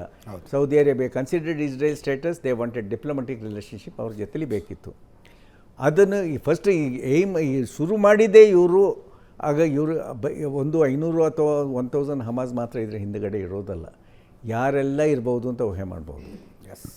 ಇದರಲ್ಲಿ ಒಂದು ಇಂಡಿಯನ್ ಫಾರಿನ್ ಪಾಲಿಸಿ. ಈಗ ಮುಂಚೆ ನಾವು ನಾನ್ ಅಲೈನ್ಮೆಂಟ್ ಅಂತ ಹೇಳುವಾಗ ನಾವು ಎಕ್ಸ್ಟ್ರೀಮ್ ಹೋಗ್ಬಿಟ್ಟೆವು ರಷ್ಯಾ ಜೊತೆಯಲ್ಲಿ. ಮತ್ತು ಈಗ ಪಾಲಿಸಿ ಈಸ್ ಡಿವೈಡೆಡ್. ಅದೇ ಥರ ಈಗ India's plan is very clear. They are with Israel. ನಾವು ಪ್ಯಾಲೆಸ್ಟೈನ್ ಜೊತೆಲಿ ಇದ್ದೇವೆ. ಬಿಕಾಸ್ ಜನರು ಸುಮ್ಮನೆ ಸಫರ್ ಆಗಬಾರ್ದು. ಅವ್ರು ಇಸ್ರೇಲ್ ಆಗಲಿ ಪ್ಯಾಲೆಸ್ಟೈನ್ ಆಗಲಿ ಸಫರ್ ಆಗ್ಬೋದು. ಆದರೆ ಇವ್ರೇನು ಮಾಡಿದ್ದು ಅಂತ ಹೇಳಿದ್ರೆ, ಹಮಾಸ್ ಅವ್ರ ಕೈಯಿಂದ ಪವರನ್ನು ಕಿತ್ಕೊಂಡು ಇದು ಮಾಡೋದೆ. ಗಾಜಾ ಸ್ಟ್ರಿಪ್ಪಲ್ಲಿದ್ದು ಇವರೇ ಕೊಟ್ಟಿದ್ದು ಅವ್ರಿಗೆ ಗಾಜಾ ಸ್ಟ್ರಿಪ್. ಹೌದು, ವಿತ್ ಎಲ್ಲ ಅಸೆಟ್ಸ್ ಜೊತೆಯಲ್ಲಿ ಕೊಟ್ಟಿದ್ದಾರೆ. ಸೊ ಈ ಥರ ಆಗಿದೆ. ನ್ಯೂಸ್ ಅವರ್ ಸ್ಪೆಷಲ್ನಲ್ಲಿ ಇನ್ನೊಂದು ಸಣ್ಣ ಬ್ರೇಕ್ನ ಸಮಯ. ಬ್ರೇಕ್ನ ನಂತರ ಚರ್ಚೆಯನ್ನು ಮುಂದುವರಿಸ್ತೇನೆ. ಬ್ರೇಕ್ನ ನಂತರ ನ್ಯೂಸ್ ಅವರ್ ಸ್ಪೆಷಲ್ಗೆ ಮತ್ತೊಮ್ಮೆ ಸ್ವಾಗತ. ನ್ಯೂಸ್ ಅವರ್ ಸ್ಪೆಷಲ್ನ ಇವತ್ತಿನ ಅತಿಥಿ PT Monappa, brigadier PT Monappa, ನಿವೃತ್ತ ಹಿರಿಯ ಸೈನಿಕ ಅಧಿಕಾರಿ, 37 ವರ್ಷ ಮಿಲಿಟರಿ ಇಂಟೆಲಿಜೆನ್ಸ್ನಲ್ಲಿ ಕೆಲಸ ಮಾಡಿದ್ದಾರೆ. ಇಸ್ರೇಲ್ ಹಮಾಸ್ ಕಾನ್ಫ್ಲಿಕ್ಟನ್ನು ಗಮನದಲ್ಲಿಟ್ಟುಕೊಂಡು ಭಾರತ ಕೈಗೊಳ್ಳಬೇಕಾದ ಎಚ್ಚರಿಕೆಗಳ ಬಗ್ಗೆ ನಾವು ಮಾತಾಡ್ತಾ ಇದ್ದೀವಿ. ಅನೇಕ ಪ್ರಶ್ನೆಗಳನ್ನು ತೆಗೆದುಕೊಳ್ಳುವ ಸಮಯ. ಸರ್ ಹಲೋ ಸರ್, ಶಾಜಿಲ್ ಅಹಮದ್ ಅಂತ. ಚೈನಾ ಬಗ್ಗೆ ಮಾತಾಡಬೇಕಂತ ಸರ್. ಮಂತ್ ಬ್ಯಾಕು ಚೈನಾ ಅವರು ಒಂದು ಅಫಿಷಿಯಲ್ ಮ್ಯಾಪ್ ಬಿಡ್ತಾರೆ, ಅವ್ರ ಕಂಟ್ರಿಯ ಹೊಸ ಅಫಿಷಿಯಲ್ ಮ್ಯಾಪ್. ಅದರಲ್ಲಿ part of Arunachal Pradesh, ಸಿಯಾಚಿನ್ನು, Aksai Chinnu include ಮಾಡಿ ಪಬ್ಲಿಷ್ ಮಾಡ್ತಾರೆ. ಅರುಣಾಚಲ್ ಪ್ರದೇಶ LAC ಹತ್ರ ಅದೇ ಬಿಲ್ಡ್ ಇದು ಬಂಕರ್ಸು, ಹೈವೇಸು, ಜೆಟ್ಸ್ ಲ್ಯಾಂಡ್ಗೆ ಎಲ್ಲ ತಯಾರಿ ಮಾಡ್ಕೊಂಡಿದ್ದಾರೆ. ಮತ್ತು ಪಾಕಿಸ್ತಾನದಲ್ಲೂ ಹೈವೇಸ್ ಮಾಡ್ತಾರೆ. They are sponsoring highways from China to Pakistan. We call it Pak occupied Kashmir. ಅಲ್ಲ, ಓಕೆ. ಅಲ್ಲ ಫಾರ್ ಯುವರ್ ಸಾರಿ ಮತ್ತು ಶ್ರೀಲಂಕಾ ಅಲ್ಲಿ ಪೋರ್ಟ್ಸ್ ಮಾಡಿ ಫಂಡ್ ಮಾಡಿ ಅಲ್ಲಿ ಅವ್ರ ಶಿಪ್ ಆರ್ಮಿ ಶಿಪ್ ಟ್ರೈನಿಂಗ್ ಎಲ್ಲ ಕೊಡ್ತವ್ರೆ. Is China planning something big against India ಅಂತ sir question. Definitely that is why the stand off, ಅದರಲ್ಲಿ ಡೌಟೇ ಇಲ್ಲ. ಯಾಕೆಂದರೆ ಅದಕ್ಕೆ ಅಗೇನ್ಸ್ಟ್ ಗೌರ್ಮೆಂಟ್, ನಮ್ಮ ಗೌರ್ಮೆಂಟು ಆ್ಯಪ್ಗಳನ್ನ ಬ್ಯಾನ್ ಮಾಡ್ತಾರೆ, ಚೈನೀಸ್ ಆ್ಯಪ್ಗಳನ್ನ ಬ್ಯಾನ್ ಮಾಡ್ತಿದೆ. Why can't India take a stronger opposition against this ಅಂತ ಸರ್. I tell you. ಒಂದು ಏನಂತ ಹೇಳಿದ್ರೆ, ನಿಮ್ಮ ಕ್ವಶನ್ ಏನು, ಫಸ್ಟ್ ಇದು ಈ ಮ್ಯಾಪ್ದು, ಇದು ನನ್ನ ಲೆಕ್ಕ ಪ್ರಕಾರ 10 ಅಥವಾ 11ನೇ ಸಲ ಈ ಥರ ಪ್ರೊಡ್ಯೂಸ್ ಮಾಡಿದ್ದಾರೆ ಮ್ಯಾಪ್. ಇದು ನಥಿಂಗ್ ನ್ಯೂ ಆಯಿತಾ. ಫಸ್ಟ್. ಸೆಕೆಂಡ್ಲಿ, ಚೈನಾದ border with us is not surveyed by British time. We depend on watershed. Watershed ಅಂತ ಹೇಳಿದ್ರೆ, ಈಗ ಒಂದು ಹಿಲ್ ಫೀಚರಿಗಿದ್ರೆ ನೀರು ಈ ಸೈಡ್ಗೆ ಹೋಗೋದಕ್ಕೆ ವಾಟರ್ ಶೆಡ್ ಅಂತ ಹೇಳೋದು. ಅದು ಮೆಕ್ಮೋಹನ್ ಲೈನ್ ಅಂತ ಹೇಳೋದು, ಕರೆಯೋದು ಅದನ್ನು. ಅದರಲ್ಲಿ ಡೆಫಿನೆಟ್ ಇದಿಲ್ಲ. ಅದಕ್ಕೆ ನಾವು ಅಲ್ಲಿವರೆಗೆ ನಾವು ಪೆಟ್ರೋಲ್ ಮಾಡ್ತೇವೆ, ಇವ್ರು ಮಾಡ್ತಾರೆ. ಅವರು ಈಗ POK, ಪಾಕಿಸ್ತಾನ್ ಆಕ್ಯುಪೈಡ್ ಕಾಶ್ಮೀರ್, ಅದರಲ್ಲಿ ಇವರು ಒಂದು 15 lakh ಸ್ಕ್ವೇರ್ ಕಿಲೋಮೀಟರ್ಸ್ ಬಿಟ್ಟು ಕೊಟ್ಟಿದ್ದಾರೆ ಆ ಟೈಮಲ್ಲೇ. ಸೊ ಈಗ ಅದು Karakoram highway was the best. ಅವರು ಹಿಂದೆ ಬ್ಯಾಕ್ ಡೋರ್ ಎಂಟ್ರಿ ಕರಾಚಿಗೆ ಬೇಗೆ through that Karakoram all weather highway ಮಾಡಿದರು ಅವರು. ಈಗ ನಾವು as on today that is part of China. Time ಬರೋಗ ಅದು ನಾವು ವಾಪಸ್ ತಗೊಳ್ತೇವೆ, ಅದು ಹೇಗಾಯ್ತದೆ ಅಂತ ನೋಡೋಣ. ಒಂದು ಆದರೆ ಚೈನಾದ ಸುಲಭವಾಗಿ ಹೇಳ್ತಾರೆ ನೋಡಿ ಇವರು. ಅಲ್ಲ, ವಾಪಸ್ ತಗೊಳ್ತೇವೆ, ಹೆಂಗಾಗುತ್ತೆ. This is the we are hoping for that day sir. We are hoping for that policy. Yes, we are hoping for that. Tell you one thing. No, I loved the way you told it anta. Yes. So and we are planning on that. Yes, we will. Yes sir. ಅಲ್ಲ, we are planning on that. This is a stated policy of government. It's not that we are absolutely. ಹಾಗೆಲ್ಲ ಯಾರು ಬಿಡೋದಿಲ್ಲ, ನಮ್ಮ ಜಾಗ. That is ours, U C. ಅದು ಬಿಡೋಣ. ಈಗ now the question is, ನೀವು ಕೇಳಿದ್ದು ಚೈನಾದ ಅವ್ರದ್ದೇನು ಚೈನೀಸ್ ಅಗ್ರೆಷನ್ ವಿರುದ್ಧ ಭಾರತ ಸಫಿಷಿಯಂಟ್ ಅನ್ನೋ 100% ಅಷ್ಟೇ. ಯು ಸಿ ಏನಾಯಿತು ಅಂತ ಹೇಳಿದ್ರೆ, ಅನ್ಫಾರ್ಚುನೇಟ್ಲಿ ಪ್ರೀವಿಯಸ್ ಈಗ ಒಂದು 15 ವರ್ಷಕ್ಕೆ ಮುಂಚೆ IK ಆಂಟನಿಯವರು ಡಿಫೆನ್ಸ್ ಮಿನಿಸ್ಟರ್ ಆಗಿದ್ದರು. ಯಾವ ಪರ್ಚೇಸು ಆಗಿಲ್ಲ. ನಮಗೆ ಬೇಕಾದ ಮೆಟೀರಿಯಲ್, ಆರ್ಟಿಲರಿ, ಗನ್ನಲ್ಲಿ ಅಮ್ಯುನಿಷನ್ ಇರಲಿಲ್ಲ ನಮ್ಮ ಹತ್ರ ಆಫ್ಟರ್ ಕಾರ್ಗಿಲ್ ವಾರ್. ಈಗ ಎಲ್ಲ ಇದು ಮಾಡಿದ್ದಾರೆ, ತಯಾರಿ ಮಾಡಿದ್ದಾರೆ. HAL, HMT, BHEL, BAL ಎಲ್ಲಲ್ಲಿ ಅಪ್ಗ್ರೇಡ್ ಮಾಡಿ ಬೆಸ್ಟ್ ಆಫ್ ದ ಮ್ಯಾನೇಜರಲ್ ಸ್ಕಿಲ್ಸ್ನ ಹಾಕಿಬಿಟ್ಟು ವಿ ಆರ್ ಪ್ರೋಗ್ರೆಸ್ಡ್. ಆ್ಯಂಡ್ ಇನ್ನೊಂದು 2 ವರ್ಷದಲ್ಲಿ will be exporting like any other country ಆರ್ಮ್ಸನ್ನು ಎಕ್ಸ್ಪೋರ್ಟ್ ಮಾಡ್ತಿದ್ದೇವೆ. So we are ready. ನೀವು AK ಆಂಟನಿ ಹೆಸರು ತಗೊಂಡು ಬಿಟ್ರಿ ಅನ್ನುವ ಕಾರಣಕ್ಕೆ, ಐ ಮೀನ್ ಇದನ್ನು ನಾನ್ ಪೊಲಿಟಿಕಲ್ ಆಗಿ ನಾನು ಉಳಿಸ್ಬೇಕು ಅಂತಾನೆ ಟ್ರೈ ಮಾಡ್ತಾ ರಿಲೆವೆಂಟ್ ಅಂತ ನೀವು ಎತ್ತಿದ್ರಿ. ಒಂದು ಪ್ರಶ್ನೆ ಬರುತ್ತೆ, ಭಾರತದ ಗಡಿಯಲ್ಲಿ ಚೈನಾದವರು ತಮ್ಮ ಪ್ರದೇಶದಲ್ಲಿ ಇನ್ಫ್ರಾಸ್ಟ್ರಕ್ಚರ್ ಹೆಂಗೆ ಡೆವಲಪ್ ಮಾಡ್ಕೋತಾ ಇದ್ದಾರೆ. ರೋಡ್ ಮಾಡ್ತಿದ್ದಾರೆ, ಬ್ರಿಡ್ಜ್ ಮಾಡ್ತಿದ್ದಾರೆ, ಏರ್ಪೋರ್ಟ್ಗಳನ್ನು ಮಾಡ್ತಿದ್ದಾರೆ, ಎಲ್ಲ ಮಾಡ್ತಿದ್ದಾರೆ. ಭಾರತ ಯಾಕೆ ಮಾಡ್ತಿಲ್ಲ ಅನ್ನುವ ಪ್ರಶ್ನೆ ಬಂದಾಗ, you know what was the answer? ರಸ್ತೆಗಳನ್ನು ಮಾಡದೇ ಇರುವುದು ಕೂಡ ವಿದೇಶಾಂಗ ನೀತಿಯ ಭಾಗ ಅಂತ ಉತ್ತರ ಬಂತು ಪಾರ್ಲಿಮೆಂಟ್ನಲ್ಲಿ. The same AK Antony. ಆಗ ನಾವು ಒಳ್ಳೆಯ ರಸ್ತೆಗಳನ್ನು ಮಾಡದೇ ಇರುವುದು ಕೂಡ ನಮ್ಮ ವಿದೇಶಾಂಗ ನೀತಿಯ ಭಾಗ ಅಂತ AK ಆಂಟನಿ ಕೇಳಿದ ಪ್ರಶ್ನೆಗೆ ಉತ್ತರ ಕೊಟ್ಟರು ಪಾರ್ಲಿಮೆಂಟ್ನಲ್ಲಿ. That was the unfortunate thing. Exactly. And what is the situation of border roads ನಾವು ಸರ್? ಈಗ overnight full border roads organisation ಎಲ್ಲ ಜಾಗದಲ್ಲಿ ಮೇಲೆವರೆಗೆ ಇದು ಮಾಡಿದ್ದಾರೆ. ಈಗ ನಾವು 1978 ಆ್ಯಕ್ಟಿಂಗ್ ಮೇಜರ್ ಆಗಿ ಫಾರ್ವರ್ಡ್ ಮೋಸ್ಟ್ ಕಂಪ್ನಿಯಲ್ಲಿ ಲಡಾಖಲ್ಲ UP ಟಿಬೆಟ್ ಬಾರ್ಡ್ಲಿ ಇದ್ದೆವು. ಮಾನಸರೋವರಕ್ಕೆ ಹೋಗೋ ಜಾಗ ಜಿಪ್ತಿ ಅಂತ ಇದೆ, ಅಲ್ಲಿಂದ ಶಿಯಾ ಲೇಕ್ ಪಾಸ್, ಅಲ್ಲೆಲ್ಲ ನಾವು ನಮ್ಮ ಬೆಟಾಲಿಯನ್ ಹೆಡ್ ಕ್ವಾರ್ಟರ್ಸಿಂದ 2 ದಿನದ ಮಾರ್ಚ್ ನಮ್ಮ ಕಂಪನಿಗೆ ಲೊಕಾಲಿಟಿ ತಲುಪಲಿಕ್ಕೆ 2 ದಿವಸ ಬೇಕಾಗ್ತಿತ್ತು.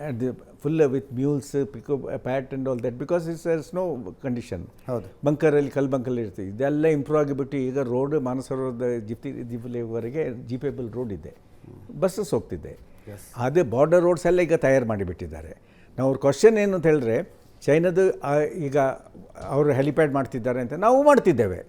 ಮತ್ತು ಅವರು ಅರುಣಾಚಲ್ ಪ್ರದೇಶದಲ್ಲಿ ಮೆಕ್ಮೋಹನ್ ಲೈನ್ದು ಆ ಸೈಡಿಗೆ ಮಾಡೋದು. They are doing that. ಮುಂಚೆ ಅವ್ರು ಮಾಡಲಿಲ್ಲ. ಇವರು ಈಗ ಹೇಳಿದ್ರಲ್ಲ, ಆಗ ಒಂದು ರಿಪ್ಲೈ ಕೊಟ್ಟರು ಅಂತ. ಆಗ ಅವರ ಸ್ಟೇಟೆಡ್ ಪಾಲಿಸಿ ಏನು ಅಂತ ಹೇಳಿದ್ರೆ, ಅವ್ರು ಚೈನೀಸ್ ನಮ್ಮನ್ನು ಅಟ್ಯಾಕ್ ಮಾಡಿದ್ರೆ ಆಗ ಅವ್ರಿಗೆ ಬಾಕಿ ಮುಂದುಗಡೆ ಬರಲಿಕ್ಕೆ ಅವ್ರಿಗೆ ಈಸಿ ಆಗಬಾರ್ದು ಅಂತ ನಾವು ರೋಡ್ ಮಾಡೋದಿಲ್ಲ ಅಂತ.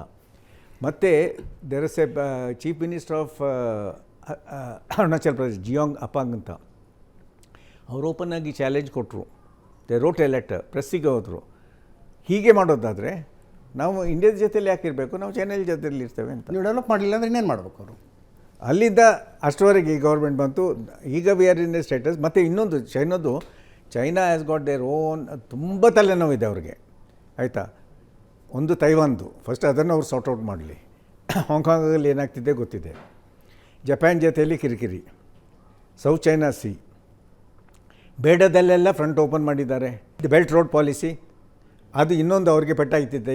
ಇದೀಗ ನಾವು ಅದು ಅರಬ್ ಇಸ್ರೇಲ್ ರೆಕಾರ್ಡ್ ಆಗಿಬಿಟ್ಟಿದ್ರೆ ನಮ್ಮದು MCIR ರೋಡ್ ಬರ್ತಿತ್ತು ಅಲ್ಲಿಗೆ ವಾಣಿಜ್ಯಕ್ಕೆ. ಅದಕ್ಕೆ ಎಲ್ಲರದ್ದು ಇಂಟ್ರೆಸ್ಟ್ ಇದೆ. Every one has got a finger in the pie. ಈ ಕಡೆ ಪಾಕಿಸ್ತಾನ, ಆ ಕಡೆ ಸೌತ್ ಕೊರಿಯಾ ಬಿಟ್ಟರೆ ಫ್ರೆಂಡ್ಸ್ ಅನ್ನುವಂಥದ್ದು ಯಾರೂ ಸುತ್ತು ಕಡೆ ಚೈನಾಕ್ಕಿಲ್ಲ. ಇಲ್ಲ, ಈಗ ಭಾಳ ಕಡಿಮೆ ಆಗೋಗಿದೆ. ಮತ್ತು ಇನ್ನೊಂದು ಏನು ಅಂತ ಹೇಳಿದ್ರೆ, ನಾವು ಈಗ ಮೊನ್ನೆ ಒಂದು ಇದರ ರೇಡ್ ಆಯ್ತಲ್ಲ, ಅದು ಫರ್ಮ್ ಹೇಳಿಲ್ಲ, ಮೋಸ್ಟ್ ಪ್ರಾಬ್ಲಿ ಅದು MI ಅಂತ ಕಾಣ್ತದೆ. ಯಾವುದೋ ನಮ್ಮ ಟೆಲಿಫೋನ್ ಮಾಡ್ತಿತ್ತಲ್ಲ, ರೇಡಾಗಿ ಎಷ್ಟೋ ಕ್ರೋರ್ಸ್ ಅವರು ಹವಾಲ ಅದೆಲ್ಲ ಹಿಡಿದ್ರು ಮೊನ್ನೆ. 15 ಅವರ ಪ್ರಶ್ನೆ ಬೇಸಿಕಲಿ ಇದು, ಚೈನೀಸ್ ಸೋಲ್ಜರ್ಸ್ ಒಳಗೆ ಬಂದಾಗ ನಮ್ಮವರು ಒಳಗೆ ನುಗ್ಗಬೇಕು, ಅಗ್ರೆಸಿವ್ ಸ್ಟ್ಯಾಂಡ್ ಯಾಕಿಲ್ಲ ನಮ್ಮದು ಅಂತ. ಈಗ ಏನಾಯ್ತು ಅಂತ ಹೇಳಿದ್ರೆ, India is a country, as far as possible you restrain. Any fool can go inside, but objectives ಇರಬೇಕು. ಹೋಗಿ ಏನು ಮಾಡೋದು? Can you hold the ground there? ಒಂದು ಆಯಿತಾ. Second thing is, in where they this time came in Depsang ಮತ್ತು ಡಮ್ಚೌಕ್, ಲೇ ಲಡಾಖ್ನ ಮುಂದ್ಗಡೆ, ಅದರಲ್ಲಿ we threw them back. Status quo ಇದ್ದಾರೆ. ಈಗ ಬೇಕು ಅಂತ ಹೇಳಿ ಆ್ಯಂಟಿ ಪಬ್ಲಿಸಿಟಿ ಕೊಡ್ತಾರೆ. We are given so much of, ಏನು ಚೈನಾಕ್ಕೆ ಏನು ಲ್ಯಾಂಡ್ ಸಿಕ್ಕಿಲ್ಲ, ಕೊಟ್ಟೂ ಇಲ್ಲ. ಅದು ಒಂದೇ ಒಂದು ಮಿಸ್ಟೇಕ್ ಆಗಿದೆ ಅದರಲ್ಲಿ ಅಂತ ಹೇಳಿದ್ರೆ, colonel Rao or somebody with 22 people, Santosh Rao, ಅದು bit of a command failure ಅಂತ ನಾವು ಹೇಳ್ಬೋದು. ಅವರು ವಿತೌಟ್ ವೆಪನ್ ಯಾಕೆ ಹೋಗಿದ್ದು ನಮ್ಗೆ ಗೊತ್ತಾಗೋದಿಲ್ಲ. ಒಂದು ಟಾಕ್ಸ್ಗೆ ಅಂತ. ಆ್ಯಂಡ್ ಚೈನೀಸ್ ನಾವು ಸಹ ಹೋಗಿದ್ದೇವೆ. I got to China, Pakistan at least 7 times. Usually ನಾವು ಹೋಗುವಾಗ ಇದಕ್ಕೆ ಕಾನ್ಫರೆನ್ಸ್ಗೆ ಎಲ್ಲ ಆ ಥರ ಆಗೋದಿಲ್ಲ. This was a departure. ಈಗ ಹಮಾಸ್ ಮಾಡಿದ್ದೇನು departure. It never happen with this one. ಆ ಥರ ಆಯಿತು. 1962 ಚೀನಾ ಯುದ್ಧ, ಹಾಂ, ಭಾರತ ತಿಂದಂಥ ಏಟು, ಅಲ್ಲಿಂದ ಇಲ್ಲಿ ತನಕ ಭಾರತ ಚೀನಾದ ಸಂಬಂಧಗಳು ಭದ್ರತೆ ವಿಷಯದಲ್ಲಿ ಇಂಪ್ರೂವ್ ಆಗಿದ್ದನ್ನು ನೋಡ್ತೀರಾ? ವಿವರ್ ದ ಏನು ಹೆಂಗೆ ಹಮಾಸ್ ಒಂದು ಶಾಕು ಸರ್ಪ್ರೈಸ್ ಕೊಡ್ತಲ್ಲ, ಹಂಗೆ 1962ನಲ್ಲಿ ಚೈನಾ ಕೊಡ್ತು ನಮಗೆ. ಹಿಂದಿ ಚೀನಿ ಭಾಯಿ ಭಾಯಿ, ಹಿಂದಿ ಚೀನಿ ಭಾಯಿ ಭಾಯಿ ಅಂದಿದ್ದಾಗ ಭಾಯಿ ಬಂದ ಒಳಗೆ. ಈಗ ಪುನಃ ಮಾಡ್ತಾರೆ ಅವರು. I am expecting that. Are we prepared? We are prepared, we are gearing up now. ಆದರೆ ಅವ್ರದ್ದು ಎಷ್ಟು ತೊಂದರೆ ಇದೆ ಅಂತ ಹೇಳಿದೆ, ಅವ್ರದ್ದೇ internal situation. The Chinese central party of communist party, Chinese president prime ಮಿನಿಸ್ಟ್ರಲ್ಲಿ ಇದಿದೆ, ತೊಂದರೆ ಇದೆ. There is a crack and break in that. Fissures are there. ಮತ್ತು ಆ ಪಾರ್ಟಿಯೊಳಗೆ ಇವ್ರದ್ದು ಪೊಸಿಷನ್ ದೃಢ ಆಗ್ತದೆ ಇಲ್ಲವೋ ಗೊತ್ತಿಲ್ಲ. ಮೂರನೇದು ಅಂತ ಹೇಳಿದ್ರೆ, ಚೈನೀಸಲ್ಲಿ ಅವ್ರ ಪ್ರಜೆಗಳೇ ತುಂಬ ದಂಗೆದ್ದಿದ್ದಾರೆ. ಅಂದರೆ ಕೋವಿಡ್ ಟೈಮಲ್ಲಿ ಅವ್ರನ್ನ ತುಂಬ ಇಂಡಿಪೆಂಡೆನ್ಸ್ ಇಲ್ಲ ಅಂತ ಹೇಳಿಬಿಟ್ಟು. ಸೊ ಈಗ ಶಿ ಜಿಂಪಿಂಗ್ ಇರುವವರೆಗೆ ಪಾಲಿಸಿ ಬದ್ಲಿಕ್ಕೆ ಆಗಿಲ್ಲ, ಬಟ್ ಅವರು ವೀಕ್ ಹಾಕ್ಕೊಂಡು ಬಂದಿದ್ದಾರೆ ಈಗ. So therefore going on an offensive against China is not a wise thing at all. But where they take a stands. ಹಾಗಾಗಿ ಮಾಡೋದಾದರೆ ಇಷ್ಟವರೆಗೆ POK ನಮ್ಮ ಈಗ ಪಾಕಿಸ್ತಾನ ಅಗೇನ್ಸ್ಟ್ ಮಾಡೋದಾದರೆ POK ಪಾಕಿಸ್ತಾನ ನಮ್ಮ ಕೆಳಗೆ ಇರ್ತಿತ್ತು. ಅವ್ರು ತಗೊಂಡು ನಾವು ಏನು ಮಾಡೋದು ಅಂತ ಕ್ವಶನ್ ಬರ್ತದೆ. POK is hours. Pakistan has been divided by the British. ಅದು ಅವ್ರಿಗೆ ಬಿಟ್ಟದ್ದು. V are not interested. Because ಒಂದು ಕಂಟ್ರಿಯಲ್ಲಿ ಒಂದು ಜಾಗವನ್ನು ಕ್ಯಾಪ್ಚರ್ ಮಾಡಿದ್ರೆ ಅದ್ರದ್ದು ಮೇಂಟೆನೆನ್ಸ್, ಅದ್ರದ್ದು ಅಡ್ಮಿನಿಸ್ಟ್ರೇಷನ್ ಈಸಿ ಅಲ್ಲ, ತೊಂದರೆ ಆಯ್ತದೆ. So we are holding on to it. ಎಲ್ಲಿ ಅವರು ಕ್ಯಾಪ್ಚರ್ ಮಾಡ್ತಾರೆ ಅಥವಾ ಇಲ್ಲಿ ಇದು ಮಾಡ್ತಾರೆ, ಅಲ್ಲಿ ಫಾರ್ವರ್ಡ್ ಪೊಸಿಷನ್ ನಮಗೆ ಅದು ಸ್ಟ್ರಾಟಜಿಕಲಿ ಸೂಟ್ ಆಗಬೇಕು. ನಾವು ಯಾವುದೋ ಜಾಗ ತಗೊಂಡು ಅದನ್ನು ನಾವು ಗುಂಡಿಯಲ್ಲಿ ಕೂತ್ರೆ ಮತ್ತು they are dominating by fire, ಆ ಥರ ಇಲ್ಲ. ಸೊ ಅದೆಲ್ಲ ವೆಲ್ ಕನ್ಸಿಡರ್ಡ್, ತೊಂದರೆ ಇಲ್ಲ. S. Up to 1961, Yeah. Goa was under Portuguese people. ಹೌದು. In 1961, we had about 4 hours operation, I think. Yeah. So. And we took back the Goa. Then the next war, what was that is China's war. China war. Their utter failure was there because of so many reasons. Goa, are there. this one, Hyderabad was also there. That was minor one. No? This is a major one. No, Razakars were called from Pakistan also. Goa was a walk away. Hyderabad was not all that easy. Yeah. That is no, though we named this as Sardar Patel Hyderabad police action. Goa-dalli first Maratha went, our own regiment went there. So in this operation, Chinese war operation, of course we failed actually, Yeah. because of so many other reasons were there. So No, we are many not reasons for prepared at that. all. They didn't anticipate. We are not prepared, and the equipment so were many also other not at all there. Reasons ಎಕ್ಸಾಕ್ಟಾಗಿ ಏನು reason ಅಂತ ತಿಳ್ಕೊಬೇಕಂದ್ರೆ brigadier John P Dalvi ಅವರು ಒಂದು ಪುಸ್ತಕ ಬರೆದಿದ್ದಾರೆ, Himalayan blunder ಅಲ್ಲ, ನಾ ಹೇಳ್ತೇನೆ. Ravi Belagere Kannada translate There was one more ಅಲ್ಲ, untold story also there. That I'll summarize ಏನು ಅಂತ. 1959ನಲ್ಲಿ ಬಾರಾಹೋತಿ ಪ್ಲೇನ್ಸಲ್ಲಿ Chinese troops had amassed. General K. S. Thimayya was the army chief. Yes, yeah. So he went and told the Krishna Menon, who was the defense minister. Defence minister. Pandit Nehru was told about it. That time the intelligence bureau, ಒಂದು ಮಲ್ಲಿಕ್ ಅಂತ ಒಬ್ಬ ಇದ್ದ IPS officer. Colonel. नहीं Mallik IPS officer, IB chap. Acha. ಅಚ್ಚಾ. So he told Nehru ಇವರೆಲ್ಲ ಅವರು ಭಾಳ ಯಾವುದೋ ರೀಸನ್ಗೆ ತಿಮ್ಮಯ್ಯ ಅಂತ ಹೇಳಿದ್ರೆ ಭಾಳ ಹೆದರ್ತಿದ್ರು ಅವರು, ದಂಗೆ ಎಬ್ಸಿ ಬಿಡ್ತಾರೆ, ಆರ್ಮಿನ ಇದು ಮಾಡ್ತಾರೆ ಅಂತೇಳಿ. Imaginary grievance, it was not like that. ಆಯಿತಾ, ಇವರು ಆರ್ಮಿಗೆ ಇಂಪಾರ್ಟೆನ್ಸ್ ಕೊಡಬೇಕು ಅಂತ ಅವ್ರು ಹೀಗೆ ಮಾಡಿದ್ದಾರೆ ಅಂತ ಹೇಳಿಬಿಟ್ಟು, ಬೇಡ ಅಂತ ಹೇಳಿಬಿಟ್ಟು ಅವರು ಅದನ್ನು ಇಗ್ನೋರ್ ಮಾಡಿದ್ರು. ಹಾಗೇನಿಲ್ಲ ಅಂತೇಳಿ ಹಿಂದಿ ಚೀನಾ ಬಾಯಿಂದ ಪಾರಿವಾಳ ಹರಿಸಿದ್ರು. ಅವ್ರು ಅಟ್ಯಾಕ್ ಮಾಡಿದ್ರು. ಬಾಕಿ Brigadier John Purushottam Dalvi has written a beautiful book, Himalayan Blunder. He has told you, everything detail is given. It was a Himalayan blunder, it was a failure. Then and army ಇಂಟೆಲಿಜೆನ್ಸ್ನ ಇನ್ಪುಟ್ಗಳನ್ನು neglect ಮಾಡಿದ್ರೆ, civilian government neglect ಮಾಡಿದ್ರೆ ದೇಶ ಎಂಥ ಬೆಲೆ ತರಬೇಕಾಗುತ್ತೆ ಅನ್ನೋದಕ್ಕೆ 1962 Intelligence example. work was not much there actually in the China's war, because we were not at all equipped, first of all. yeah. Not at all. Only we ಆ had the 303 ಪುಸ್ತಕದಲ್ಲಿ ಒಂದು ಕಡೆ rifles. ಅಲ್ಲ, ಆ ಪುಸ್ತಕದಲ್ಲಿ ಒಂದು ಕಡೆ ನನಗೆ ಆ ಸೆಂಟೆನ್ಸೇ ಮರೆಯೋದಕ್ಕಾಗೋದಿಲ್ಲ. ಬ್ರಿಗೇಡಿಯರ್ ಜಾನ್ ಪುರುಷೋತ್ತಮ್ ದಳ್ವಿ ತಮ್ಮ ಕಮಾಂಡಿಗೆ ಒಂದು ಲೆಟರ್ ಬರೀತಾರೆ. ಈ ಹಿಮಾಲಯದ ಬೆಟ್ಟದ ಮೇಲೆ ಕುತ್ಕೊಂಡು ಊಟ ಮಾಡುವುದಕ್ಕೆ, ಚಳಿಯಾದರೆ ಹೊದ್ದುಕೊಳ್ಳುವುದಕ್ಕೆ ಮತ್ತು ಚೀನಾ ಸೈನಿಕರ ಜೊತೆ ಯುದ್ಧ ಮಾಡೋದಕ್ಕೆ ನನ್ನ ಹತ್ರ ಗೋಧಿ ಹಿಟ್ಟು ಬಿಟ್ಟರೆ ಇನ್ನೇನೂ ಇಲ್ಲ ಅಂತ ಪತ್ರ ಬರೀತಾರೆ. That was the condition of the army. Yes sir. Of course, what you are telling, you are correct. See, I joined army in 1963. Okay. Okay. So then the first posting ಅಂದರೆ what ಚೀನಾ I got, ಯುದ್ಧದ ನಂತರ ತಕ್ಷಣ join ಆದ್ರೆ ನೀವು? 63ನಲ್ಲಿ join ಆದಾಗ ನನಗೆ first posting was Kargil. Okay. Okay. So then they told you take EI clothing because there is much cold and all these things. What I got was only 2 blankets extra. That's all, and one jersey I had, another jersey they gave. Okay. That's all what I was having. I shivered like anything when I reached Srinagar. ನಿಮ್ಮ native ಯಾವುದು? Bangalore. ಬೆಂಗಳೂರಿಂದ ನೀವು ಅಲ್ಲಿ ಹೋದ್ರೆ ಹಿಮಾಲಯದ ನಡುವಂಗ್ ಮೇಲೆ ಆಗ್ಬಿಡ್ತು ಕಂಬಳಿ ಸರ್. ಕೊಟ್ಟು ಏನ್ ನೀನು ಮಾಡೋಕ್ಕೂ ಹೋಗು ಅಲ್ಲಿ ಆಗ್ಲಿಲ್ಲ. ದೇಶಕಾಯಿ ಅಂತ ಕಳಿಸ್ಬಿಟ್ರೆ ಏನಾಗಬೇಕು ಮನುಷ್ಯ? So we were there. We struggled like that. What is that? And even then, I was shifted by air in helicopter. That was a postal helicopter. It was. There were no seats at all in that one. We used to sit like this with our rifles, with postal bags.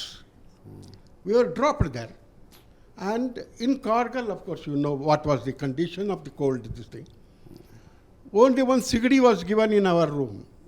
With that one, we had to, nearly 6 people were there in that. ಇನ್ನೊಬ್ಬ ಸೈನಿಕನ ಕತೆ ಹೇಳ್ತಾ ಇದ್ದೆ ನಾನು. ಹಂಗೆ first time drop ಮಾಡಿದಾಗ ಭಾರತ ಯಾವ ಕಡೆ ಪಾಕಿಸ್ತಾನ ಯಾವ ಕಡೆ ಅನ್ನೋದು ಗೊತ್ತಾಗ್ಲಿಲ್ಲ ಅಂತ ಅವರಿಗೆ. No, what I want ಹೋಗಿ to ಹಿಂಗೆ come ಹೋಗಿ now- ಹಿಂಗೆ ಇಳಿಸ್ ಬಂದಾಗ ಯಾವ ಕಡೆ ಭಾರತ ಯಾವ ಕಡೆ ಪಾಕಿಸ್ತಾನ ಅಂತ. What I have to say now is, in the next 65 was the war. Yes. Indo-Pakistan war was there. I was with 17th Rajput, and we were shifted from Kargil to Firozpur when the war started. From there on September 5th, I think so, 1965. So we were told mount the vehicles. So we were given only 1 hour notice, and then we went there. Via Bikki Pind in Punjab, we entered Pakistan border. What I want to say there, when we entered for nearly about 4 to 5 kilometers after the border, there was no firing from them. Yes. There was no firing from them. So when that is the case, from our place also there was no fence or nothing, it is there. So in that is the case, the terrorists may easily come inside from there. 1965 There are ಇದು ಅಂದರೆ so many places were like that. ನನಗೆ ಆ ಯುದ್ಧದ monumental picture ಅಂತ ಅನ್ಸೋದು Lahore school ಮೇಲೆ ಭಾರತದ ಧ್ವಜ ನೆಟ್ಟಿತ್ತು. Actually, we were only about 1.5 kilometers from Lahore. Yes, Only 1.5 ಔಟ್ಸ್ಕರ್ಟ್ಸಿನ ಯಾವುದೋ ಸ್ಕೂಲು ಅನ್ಸುತ್ತೆ ಅದು. ಆ ಸ್ಕೂಲ್ ಮೇಲೆ ಭಾರತದ ಧ್ವಜ ಹಾರಾಡ್ತಾ ಇರೋದು. ಅದಕ್ಕೆ ನಮ್ಮ ಮುಂಚೆ ಬೇದಿಯಾ ಅಂತ ಒಂದು ವಿಲೇಜು, ಅದನ್ನು ಕೂಡ ಕ್ಯಾಪ್ಚರ್ ಮಾಡಿದ್ವಿ ನಾವು. And all these things. There only on the air attack I had my shoulders down. When I jumped into a trench, I fell down, I lost my this. ನೀವು ಯಾವಾಗ ಸರ್ ರಿಟೈರ್ ಆಗಿದ್ದು? ಯಾವಾಗ? ನಾನು 72ನಲ್ಲಿ ಬಂದ್ಬಿಟ್ಟೆ. 72. ಈಗ ಏನು ಸರ್ವಿಂಗ್ ಸೋಲ್ಜರ್ಸ್ ಯಾರು ಸಿಕ್ಕಾಗ ಅವ್ರ ಕಂಡೀಷನ್ಸ್ ಹೇಳ್ತಿರ್ತಾರಲ್ಲ, ಏನು ಡಿಫ್ರೆನ್ಸ್ ಅನ್ಸುತ್ತೆ? ಇವಾಗ ಚೆನ್ನಾಗಿ ಎಕ್ವಿಪ್ಮೆಂಟ್ ಆಗೋಗ್ಬಿಟ್ಟಿದೆ. ನಾವು even country has come a long way. Even a new recruit he say, give me the gun, I will go there. So much this thing strength has come to soldiers. We were having only 303 rifle, which is very difficult to heavy. It was so heavy to lift also. And the back this thing stock, it was to ಇದು ಭುಜ ಹೊಗೆ ಬಿಡೋದು ಹಂಗಿರುತ್ತೆ. ಅಷ್ಟು ದಪ್ಪ ಇದು backward short ಹೊಡೆಯೋದು. ಅದು how this defence was not at all there. ಅಲ್ಲಿಂದ ಹೋಗಿ ಬರೋದಕ್ಕೆ ಯಾರು ಹೋಗ್ತಾರೆ, ಯಾರು ಬರ್ತಾರೆ? ನೋ ರೀಸನ್ ಸಾಹೇಬರು ಆರ್ಮಿ ಜಾಯ್ನ್ ಆಗಿದ್ದ ವರ್ಷ ಇತ್ತಲ್ಲ 1963. ಹೆಚ್ಚು ಕಡಿಮೆ ಆ ದಶಕದಲ್ಲಿ ಒಂದು ದೇಶಕ್ಕೆ ಸೈನ್ಯ ನಿಜವಾಗ್ಲೂ ಬೇಕಾ ಅನ್ನುವ ಚರ್ಚೆ ಬಹಳ ದೊಡ್ಡ ಮಟ್ಟದಲ್ಲಿ ಆಗ್ತಾ ಇತ್ತು. ಹೌದಾ ಸರ್, ಒಪ್ಪೋದಿರಾ? ಗಾಂಧೀಜಿಯವರು ಫೀಲ್ಡ್ ಮಾರ್ಷಲ್ ಕರಿಯಪ್ಪನವರು ಕರೆದು ಕೇಳಿದ್ರು, ಯಾಕೆ ಬೇಕು ಒಂದು ದೇಶಕ್ಕೆ ಸೈನ್ಯ ಅಂತ. ಗಾಂಧೀಜಿ ಫೀಲ್ಡ್ ಮಾರ್ಷಲ್ ಕರಿಯಪ್ಪನವ್ರನ್ನ ಕರೆದು ಕೇಳಿದ್ರು, ಕಂಟ್ರಿ ಅಂತ, peace loving country, nobody will attack India, why do you want army? That was the theory. So I want to listen to him about it. ಅದೇ ಆದರೆ ಅದೊಂದು ಭಾಳ ಸೀರಿಯಸ್ ಥಾಟ್ ಇತ್ತು, ಭಾರತಕ್ಕೆ ಸೈನ್ಯ ಬೇಕಾಗಿಲ್ಲ ಅಂತ. ಅದೇ first Gandhiji was the first person to say that we are a peace loving country. ನಮ್ಮನ್ನು ಯಾರು ಅಟ್ಯಾಕ್ ಮಾಡೋದಿಲ್ಲ, ನಮಗೆ independence showing the other cheek ನಮಗೆ ಸಿಕ್ಕಿದೆ. ಹೌದು. ಸೊ ಇಂಡಿಯಾಕ್ಕೆ ಯಾಕೆ ಜನರು ಅಟ್ಯಾಕ್ ಮಾಡಬೇಕು, ನಮಗೆ ಆರ್ಮಿ ಯಾಕೆ ಬೇಡ ಅಂತ. Then there is a major discussion, ಬೇಕಾ ಬೇಡ ಅಂತ. Then Sardar Patel took a stand and Nehru also agreed with that, because that time Sardar Patel was more powerful than anyone else. He did a lot to this one. So Nehru also, they had no choice, and then they said that it has to be retained. Aga India, the Pakistan army was divided into two. The tanks, guns, troops, ಎಲ್ಲ asset ಎಲ್ಲ divide ಆಯಿತು. ಒಂದು 35 and 65 ratio May. ಆಗ ಅದಾದಮೇಲೆ ನಾವು after 1962 ವಾರ ಆದಮೇಲೆ ಮತ್ತೆ ಹೊಸ ಯೂನಿಟ್ಸ್ ಕೋರ್ ಎಲ್ಲ ರೇಸ್ ಮಾಡಿ ಬಂದಿತ್ತು. ಮಧ್ಯದಲ್ಲಿ ಸ್ವಲ್ಪ ಸ್ಟಾಪ್ ಆಗಿತ್ತು. ಸೈನ್ಯವನ್ನು ಬರ್ಖಾಸ್ತ್ ಮಾಡಿಬಿಟ್ರೆ ಹೆಂಗೆ ಅನ್ನೋದೊಂದು ಯೋಚನೆ ಬಂತು. ಬರ್ಖಾಸ್ತ್ ಮಾಡಿಬಿಡೋದು ಒಂದೇ ಸರ್ತಿ. ಅದಕ್ಕೆ ಸೈನ್ಯದಿಂದಲೇ ವಿರೋಧ ವ್ಯಕ್ತಪಡಿಸುತ್ತೆ, ಅದು ಇಲ್ಲದೇ ಇದ್ರೆ ಆಗೋದಿಲ್ಲ, ಸೈನ್ಯ ಇಲ್ಲದೇ ಇದ್ರೆ ಅಂತ. ಆವಾಗ ರಿಕ್ರೂಟ್ಮೆಂಟೇ ಮಾಡದೆ ಹೋದರೆ, ಹೊಸ ವೆಪನ್ಗಳನ್ನು ಖರೀದಿ ಮಾಡೋದ್ರೆ ಗ್ರ್ಯಾಜುವಲಿ ಮುಗಿದು ಹೋಗುತ್ತಲ್ಲ ಸೈನ್ಯ ಅನ್ನುವ ಯೋಚನೆ ಸರ್ಕಾರದ ಮಟ್ಟದಲ್ಲಿ ಇತ್ತು. ಸಾಹೇಬ್ರೆ, ಈಗ innocent lives and property are lost ವಾರಲ್ಲಿ. ಹೌದು. What is the United Nations the security council doing? They cannot stand as a mute spectator. The 5 nations, big nations, when Russia themselves are attacking Croatia. Now here you have this, China may attack India, China may attack Taiwan for the semiconductor. ಅದೊಂದು photo ಇದೆ, ನೋಡಿದ್ದೀರಾ ನೀವು? UN the soldier ಒಬ್ಬ ಅನ್ಇನ್ವಾಲ್ವ್ಡ್ in peace ಅನ್ನುವ ರೀತಿಯಲ್ಲಿ. ಈ topic ಬಂದಿದ್ದರಿಂದ ನಾನೊಂದು UN ಒಂದು ಸ್ಮಾಲ್ ಬ್ರೀಫ್ ಕೊಡ್ತೇನೆ ಕವರ್ ನಿಮಗೆ. ನಾನು ಕಾಶ್ಮೀರಲ್ಲಿ first time as a captain post ಆಗಿರುವಾಗ ನಾನು ಸ್ಟಾಫ್ ಆಫೀಸರ್ ಆಗಿದೆ. ಅನ್ಮೋಜಿಪ್ ಅಂತ ಇತ್ತು, United Nations military observers group in India and Pakistan. Okay. They are manned by the Commonwealth country officers. So ಒಂದು ಡ್ಯಾನಿಷ್ ಆಫೀಸರ್ ಪೀಟರ್ ಹಾಲ್ಕಾಫ್ ಅಂತ, ಸೊ ಈ was interest in riding. ನಾವು ರೈಡಿಗೆ ಹೋಗ್ತಿದ್ದೆವು ಈವ್ನಿಂಗ್ ಕುದುರೆ ಸವಾರಿಗೆ. ಸೊ ಏನು ಅಂತ ಹೇಳಿದ್ರೆ, ಏನಾದರೂ ಸೀಸ್ ಫೈರ್ ವೈಲೇಷನ್ ಆದರೆ, ಅಲ್ಲಿ ಆದರೆ ಇಲ್ಲಿ ಆದರೆ, we use to protest a ceasefire violation, because after the Shimla agreement there was a ceasefire violation, right? 71 ಆದಮೇಲೆ, ವಾರ ಆದಮೇಲೆ.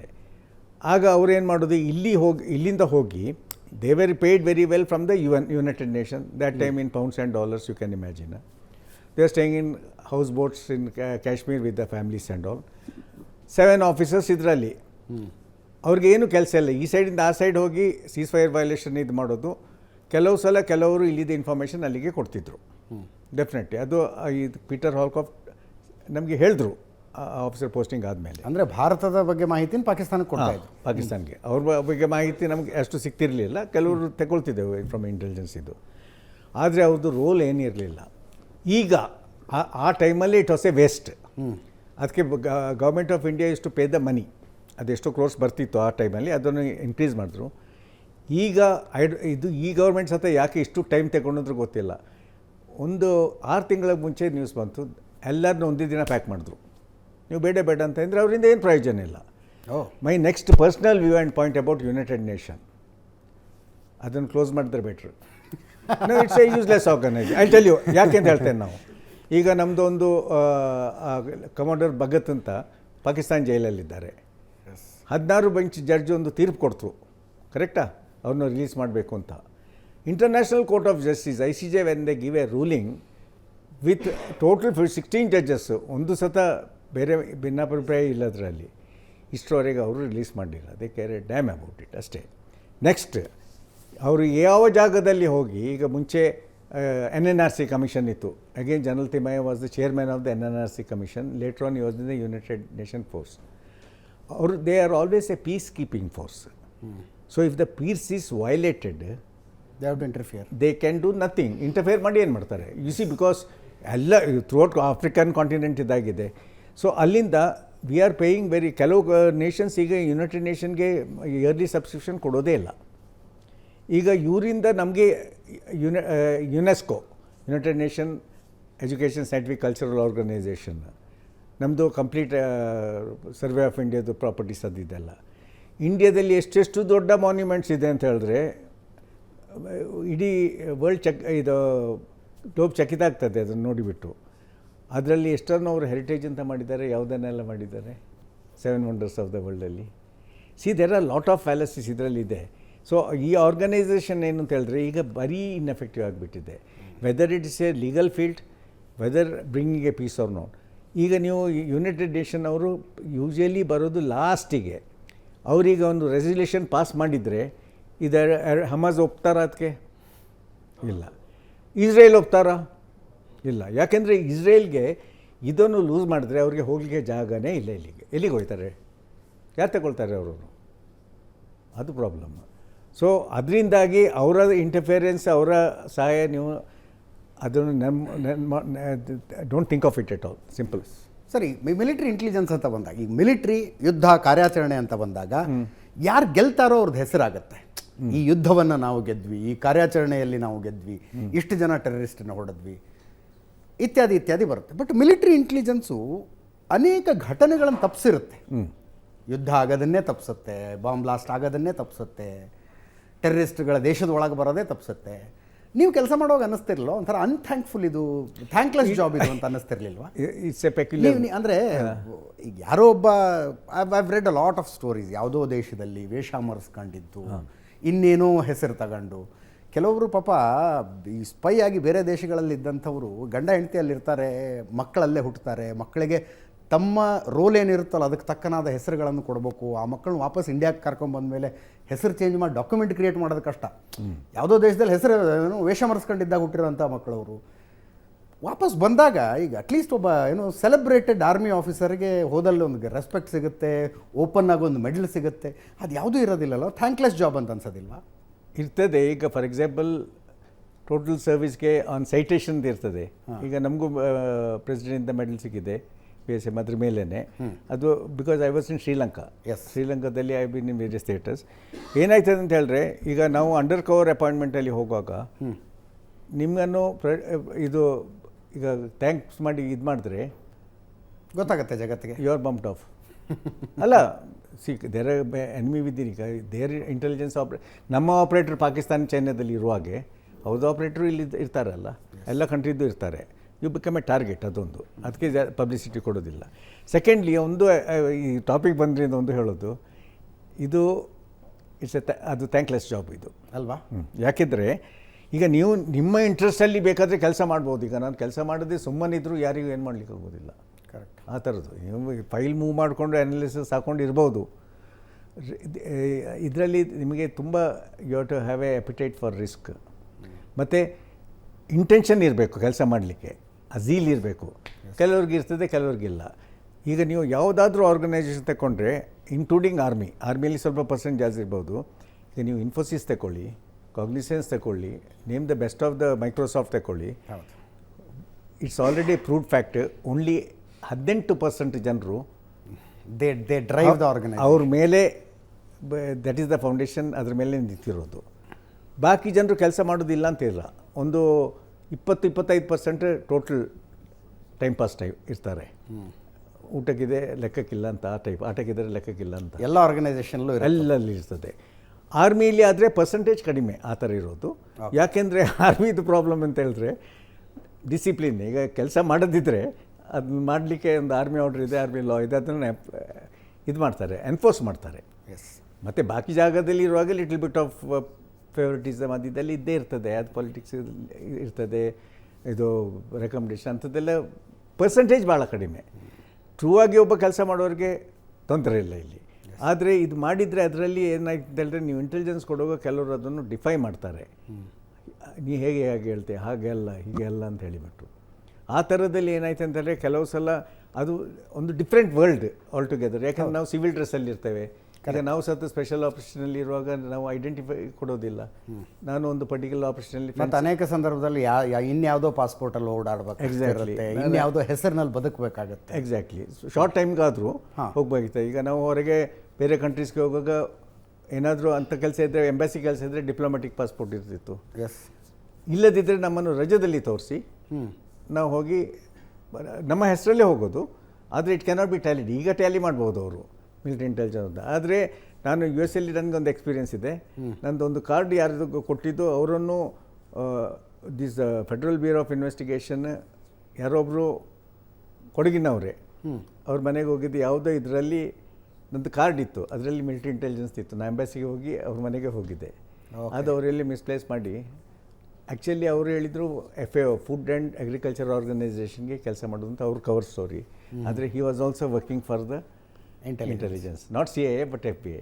ಓಕೆ. ಅವರನ್ನು ರೋಸ್ಟರ್ ಮಾಡಿ ತುಂಬ ಇಂಟ್ರೋಗೇಟ್ ಮಾಡಿದರು. ಅದು ಮತ್ತೆ ನನಗೆ ಗೊತ್ತಾಯಿತು. ಸೊ ಅವರು ನಮ್ಮ ಟ್ಯಾಗ್ ಇರ್ತಾರೆ, ಯಾಕೆಂದರೆ ಒಂದು ಪರ್ಟಿಕ್ಯುಲರ್ ಲೆವೆಲ್ ಮೇಲೆ. ಯಾಕೆಂದರೆ ಈ ಫೀಲ್ಡಲ್ಲಿ ಈಗ as a captain or a major you dealing with a brigadier or general straight away. ಅದೇ ಥರ ನೀವು ಒಂದು ನಮ್ಮ ಲೆವೆಲಲ್ಲಿ ನಾವು ಕೆಲವು ಸಲ ಇವರು ಡಿಫೆನ್ಸ್ ಸೆಕ್ರೆಟರಿ ಅಥವಾ ಚೀಫನ್ನು ಬ್ರೀಫ್ ಮಾಡಬೇಕಾಯ್ತದೆ. ಅಂದರೆ they want to hear the first hand information ಕೆಲವು ಜಾಗದಲ್ಲಿ. ಮತ್ತು ಸುಮಾರು ನಾವು ಫೈಲಲ್ಲಿ ಹಾಕೋದಿಲ್ಲ. ಏನಾದರೂ ಮಿಸ್ಡೀಡ್ ಕೇಸಲ್ಲಿದ್ದರೆ ಆರ್ಮಿಯಲ್ಲಿ against very senior officer, it's verbally told only and based on that actions are taken. So but ಏನಾದರೆ you get in to you develop a lot of enemies. People ನಿಮ್ಮನ್ನು ಸುಮ್ಮನೆ ಸಸ್ಪೆಕ್ಟ್ ಮಾಡ್ತಾರೆ, ಇವ್ರು ನನ್ನ ಏನಾದರೂ ಮಾಡ್ತಾರೆ ಅಂತೇಳಿ. So that is a murky world ನೀವು ಸೇ. ಆಮೇಲೆ ನಿಮಗೂ ಎಲ್ಲರ ಮೇಲೆ ಒಂದು ಸಸ್ಪಿಷನ್ ಇರುತ್ತೆ. ಸಸ್ಪಿಷನ್ ಎಲ್ಲರ ಮೇಲೆ ಇರೋದಿಲ್ಲ, ಆದರೆ ಒಂದು ಆರ್ಗನೈಸೇಷನ್ಗೆ ಹೋಗೋಕೆ ಗೊತ್ತಾಗ್ಬಿಡ್ತಾರೆ. ಈಗ ನೀವು ಒಂದು ಮನುಷ್ಯನನ್ನು ಹೇಗೆ ಗೇಜ್ ಮಾಡೋದು. ಈಗ ನಿಮ್ಮನ್ನು first you look at is eyes. ಅದು ಟ್ರೈನಿಂಗ್ ಆಗುತ್ತಾ, ಬಾಡಿ ಲ್ಯಾಂಗ್ವೇಜ್? 100%. ಹೌದಾ? ಟ್ರೈನಿಂಗ್ ಅಂದರೆ ಅದು ಎಂಡ್ಲೆಸ್ ಟ್ರೈನಿಂಗ್. ಯಾಕೆಂದರೆ ಈಗ ನೀವು ಸೆಕೆಂಡ್ ಮಾಡುವಾಗ ನಿಮ್ಮ ಗ್ರಿಪ್ಪಲ್ಲಿ ಗೊತ್ತಾಗ್ತದೆ ಯಾವ ಟೈಪ್ ಮನುಷ್ಯ ಅಂತ ಒಂದು. ಓಕೆ. ಸೆಕೆಂಡ್ಲಿ ನಿಮ್ಮದು ಕಣ್ಣಲ್ಲಿ, thirdly facial expression, fourth body language. 100% ಗೊತ್ತಾಗ್ತದೆ. ಅದು anyone can practise, you don't have to be an expert. ಆದರೆ ನಾವು ಏನು ಮಾಡ್ತೇವೆ, ನಾವು ಯಾರ ಜೊತೆಲಿ ಡೀಲ್ ಮಾಡೋದು. ಈಗ ಇನ್ನೇನು ಆಮೇಲೆ ಡೀಲ್ ಮಾಡೋದಾದ್ರೆ ಯಾರ್ದಾದ್ರು CPI ಕೇಸ್ ಇದೆ, ಯೂಶಲಿ ನಮ್ಮನ್ನು ಯಾವಾಗ ಕರೆಯೋದು, when somethings are wrong, some leakage is there, some espionage is there, ಆಗ ಯು ಕಮಿಂಗ್ ಟು ಪಿಕ್ಚರ್ ಅಲ್ವಾ. ಆಗ ಅದರಲ್ಲಿ ನಮಗೆ usually if you don't have this training immediately ಗೊತ್ತಾಗೋದಿಲ್ಲ. ದೆನ್ ಅಲ್ಟಿಮೇಟ್ಲಿ ಇಂಟ್ರೋಗೇಷನಲ್ಲಿ ಬಾಯಿ ಬಿಡಿಸೋದು ಹೇಗೆ ಅಂತ ನಿಮಗೆ ಗೊತ್ತಿರಬೇಕು. ಕೆಲವು ಜಾಗದಲ್ಲಿ ಲೋವರ್ ಲೆವೆಲಲ್ಲಿ ಹೊಡೆದು ಬಡ್ದು ಕೆಲವ್ರಿಗೆ ಹೇಳಿದ್ರೆ ಬಾಯಿ ಬಿಡಿಸ್ತಾರೆ. ಕೆಲವು ಕ್ರಿಮಿನಲ್ಸ್ ಹೇಗೆ ಇರ್ತಾರೆ ಅಂತಾರೆ, ಎಷ್ಟು ಹೊಡೆದು ಬಡಿದ್ರು ಬಾಯಿ ಬಿಡೋದಿಲ್ಲ. Especially when you catch a spy across. And one of the most important thing what they do is they are taught to act mentally irregular, mentally deranged ಆಗಿ. ಸೊ ಅದು ಮತ್ತೆ ಪೊಲೀಸ್ ಸ್ಟೇಷನ್ ಅಂದರೆ ಎಲ್ಲದಕ್ಕೆ ನಾವು ಇದು ಮಾಡೋದಿಲ್ಲ. ಈ hand out to police station, ನಮ್ಮ rep ಹೋಗಿ ಅಲ್ಲಿ ಅವ್ರ ಜೊತೆಲಿ ಇರ್ತಾರೆ, ಹೀಗೆ ಮಾಡಿ ಅಂತೇಳಿ ಮತ್ತೆ ಒಪ್ಕೊಳ್ಳೋದಿಲ್ಲ. ಈಗ ಅಕಸ್ಮಾತ್ ನೀವು ಸಿಕ್ಕಾಕೊಂಡ್ರೆ ಏನು ಮಾಡಬೇಕು ಅಂತ ನಿಮಗೂ ಟ್ರೈನಿಂಗ್ ಆಗಿರುತ್ತೆ. ನೀವು ಸಿಕ್ಕಾಕೊಂಡ್ರೆ ಟ್ರೈನಿಂಗ್ ಆಗಿರ್ತದೆ. ಆದರೆ ಒಂದು ಹೇಳ್ತೇನೆ, ನೀವು ಸಿಕ್ಕಾಕೊಂಡ್ರೆ ನಿಮ್ಮ ಹಣೆ ಬರ ಅಷ್ಟೇ. ನೀವು ಅದನ್ನೇ ನಾನು ಥ್ಯಾಂಕ್ಲೆಸ್ ಜಾಬ್ ಅಂತ ಥ್ಯಾಂಕ್ಲೆಸ್ ಜಾಬ್ ಅಂತ ಹೇಳಿದ್ದು ಅದನ್ನೇ. ಇಂಡಿಯನ್ ಗೌರ್ಮೆಂಟ್ ಬಂದು ನಿಂತ್ಕೊಳ್ಳೋದಿಲ್ಲ, ಇವನು ನಮ್ಮವನು ಬಿಟ್ಟು ಯಾರು. ಆಗ ಏನಾಯ್ತದೆ, ಒಂದು ನಮ್ಮ ಯಂಗರ್ ಡೇಸ್ ಇಂಟೆಲಿಜೆನ್ಸ್ ಟ್ರೈನಿಂಗಲ್ಲಿ ಕಿಮ್ ಫಿಲಿಬಿ ಮತ್ತು ರಿಚರ್ಡ್ ಜಾರ್ಜ್ ಅಂತ ಫೇಮಸ್ ಸ್ಪೈಸ್, ಕೌಂಟರ್ ಸ್ಪೈಸ್ ರಷ್ಯಾಗೆ ಮಾಡಿ ಕೋಲ್ಡ್ ವಾರ್ ಪೀರಿಯಡಲ್ಲಿ ಅಮೆರಿಕಾಗೆ ಮಾಡಿ ಪುನಃ ರಷ್ಯಾಗೆ ಬಂದು ಮಾಡಿ ಪುನಃ ಅಮೆರಿಕಾಗೆ ಹೋದರು. 3 ಟೈಮ್ಸ್ ಅವರು ಈ ರೋಲ್ ಚೇಂಜ್ ಮಾಡಿಬಿಟ್ಟು ಬೇರೆ ಬೇರೆ ಹೆಸರಲ್ಲಿ. ಅಲ್ಲಿಂದ ಕಡೆಗೆ ಅವರ ಅಸೆಟ್ ಅಂತ ಹೇಳೋದು ನಾವು ಸೋರ್ಸಸ್ಗೆ. ಅಲ್ಲಿಂದ ಅವನ ಹ್ಯಾಂಡ್ಲರ್ ಲಾಸ್ಟ್ ಟೈಮ್ ಒಂದು ಯು ಕೆಯಲ್ಲಿ ಕಾಂಟ್ಯಾಕ್ಟ್ ಮಾಡುವಾಗ ಎಕ್ಸ್ಪೋಸ್ ಆಗಿದ್ದ, I am so and so, ನಮ್ಗೆ ಹೆಲ್ಪ್ ಬೇಕು ಅಂತೇಳಿ. ಅವನ ಹೆಸರು ಆ ಟೈಮಲ್ಲಿ ಜಿಮ್ ಕ್ಯಾರಿ ಅಂತ ಇಟ್ಟಿದ್ರು code name. I am Jim Carrey ಅಂತ. Jim who said Jim Carrey, I don't know any Jim Carrey ಅಂತ ಟೆಲಿಫೋನ್ ಇಟ್ಟ. That is the way of intelligence. Once you are exposed you are discarded. ಆಯಿತಾ? Then another thing, it's a very not an easy job, very difficult. ನಾನೀಗ Indian ಆರ್ಮಿಯಲ್ಲಿ first or any army the first most difficult job is infantry. Infantry up to till you become a, let's say, CO, full colonel, and thereafter also, or unless you are on staff or instruction, it's a very difficult life. And most of the time climbing Himalaya mountains, patrolling and things like that. But here, idralli, because I served in infantry for 10 years, idralli ಏನಾಯ್ತು ಅಂತ ಹೇಳಿದ್ರೆ, you come under tremendous mental pressure. ಯಾರಿಗೆ ಹೇಳಲಿಕ್ಕೂ ಆಗೋದಿಲ್ಲ. Correct. Then there is opposition within. ಮತ್ತು most of the cases left hand does not know what the right hand is doing. ಮತ್ತು team work ಸ್ವಲ್ಪ ಕಡಿಮೆ ಇದರಲ್ಲಿ. ನೀವು ಕೆಲವು ಸೆನ್ಸಿಟಿವ್ ವಿಷಯಗಳನ್ನು ಹ್ಯಾಂಡಲ್ ಮಾಡ್ತಿರುವಾಗ ನಿಮ್ಮ ಮನೇಲಿ ನಿಮ್ಮ ಹೆಂಡತಿಗೆ ಹೇಳ್ತಿದ್ರಾ ಇಂಥದ್ದೊಂದು ಕೇಸ್ ಮೇಲೆ ನಾನು ಇದ್ದೀನಿ ಅಂತ? ಹಾಗೆ ಯಾರು ಹೇಳೋದಿಲ್ಲ. ಆದರೆ ಕೆಲವು ಜನರು ಹೇಳ್ತಾರೆ ನಾವು ಇಷ್ಟವರೆಗೆ ನಾವು ಮಾಡಿದ್ದು ಹೇಳೋದೇ ಇಲ್ಲ ಅದಂತ. ಹಾಗೆ ಯಾರು ಹ್ಯೂಮನ್ ಬೀಯಿಂಗ್ ಆಗಿ ಹಾಗಿರೋದಿಲ್ಲ. ಆದರೆ ಫುಲ್ ಟಾಸ್ಕ್ ಹೇಳೋದಿಲ್ಲ. But if you are going out on a particular this one where ನಮಗೇನೆ ಸ್ವಲ್ಪ ಗೊತ್ತಿರ್ತದೆ ಡೇಂಜರ್ ಇದೆ ಅಂತ, ಆದರೆ ಅಂಥ ಟೈಮಲ್ಲಿ ಹಾಗೆ ಡೈರೆಕ್ಟ್ಲಿ ಹೇಳೋದಿಲ್ಲ, ಬರಲಿಕ್ಕೆ ಟೈಮ್ ಆಗ್ಬೋದು ಅದು ಇದು ಅಂತೇಳಿ. ಅದು ನೀವು ಯಾಕೆಂದರೆ ನಿಮ್ಮ ಫ್ಯಾಮಿಲಿಯನ್ನು ನೀವು ಬೆಳೆಸಿದಾಗೆ. ಎಸ್. ಯಾಕೆಂದರೆ ಕೆಲವರು ಬೋಸ್ಟ್ ಮಾಡಲಿಕ್ಕೆ ಹೋಗಿಬಿಟ್ಟು ನಾನು ಅದು ಮಾಡ್ತೇನೆ ಇದು ಮಾಡಿ ಅಂತ ಹೇಳಿ ಇದು ರಿಸ್ಕ್ ಇದೆ ಅಂತ ನೀವೇ ಹೋಗಿ ಹೇಳಿದ್ರೆ ಮೊದಲಿಂದ ಅವ್ರಿಗೆ ಒಂದು ಇದಿರ್ತದೆ. ಈಗ ಅವ್ರಿಗೆ ಗೊತ್ತಿರೋದಿಲ್ಲ ಅಲ್ಲಿ usually you are not suppose to be telling in your own interest. ಅದೇ ಕರೆಕ್ಟ್, ಬೇರೆಯವ್ರ ಇಂಟ್ರೆಸ್ಟ್ ಅಲ್ಲ. ಸೊ ಅದು ವಿ ಮೇಂಟೈನ್ ಇಟ್. ಅಂದರೆ ನೀವು ಏನೋ ಕೊಲೀಗ್ಸ್ ಜೊತೆ ಪಾಕಿಸ್ತಾನಕ್ಕೆ ಹೋಗ್ಬೇಕು, ಬಟ್ ಫ್ರೆಂಡ್ಸ್ ಜೊತೆ ಬ್ಯಾಂಕಾಕ್ ಹೋಗ್ತಿದ್ದೀನಿ ಅಂತೆಲ್ಲ ಹೇಳಿ ಹೋಗೋದು ಸನ್ನಿವೇಶಗಳು ಬರ್ಬೋದು. ಅಲ್ಲ, ಅದು ಬರ್ತದೆ. ಯಾಕೆಂದರೆ ಇದು ನಾನು ಕಲ್ಕಟ್ಟಾದಲ್ಲಿರುವಾಗ ನಾ ಹೋಗೋಲಿಗೆಲ್ಲ 2 ಟಿಕೆಟ್ ಬುಕ್ ಮಾಡ್ತಿದ್ದೆ. ಓಕೆ.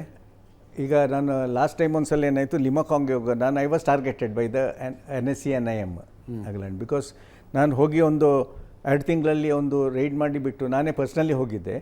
ಆ್ಯಂಜಲಿ ಶಿಮ್ರೋತ್ ಇದು ಅಂಡರ್ಗ್ರೌಂಡ್ ಗೌರ್ಮೆಂಟ್ ಇದೆಲ್ಲ, ಓಕೆ, ಅದ್ರ ಮಿನಿಸ್ಟ್ರಿ ಲ್ಯಾಪ್ಟಾಪೆಲ್ಲ ಹಿಡಿದು ಅದ್ರದ್ದು ದೊಡ್ಡ ಪಾಲಿಟಿಕ್ಸ್. ಈಗ ಮಣಿಪುರ್ ಮತ್ತು ನಾಗಾಲ್ಯಾಂಡ್ ಈಗ ಆಗ್ತಿದ್ದಲ್ಲ NSN IM NSNK ಅಂತ ಹೇಳ್ತಂತೆ. ಅದನ್ನು ನಾವು ಹಿಡ್ದಾದ್ಮೇಲೆ ಅವರು ಅದನ್ನು ಪಬ್ಲಿಸೈಸ್ ಆದಮೇಲೆ ಅವರನ್ನು ಈಗ ನಾಗಾಲ್ಯಾಂಡ್ಗೆ ಕಳಿಸಿದ್ರೆ ಅಲ್ಲಿಂದ ಅವ್ರು ರಿಲೀಸ್ ಮಾಡಿಬಿಡ್ತಾರೆ. Because police is A state subject. ಕಡೆಗೆ ಒಂದು ಸ್ಪೆಷಲ್ ಪ್ಲೇನನ್ನು ಕರೆಸಿ ಡೆಲ್ಲಿಯಿಂದ ಅವರನ್ನು ತಿಹಾರ್ ಜೈಲ್ಗೆ ಹಾಕ್ದೆವು ನಾವು. ಅದ್ರದ್ದು ಇವ್ರಿಗೆ ದೊಡ್ಡ ಸೈಡ್ ಇತ್ತು. So they tried to target the helicopter which I because ನಾವು 3 ತಿಂಗಳಿಗೆ ಒಂದು ಸಲ ಬರ್ಮಾದವರು ನಮ್ಮ ಕಾನ್ಫರೆನ್ಸ್ಗೆ ಬರ್ತೀವಿ, ನಾವು ಅಲ್ಲಿಗೆ ಹೋಗ್ತಿದ್ದೆವು. ಒಂದು ಮೇಜರ್ ಜನರಲ್ ಕೇಶವ್ ಸಿಂಗ್ ಅಂತ ಸತ್ತೋದ್ರು, ಆ ಹೆಲಿಕಾಪ್ಟ್ರಲ್ಲಿ ನಾನು ಹೋಗಬೇಕಾಗಿತ್ತು. But Bangladesh BBC announced it, they announce my name. ಆಗ ಎಷ್ಟು ನೆಟ್ವರ್ಕ್ ಇರ್ಬೋದು ಇವ್ರದ್ದು. ಅಂದರೆ ಯು ಹ್ಯಾವ್ ಡೈಡ್ ಅಂತ ಹೆಲಿಕಾಪ್ಟರ್ ಕ್ರ್ಯಾಶಲ್ಲಿ ನಾನಿದ್ದೆ ಅಂತ. ಹಾಂ, ದಿಸ್ ಹಸ್ happened and I got a record also, it come in paper also. So what happens is, ಅಂದರೆ ಆ ಹೆಲಿಕಾಪ್ಟ್ರಲ್ಲಿ ಯಾರು ಪ್ರಯಾಣಿಸ್ತಾರೆ ಅಂತ ಟೆರರಿಸ್ಟ್ಗಳಿಗೆ ಮಾಹಿತಿ ಇತ್ತು. ಅಲ್ಲ, ಹೋದ್ರು ಅಂತ ನಾನು ಹೋಗೋದಿತ್ತು ಅದರಲ್ಲಿ. ಬಟ್ ನಾನೇನು ಮಾಡಿದೆ, I went instead of going to Dimapur, I went to ಇದು ಲಿಮಿಕಾಂಗ್ ಅಂತ ಒಂದು ಜಾಗ ಇದೆ ಮಣಿಪುರ್ ಅಲ್ಲಿ, ಇದರಲ್ಲಿ ಇದು ಮಣಿಪುರಲ್ಲಿ. Okay. So I went there and I was staying the overnight there. ಅಲ್ಲಿ ಯಾರೋ ಅಂಡರ್ಗ್ರೌಂಡ್ ಮಿನಿಸ್ಟರ್ ಮೀಟ್ ಮಾಡಬೇಕಿತ್ತು ನಾನು, ಅದು ನನ್ನ ಜೊತೆಲಿ ಪರ್ಸ್ನಲಿ ಆಗಿದೆ. ಅಲ್ಲಿಂದ ಆದರೆ ಯಾಕೆಂದರೆ ಇವರು ನಮ್ಮ ಅದಕ್ಕೆ ನಾ 2 ಟಿಕೆಟ್ ಬುಕ್ ಮಾಡಿ ಲಾಸ್ಟ್ ಮೂಮೆಂಟ್ಗೆ ಒಂದು ಟಿಕೆಟ್ ಕ್ಯಾನ್ಸಲೇಷನ್ಗೆ ರೇಟ್ ಇತ್ತು. ಕ್ಯಾನ್ಸಲ್ ಮಾಡಿಬಿಟ್ಟು ಯಾರಿಗೂ ಹೇಳ್ತಿರಲಿಲ್ಲ ಯಾವ ಫ್ಲೈಟಿಗೆ ಹೋಗೋದು ಅಂತ. ಮೊರಲೆಸ್ ಫ್ಲೈಟಿಗೆ ಹೋದರೆ, ಇಲ್ಲದಿದ್ದರೆ ನನಗೆ ಒಂದು ಡೌಟ್ ಇತ್ತು ನಮ್ಮ ಆಫೀಸಲ್ಲಿ. ಅಂದರೆ ಅಲ್ಲಿ ತುಂಬ ಸಿವಿಲಿಯನ್ಸ್ ಇರ್ತಾರೆ. ನನ್ನ PA ಒಂದು lady, she is from Bengal, not with a bad intention. ಅವ್ರಿಗೆ ನಮ್ಮ ಟಿಕೆಟ್ ಬುಕ್ ಮಾಡುವಾಗ ನಾವು PAಗೆ ಹೇಳ್ತೇವೆ, ನನಗೆ ಈಗ ಇವತ್ತಿದ್ರೆ ನಾಳೆ ಏಜೆಂಟ್ಸ್ ಬರ್ತಿದ್ರು, ಎಲ್ಲಿಗೆ ಹೋಗೋದು ಅಂತ. ಸೊ ಅವ್ರಿಗೆ ಇವರು ಕಮಿಷನ್ ಕೊಡ್ತಿದ್ರು. ಅದೆಲ್ಲ ನಮಗೆ ಮತ್ತೆ ಗೊತ್ತಾಗುತ್ತೆ, ಇನಿಷಿಯಲಿ ಗೊತ್ತಾಗಿಲ್ಲ. ಅದೊಂದು ಸಣ್ಣ ಅಮೌಂಟಿಗಾಗಿ ಅವ್ರು ಇಂಥ ಮಾಹಿತಿಗಳು ಲೀಕ್ ಆಗುತ್ತೆ, ಆ ಥರ ಆಯ್ತದೆ. ಸೊ ಅದು ಹೆಜಾರ್ಡ್ ಆಫ್ ದಿಸ್ ಒನ್. ಆಕ್ಯುಪೇಷನಲ್ ಹೆಜಾರ್ಡ್. ಹೊರಗಡೆಯಿಂದ ನೋಡೋರಿಗೆ ನಾವು ಸಿವಿಲ್ ಡ್ರೆಸ್ಸಲ್ಲಿರುವಾಗ ಇವರೇನು ಕೆಲಸ ಇಲ್ಲ ಮಜಾ ಮಾಡ್ತಿದ್ದಾರೆ ಅಂತ ಸಿವಿಲ್ ಗಾಡಿಯಲ್ಲಿ ಓಡಾಡ್ತಿದ್ದಾರೆ ಅಂತ ಆ ಥರ ಅಲ್ಲ. ರೆಸ್ಪಾನ್ಸಿಬಿಲಿಟಿ ಮೊಸಾದ್ ಆಪರೇಷನ್ಗಳ ಬಗ್ಗೆ ನಾವು ನೋಡಿದ್ದೀವಿ, ಓದಿದ್ದೀವಿ. ಇಸ್ರೇಲ್ ನೆಲದಲ್ಲಿ ಅಥವಾ ಒಬ್ಬ ಇಸ್ರೇಲಿಗನನ್ನು ಆತನ ರಕ್ತ ಹರಿಸಿದ್ರೆ ಅಂಥವ್ರು ಯಾವ ದೇಶದಲ್ಲಿದ್ದರೂ ಹುಡುಕೊಂಡು ಹೊಡಿತಾರಂತೆ ಮೊಸಾದ್ನವರು. ಅವರ ಅಂಡರ್ ಕವರ್ ಆಪರೇಷನ್ಸೇ ಹಂಗಿರ್ತವೆ. 100%. ತಮಗೆ ವಾಂಟೆಡ್ ಯಾರು ಇರ್ತಾರಲ್ಲ, they hunt them to any part of the world and go them and they done it. They have done it. Not only their precision. ಇದರಲ್ಲಿ ಒಂದು ಇಂಥ ವಿಂಡೋಕ್ಕೆ ಹೊಡಿಬೇಕಂತಂದರೆ ಗಾಜಾದಲ್ಲಿ ಅದೇ ವಿಂಡೋಗೆ ಇದು ಲೇಸರ್ ಬೀಮಿಂದ ಹೊಡಿತಿದ್ರು. ಮಾಡ್ತಿದ್ರು, ಎಲ್ಲ ಮಾಡ್ತಿದ್ರು. ನಾವು ಒಂದು ವರ್ಷದಿಂದ ಇತ್ತೀಚೆಗೆ ನಮ್ಮ ಪೇಪರ್ಗಳಲ್ಲಿ ಸುದ್ದಿಗಳನ್ನು ಓದ್ತಾ ಇದ್ದೀವಿ, ನ್ಯೂಸ್ ಚಾನಲ್ಗಳಲ್ಲಿ. ಇಂಡಿಯಾಗೆ ಮೋಸ್ಟ್ ವಾಂಟೆಡ್ ಆಗಿದ್ದ 18 ಜನ ಟೆರರಿಸ್ಟ್ಗಳು ಬೇರೆ ಬೇರೆ ದೇಶದಲ್ಲಿ ಸತ್ತೋದ್ರು. ಅಂದರೆ ಸಮ್ ವರ್ ಫೈರ್ಡ್, ಇನ್ಯಾರಿಗೋ ಏನೋ ಇಂಜೆಕ್ಷನ್ ಓವರ್ ಡೋಸ್ ಆಯ್ತಂತೆ, ಮತ್ತೆ ಯಾರೋ ಹೋಗ್ತಿದ್ರಂತೆ, ಯಾವುದೋ ಒಂದು ಲಾರಿ ಡಿಕ್ಕಿ ಹೊಡೆದು ಬಿಡ್ತಂತೆ. 18 ಜನ 1 ಇಯರ್. ಈ ಸುದ್ದಿಗಳನ್ನು ಓದುವಾಗ ಏನು ಅನಿಸುತ್ತೆ? You are talking about India. ಅಂದರೆ ಇಂಡಿಯಾಗೆ ಮೋಸ್ಟ್ ವಾಂಟೆಡ್ ಆಗಿದ್ದ 18 ಜನ ಒಂದು ವರ್ಷದಲ್ಲಿ ದೇ ಆರ್ ಫಿನಿಶ್ಡ್. ಇಂಡಿಯಾದ ಒಳಗಿದೆ? ಇಲ್ಲ, ಇಂಡಿಯಾದ ಹೊರಗೆ. ಇಂಡಿಯಾದ ಒಳಗೂ ಆಗಿದೆ. Oh, okay. Anyway, okay. So Hardeep Singh ನಿಜ್ಜರ್ದು ಅಂದರೆ ಜಾಸ್ತಿ ಚರ್ಚೆ ಆಯಿತು, ಕೆನಡಾ ರೇಸ್ ಮಾಡ್ತು ಅನ್ನೋ ಕಾರಣಕ್ಕೆ. ಈಗ ನಿನ್ನೆ ನಮ್ಮ ಪಠಾಣ್ಕೋಟ್ ಅಟ್ಯಾಕ್ನ mastermind is finished in Pakistan. ಈಗ ಏನಾಗಿದೆ ಅಂತ ಹೇಳಿದ್ರೆ, I tell you very frankly ಏನಾಗಿದೆ ಅಂತ. ಎಸ್, ನಾವು you can call it political, we are not bothered about it. The government started kicking in this field. ಈಗ ಇಷ್ಟುವರೆಗೆ ಆರಾಮ ಮಾಡ್ತಿದ್ದವ್ರನ್ನೆಲ್ಲ, ಇನ್ಕ್ಲೂಡಿಂಗ್ IAS ಪೀಪಲ್ ಆ್ಯಂಡ್ ಅವ್ರು ಎಲ್ಲರನ್ನ ಲೆಟರ್ ಕೊಟ್ಟು ವಾಪಸ್ ಕಳಿಸಿದ್ರು. ಪ್ರೀಮೆಚೂರ್ ರಿಟೈರ್ಮೆಂಟ್ ಮಾಡಿದ್ದಾರೆ. ಹೌದಾ? ಕೆಲಸ ಮಾಡಿದ್ದಾರೆ. It's coming in the news paper channel and all. U C, ಈಗ ನಿಮ್ಗೆ ಒಂದು ಡೆಲ್ಲಿಯಲ್ಲಿ ಒಂದು ಕೇಸ್ ಆಯ್ತು ನೋಡಿ, ಒಂದು IAS ವಾಕಿಂಗ್ ಮಾಡಿಸೋದಕ್ಕೆ. ಅವ್ರ ಟ್ರ್ಯಾಕ್ ರೆಕಾರ್ಡ್ ನೋಡೋ ಗೌರ್ಮೆಂಟ್ಗೆ ಹೋಗುವಾಗ ದೇ ಫೌಂಡ್ ಇಟ್ ದಟ್ ಎವ್ರಿಯಲ್ಲಿ ಮ್ಯಾನೇಜ್ ಪೋಸ್ಟಿಂಗ್ ನಾಟ್ ಇದು ಅಂತ. So there is a provision they have brought in this one rule position of this one that if you are terminate the requirement and this one ಅಂತ. So ಆ ಥರದಲ್ಲಿ ಕೆಲಸ ಮಾಡದೇ ಇದ್ದವ್ರು ಮನೆ ಕಳಿಸಿದ್ದಾರೆ, ಮತ್ತು ಡಿಮೋಟ್ ಮಾಡಿದರೆ ಎಲ್ಲ ಆಗ್ತಿದೆ. ಓಕೆ. ಈಗ ಜನರು ಎಚ್ಚೆತ್ತಾರೆ. ಸೊ ಯಾಕೆಂದರೆ ಅದಕ್ಕೆ ನಾನು ಮೊದಲು ಹೇಳಿದ್ದು, when you talked about intelligence failure, leadership charity begins from at home. ಅದು ಮೇಲಿಂದ ಕೆಳಗೆ. ಆದರೆ leadership starts from the top, ಕೆಳಗಿಂದಲ್ಲ. ಹೌದು. ಈಗ ಸಿಂಗಾಪುರಲ್ಲಿ how they achieved this cleanliness and this one, you are all aware of what sort of a leader they had. ಹೌದು. Leadership ಬದಲೇ ಆದಮೇಲೆ when you take, because I think after the past 15 years they realize that ಈಗ if there is if the intelligence people are not doing their job, then we be put, ನಾವು ತೊಂದರೆಗೊಳಗಾಯ್ತೇವೆ ಅಂತ. ಈಗ ಇಸ್ರೇಲ್ದು ಇನ್ನೊಂದು ನಾನು ಹೇಳ್ತೇನೆ. ಈಗ ಇಸ್ರೇಲಲ್ಲಿ ಇದು ನಮ್ಮ ಸ್ಟಾರ್ಟಪ್ ನೇಷನ್, ಅದರಲ್ಲಿ ಟೋಟ್ಲಿ ಎಕನಾಮಿಕ್ ಇಂಟೆಲಿಜೆನ್ಸ್. ಈಗ ಅವರು ಎಲ್ಲಿವರೆಗೆ ತಲುಪಿದ್ರು ಅಂತ ಹೇಳಿದ್ರೆ, ನಾನು ಹೇಳಿದಾಗೆ military intelligence was part of Mossad, ಅದೊಂದು ಮಾತ್ರ. ಆದರೆ ಅವ್ರಿಗೆ ಈಗ ಎಲ್ಲವರ ಕಷ್ಟ ಅಂತ ಹೇಳ್ತಿದ್ರು ಅವ್ರ ಆಪ್ರೇಟಿವ್ಸ್ಗೆ. ಅವ್ರದ್ದು ಟ್ರೈನಿಂಗ್ದು ಫುಲ್ ಡೀಟೇಲ್ಸ್ ಇದೆ ಅದರಲ್ಲಿ. ಎಲ್ಲ ಕಂಟ್ರಿಗೆ ಕಳಿಸಿಬಿಟ್ಟು, ಈಗ 200 ಕಂಟ್ರಿಗೆ ಕಳಿಸಿಬಿಟ್ಟು, ಈಗ ಒಂದು ಕಂಟ್ರಿಯಲ್ಲಿ ಅವರು ಬೆಲ್ಜಿಯಮಲ್ಲಿ ಕ್ರಿಸ್ಟಲ್ ಗ್ಲಾಸ್ ಮಾಡ್ತಾರೆ. ಅಲ್ಲಿ ಜನರು ಇರ್ತಾರೆ, 2 ಜನರು. ಅದನ್ನು ಹೇಗೆ ಮಾಡೋದು ಅಂತ ಕಲಿತಾರೆ, ಜಾಬ್ಗೆ ಸೇರ್ತಾರೆ. ಆ ಟೆಕ್ನಾಲಜಿ ಹೇಗೆ ಅಂತ ಹೇಳಿ ಅದನ್ನು ತರ್ತಾರೆ ಇಲ್ಲಿಗೆ. ಇನ್ನೊಂದು ಜಾಗದಲ್ಲಿ ಲೆಟ್ಸ್ ಡಾಕಾದಲ್ಲಿ ಡಾಕಾ ಮಸ್ಲಿನ್ ಮಾಡ್ತಿದ್ದಾರೆ, ಅಲ್ಲಿಗೆ ಹೋಗ್ತಾರೆ. ಶಿಪ್ ಬಿಲ್ಡಿಂಗ್, ಏರ್ಕ್ರಾಫ್ಟ್ ಬಿಲ್ಡಿಂಗ್, ಯಾವ ಇಂಡಸ್ಟ್ರಿಯನ್ನು ಅವ್ರು ಬಿಟ್ಟಿಲ್ಲ. ಎಲ್ಲ they use their intelligence to the maximum. ಮೊಸಾದನ್ನು ಅವ್ರ ಏಜೆಂಟ್ಸ್ ಹೋಗಿಬಿಟ್ಟು ಅಲ್ಲಿ ಏನು ಪ್ರಾಫಿಟ್ ಇದೆ ಅದನ್ನು ಇಸ್ರೇಲಲ್ಲಿ ಹೇಗೆ ಶುರು ಮಾಡ್ಬೋದು ಅಂತ ಆ ಥರ ಮಾಡ್ತಿದ್ದಾರೆ. So military intelligence one of them. Now the question is the failure here. ಅಲ್ಲ, ನೀವು ಭಾರತದ ಮೋಸ್ಟ್ ವಾಂಟೆಡ್ 18 ಜನರ ಹತ್ಯೆ ಬಗ್ಗೆ ಮಾತಾಡೋದು ಬೇಡ ಅಂದ್ರೆ ಬಿಟ್ಬಿಡೋಣ ಅದನ್ನ. But I wanted to hear. ಎಲ್ಲರಿಗೆ ಗೊತ್ತಿರೋದು ಪೊಲಿಟಿಕಲ್ ಮರ್ಡರ್ಸ್ ಆಗಿದೆ. ಓಕೆ. ಯಾರ್ಯಾರಾಗಿದ್ದಾರೆ, ಶಾಸ್ತ್ರಿ ಹೇಗೆ ಸತ್ತಿದ್ದು, ದೀಸ್ ಆರ್ ಆಲ್ ಬೇರೆ ಬೇಕಾದಷ್ಟು ಬುಕ್ ಬರೆದಿದ್ದಾರೆ ಜನ. ಅಲ್ಲ, ಒಂದು ವರ್ಷದಲ್ಲಿ ಭಾರತದಲ್ಲಿ ಟೆರರಿಸಮ್ ಮಾಡಿ ಇನ್ಯಾವುದೋ ದೇಶದಲ್ಲಿದ್ದಂಥವ್ರು 18 ಜನರನ್ನು ಹೊಡೆದು ಹಾಕಲಾಗಿದೆ. ಅದಕ್ಕೆ ನಾನು ಹೇಳಿದ್ದು, now the system is geared up. Okay. ಈಗ ನಾವು ವಿ ಕಾಂಟ್ ಸೇ ರಾವ್ ಅವರೇ ಮಾಡಿದ್ದ, we are got, no we should not also. ಯಾಕಂದರೆ ಅಲ್ಲ ಹೇಳ್ತಾರೆ ಅವ್ರವ್ರ ದೇಶದಲ್ಲಿ. ಆದರೆ ಎಲ್ಲೆಲ್ಲಿ ಇದ್ದಾಗ ಇಲ್ಲಿಯೂ ಟೈಅಪ್ ಇರ್ತದೆ. ಈಗ ನೀವು ಒಂದು ಜಾಗದಲ್ಲಿ, ಈಗ ನಾವು ಫ್ರ್ಯಾಂಚೈಸಲ್ಲಿ ಏನು ಮಾಡ್ತೇವೆ, ಈಗ ಒಂದು ಹೊಸ ಕಂಪನಿ ಬಂದಿದೆ, ನಾವು ಅದು ಆ ಕಂಪನಿಗೆ ರಿಂಗ್ ಮಾಡೋಕೆ ಅದು ನೋಯ್ಡಾದಲ್ಲಿ ಕೂತ್ಕೊಂಡಿರ್ತದೆ ಕಾಲ್ ಸೆಂಟ್ರಲ್ಲಿ. ಅವ್ರು ಹೇಳ್ತಾರೆ ನಮ್ಮ ಬ್ಯಾಂಗ್ಳೂರಲ್ಲಿ ನಮ್ಮ ಇಂಥವ್ರು ಜನರಿದ್ದಾರೆ ಅವ್ರು ಮಾಡ್ತಾರೆ ಅಂತ. ಅದೇ ಥರ ಅವ್ರ ಜಾಬನ್ನು ನಾವು ಮಾಡ್ತೇವೆ, ನಾವು ನಮ್ಮ ಜಾಬನ್ನು ಅವ್ರು ಮಾಡ್ತೇವಲ್ಲ, ಅದೇ ಥರ ಇಲ್ಲಿ ಏನಾಯ್ತು ಅಂತ ಹೇಳಿದ್ರೆ ಇವಾಗ ಕೊಟ್ಟಿದ್ದು ಯಾವ ಏಜೆನ್ಸಿ ಯಾರಿಗೆ ಹೇಳಿ ಏನು ಮಾಡಿದ್ದು ಅದು ನಿಮ್ಮನ್ ಅಲ್ಲ ವಾಟ್ ಎವರ್ ನೀವು ಮಾತಾಡ್ತಾ ಇದ್ರಿ ಅಂದರೆ ಒಂದು ಗೌರ್ಮೆಂಟ್ ಸರ್ವಿಸ್ ಬಗ್ಗೆ ಮಾತಾಡ್ತಿದ್ರು, ಮಾಫಿಯಾ ಬಗ್ಗೆ ಮಾತಾಡ್ತಿದ್ರು ಅಂತ ಡೌಟ್ ಬರ್ತದೆ. It always almost runs like that only.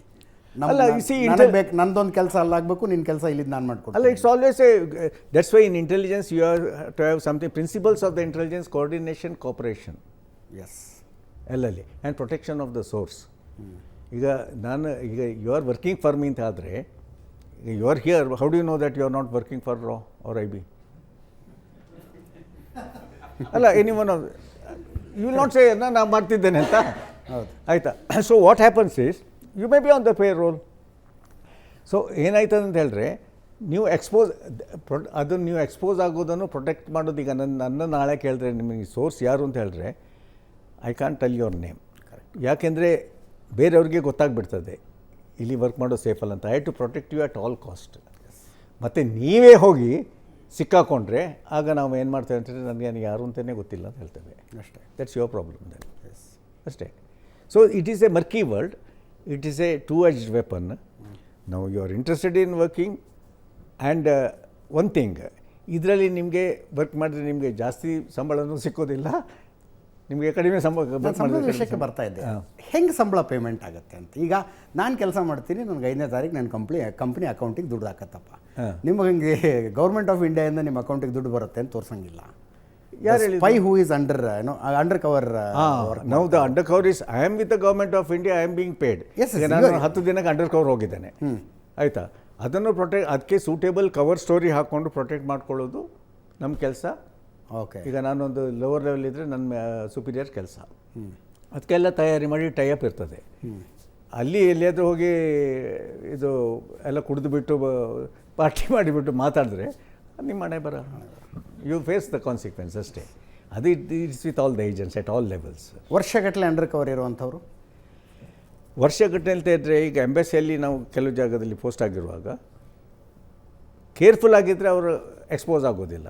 As a driver also, this one also ಇರ್ತಾರೆ ವರ್ಷಗಂಟದ 2 ವರ್ಷ 3 ವರ್ಷ. ಬಟ್ ಮುಂಚೆ ಸೆಕೆಂಡ್ ವರ್ಲ್ಡ್ ವಾರಲ್ಲಿ continuously 5, 6 years, 8 years, 10 years life ಇದ್ದರು. ಅವ್ರ ಹೆಂಡತಿಗೆ, ಮಕ್ಕಳಿಗೆ, ಅವ್ರ ಆರ್ಗನೈಸೇಷನ್ಗೆ ಗೊತ್ತಿಲ್ಲ, ಅವರು ಹೋಗಿ ಇನ್ನೊಂದು ಆರ್ಗನೈಸೇಷನ್, ಈಗ IT ಕಂಪ್ನಿಯಲ್ಲಿ ಮೂನ್ ಲೈಟಿಂಗ್ ಅಂತ ಹೇಳ್ತಾರಲ್ಲ, ಹೌದು, ಆ ಥರ ಅಮೆರಿಕಾಗೂ ವರ್ಕ್ ಮಾಡ್ತಿದ್ರು, ಇಲ್ಲಿಗೂ ವರ್ಕ್ ಮಾಡ್ತಿದ್ರು. ಈಗ ನಮ್ಮ ಜೊತೆಯಲ್ಲಿ ಅವರೊಬ್ಬರು ಡಿಫೆಕ್ಟ್ ಆದರು. ನಾವು ಶ್ರೀಲಂಕಾದಲ್ಲಿ we had cultivated Velupillai Prabhakaran. I had known him personally. RT ನಗರದಲ್ಲಿ. Later on I was posted in Sri Lanka on special operation. So ಆಗ ಏನಾಯಿತು ಅಂತ ಹೇಳಿದ್ರೆ, ಅವರು ಟ್ರೈನ್ ಮಾಡುವಾಗ ನಮ್ಮದೊಂದು ಸೀನಿಯರ್ ಕಲೀಗ್ ಇದ್ದರು. He was a journalist also, join the emergency, very intelligent person. So he is in Chennai. So he retired. So I was on a special mission along with him ಆ ಟ್ರೈನಿಂಗ್ಗೆ. ಅಲ್ಲಿಂದ ಇದು DIG level chap, he in intelligence, ಅದೇ another common thing in other countries also, defect to the other nation. So ಈಗ ನಾಳೆ when you're in the peak, ಈಗ intensive ಕೊಡ್ತಾರೆ, I will give you come to USA, I will give US citizenship, Australian citizen, that's all common. So defect ಆಗೋರು ಇರ್ತಾರೆ. ಅದೆಲ್ಲ part of this world. It's a very different world then. But outside ಇದವ್ರಿಗೆ ಎಷ್ಟು risk ಇದೆ ಅಂತ ಗೊತ್ತಾಗೋದಿಲ್ಲ. Risk ಅಂದರೆ within yourself also, specialist, because people unnecessarily think that, you know, there is an aura which is created. Our intelligence, avana dura ido ಅಥವಾ be very nice to him. Correct. One of it. So what is the reason for that? That if I am scared of you, are scared. I should explain it to myself, not others. That's all. Sir ನಮಸ್ತೆ, ಕಿರಣ್ ಕುಮಾರ್ ವಿವೇಕವಂಶಿ ಅಂತ ಮಾತಾಡೋದು. ಈ ಏನು Israel ಯುದ್ಧ ಆಗ್ತಾ ಇದೆ, ಆ terror ಗ್ರೂಪಿಗೆ ಯಾರು ಫಂಡಿಂಗ್ ಮಾಡ್ತಾ ಇದ್ದಾರೆ ಅಂತ ಅನ್ನೋದು ಒಂದು. ಇನ್ನೊಂದು, ಆ ಥರದ ಸಂಘಟನೆಗಳು ಭಾರತವನ್ನು ಹೊಸಕಿ ಹಾಕಬೇಕು ಅಂತ ಕಾಯ್ತಾ ಇದ್ದಾವ. ನೀವು ಸುಮಾರು 37 ವರ್ಷಗಳ ಕಾಲ ಆರ್ಮಿಯಲ್ಲಿ ವರ್ಕ್ ಮಾಡಿರೋದ್ರಿಂದ ನಿಮ್ಗೆ ಆ ಥರದ ಯಾವುದಾದ್ರೂ ದೇಶವನ್ನು ಹೊಸಕಿ ಹಾಕಬೇಕು ಅನ್ನುವಂಥ ಶಕ್ತಿಗಳು ಕಾಡ್ತಾ ಇದ್ದಾವೆ ಅಂತ ಗೊತ್ತಿದ್ರೆ ದಯವಿಟ್ಟು ನಮ್ಗೆ ಆ ಥರದ ಒಂದು ಸಂಘಟನೆಗಳನ್ನು ತಿಳಿಸಿ ಅಂತ. ಗೊತ್ತಿರೋದಲ್ಲ, ಮಾಡೇ ಮಾಡ್ತಾರೆ ಅಂತ ಹೇಳ್ದೆ ಅಲ್ಲ ಮೊದಲು. There is no doubt about it. ಯಾಕೆಂದರೆ ಈ ಆರ್ಗನೈಸೇಷನ್ ಈಗ ಬಂದಿದೆ ಅಲ್ಲ, ಅವ್ರಿಗೆ ಸಕ್ಸಸ್ ಸಿಕ್ಕಿದೆ, ಕರೆಕ್ಟಾ? ಈಗ ಅದನ್ನು ಅವರು ಆ ಥರದೇ ಜನರನ್ನು ಈಗ ನಾಳೆ ಗ್ಯಾರಂಟಿ ಏನೀಗ ಪಾಕಿಸ್ತಾನ ಅವರನ್ನೇ ರಿಕ್ರೂಟ್ ಮಾಡಿಬಿಟ್ಟು POKಲಿ ಹಾಕಿದ್ರೆ ಸಾಕಲ್ಲ. ನಾನು ಕೇಳ್ತಾ ಇರೋದು ಈ ಹಮಾಸ್ ತರದ ಯಾವ್ದಾದ್ರು ಸಂಘಟನೆ ಭಾರತವನ್ನ ಹೊಸಕ್ಕೆ ಹಾಕಬೇಕು ಅಂತ ಕಾಯ್ತಾ ಇದೆ ಅಲ್ಲ, ಹಿಜ್ಬುಲ್ ಮುಜಾಹಿದೀನ್, ಲಷ್ಕರ್ ತೈಬಾ, ಅಲ್ Qaeda, 100 people like that. They are all floating around. There are more than round about in this world. They only on this line there are ಜಾದದೇನು ಒಂದು 18-20 ಆರ್ಗನೈಸೇಷನ್ಸ್ ಇದೆ. ಸೊ ಅದೆಲ್ಲ ಇವರು ಟ್ರೈ ಮಾಡಿ ಹೋಗಿದ್ದಾರೆ. Those organizations, how they get the funding then? Funding ಈಗ ನೋಡಿ, latest ಹಮಾಸ್ಗೆ ಯಾರು ಕೊಡ್ತಿರೋದು? ಒಂದು ಕಟಾರ್, ಪ್ರೂಫ್ ಇಲ್ಲ, ಆದರೆ ಒಂದು ಅಸೆಸ್ಮೆಂಟ್ಗೆ ನಾವು ಬರ್ಬೋದು. ಅಲ್ಲ, ಪ್ರೂಫ್ ಅಂದ್ರೆ ಏನು? ಹಮಾಸ್ ಲೀಡರ್ಸ್ ಎಲ್ಲ ಇರೋದೇ ಕತಾರಲ್ಲಿ. ಒಂದು. ಸೆಕೆಂಡ್ಲಿ ಇರಾನ್, ಅದರಲ್ಲಿ ಡೌಟೇ ಇಲ್ಲ, ಸಂದೇಹ ಇಲ್ಲ, ಫುಲ್ ಅಮ್ಯುನೇಷನ್ ಎವ್ರಿಥಿಂಗ್ ಅವರೇ ಕೊಟ್ಟಿದ್ದು. ಅದಲ್ಲದೆ ಈಗ ಅರೇಬಿಯನ್ ಕಂಟ್ರೀಸ್ ಅಷ್ಟು ಕೊಡ್ತಿರ್ಲಿಕ್ಕಿಲ್ಲ, ಬಿಕಾಸ್ ಅವ್ರಿಗೆ, ಯಾಕೆಂದರೆ ಎಲ್ಲರಿಗೆ ಒಂದು ಗೊತ್ತಿದೆ, ಈಗ ಸೆಕ್ರೆಟರಿ ಆಫ್ ಸ್ಟೇಟ್ ಹೆನ್ರಿ ಕಿಸಿಂಜರ್ ಅಂತ ಒಬ್ಬರು ಇದ್ದರು during Indira Gandhi's period, I guess. He came into picture before that. One of the Jew, very intelligent person. He was in the political scene of USA, in the world stage for a very long time. ಅವರು ಒಂದು ಮಾತು ಹೇಳಿದ್ರು, and later on ಅದನ್ನು Hillary Clinton repeat ಮಾಡಿದ್ರು. If you rear snakes in your backyard, there is no guarantee. The snakes do not know whom they are biting. Don't expect them to bite only your neighbours. ನಿಮಗೆ ಕಚ್ತದೆ ಅಂತ. ಎಲ್ಲ organisation ಎಲ್ಲ ಜಾಗದಲ್ಲಿ ಇದೇ ಆಗಿದ್ದು. So ಈಗ ಹಮಾಸ್ಗೆ ಇದು ಕೊಟ್ಟವರು, ಈಗ ಕಟಾರ್ ಏನು ಹೇಳ್ತಾರೆ ಅಂತ ಹೇಳಿದ್ರೆ, ಸರಿಯಾಗಿ ದುಡ್ಡು ಕೊಡ್ತಾರೆ. They are A fairly rich country, oil producing country, they got all this one. ಆದರೆ ದಯವಿಟ್ಟು ನಮ್ಮಲ್ಲಿ ಮಾತ್ರ ನೀವು ಗಲಭೆ ಮಾಡಬೇಡಿ ಅಂತ, ಬೇರೆ ಜಾಗದಲ್ಲಿ ಗಲಭೆ ಮಾಡಿ. ಅದು ಮಾಡ್ತಿದ್ದಾರೆ ಅವರು. ಅದೇ ಥರ ನಮಗೆ ಇದು ಗೊತ್ತಿರೋದು. ಇನ್ನು ಬೇರೆ ಯಾರ್ಯಾರು ಕೊಡ್ತಿದ್ದಾರೆ, ಈಗ ಚೈನಾದು ಏನು ಫುಟ್ಪ್ರಿಂಟ್ ಬಂದಿಲ್ಲ, ಕೊಟ್ಟಿರ್ಬೋದು ಅವರು. ಯಾಕೆಂದರೆ ಅವ್ರಿಗೆ ಬ್ರಿಕ್ ಸಫರ್ ಆಯ್ತದೆ, ಅದು ಬೆಲ್ಟ್ ರೋಡ್, ಆ ಪ್ರಾಜೆಕ್ಟ್, ಈ ರೋಡ್ ಬಂದುಬಿಟ್ರೆ ಅದು. ಸೊ ಎಲ್ಲರ ಕಂಟ್ರಿಯಲ್ಲಿ ಒಂದೊಂದು ಇಂಟ್ರೆಸ್ಟ್ ಇರ್ತದೆ. ಸೊ ಕೊಟ್ಟಿರ್ಬೋದು. ಭಾರತದ ಭದ್ರತೆಯ ದೃಷ್ಟಿಯಿಂದ, ಡಿಫೆನ್ಸ್ ದೃಷ್ಟಿಯಿಂದ ಫ್ಯೂಚರ್ ಏನು ನೋಡ್ತೀರಿ ನೀವು? ಸಿ, ಆ್ಯಸ್ ಆನ್ ಟುಡೇ, ಇವತ್ತಿನವರೆಗೆ ಸಿಟ್ಯುವೇಷನ್ ಈಗ ನೋಡಿ, ಭಾರತನ ಸ್ವಲ್ಪ ಅದನ್ನು ಎಕ್ಸ್ಪಾಂಡ್ ಮಾಡೋಣ ನಾವು.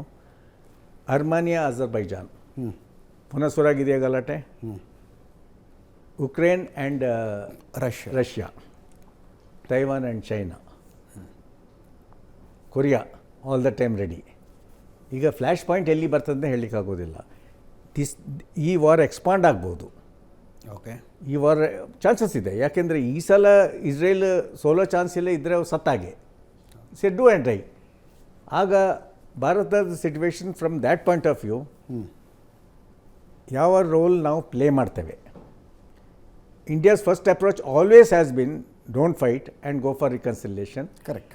ಆ್ಯಂಡ್ ಟುಡೇ ನಾವು ಅದನ್ನು ನೆಗೋಷಿಯೇಟ್ ಮಾಡಲಿಕ್ಕೆ ಟ್ರೈ ಮಾಡ್ತೇವೆ. ಲೈಕ್ ಈಗ America is also trying, Saudi Arabia themselves are trying for the ನೆಗೋಸಿಯೇಷನ್ನು. ಆದರೆ ಒನ್ ಪ್ರಿನ್ಸಿಪಲ್ ಈಸ್ ಬ್ರೋಕನ್. ನೀವು ಎಷ್ಟೇ ಹೇಳಿದ್ರು ಸೌದಿ ಅರೇಬಿಯಾದ ಜೊತೆಲಿ ಫ್ಯಾಕ್ಟ್ ಆಗೋ ಚಾನ್ಸ್ ಇಲ್ಲ, ಅದನ್ನು ಅವ್ರು ಹಾಳು ಮಾಡಿಬಿಟ್ರು. ಅದರಿಂದ ನಮಗೆ ಸ್ವಲ್ಪ ಎಫೆಕ್ಟ್ ಆಯ್ತದೆ ಎಕಾನಮಿಕಲಿ ಒಂದು. ಸೆಕೆಂಡ್ಲಿ, ನಮಗೆ ನನ್ನ ಲೆಕ್ಕ ಪ್ರಕಾರ ಪಾಕಿಸ್ತಾನ ಅದು finished country. It's dead. There is nothing in that.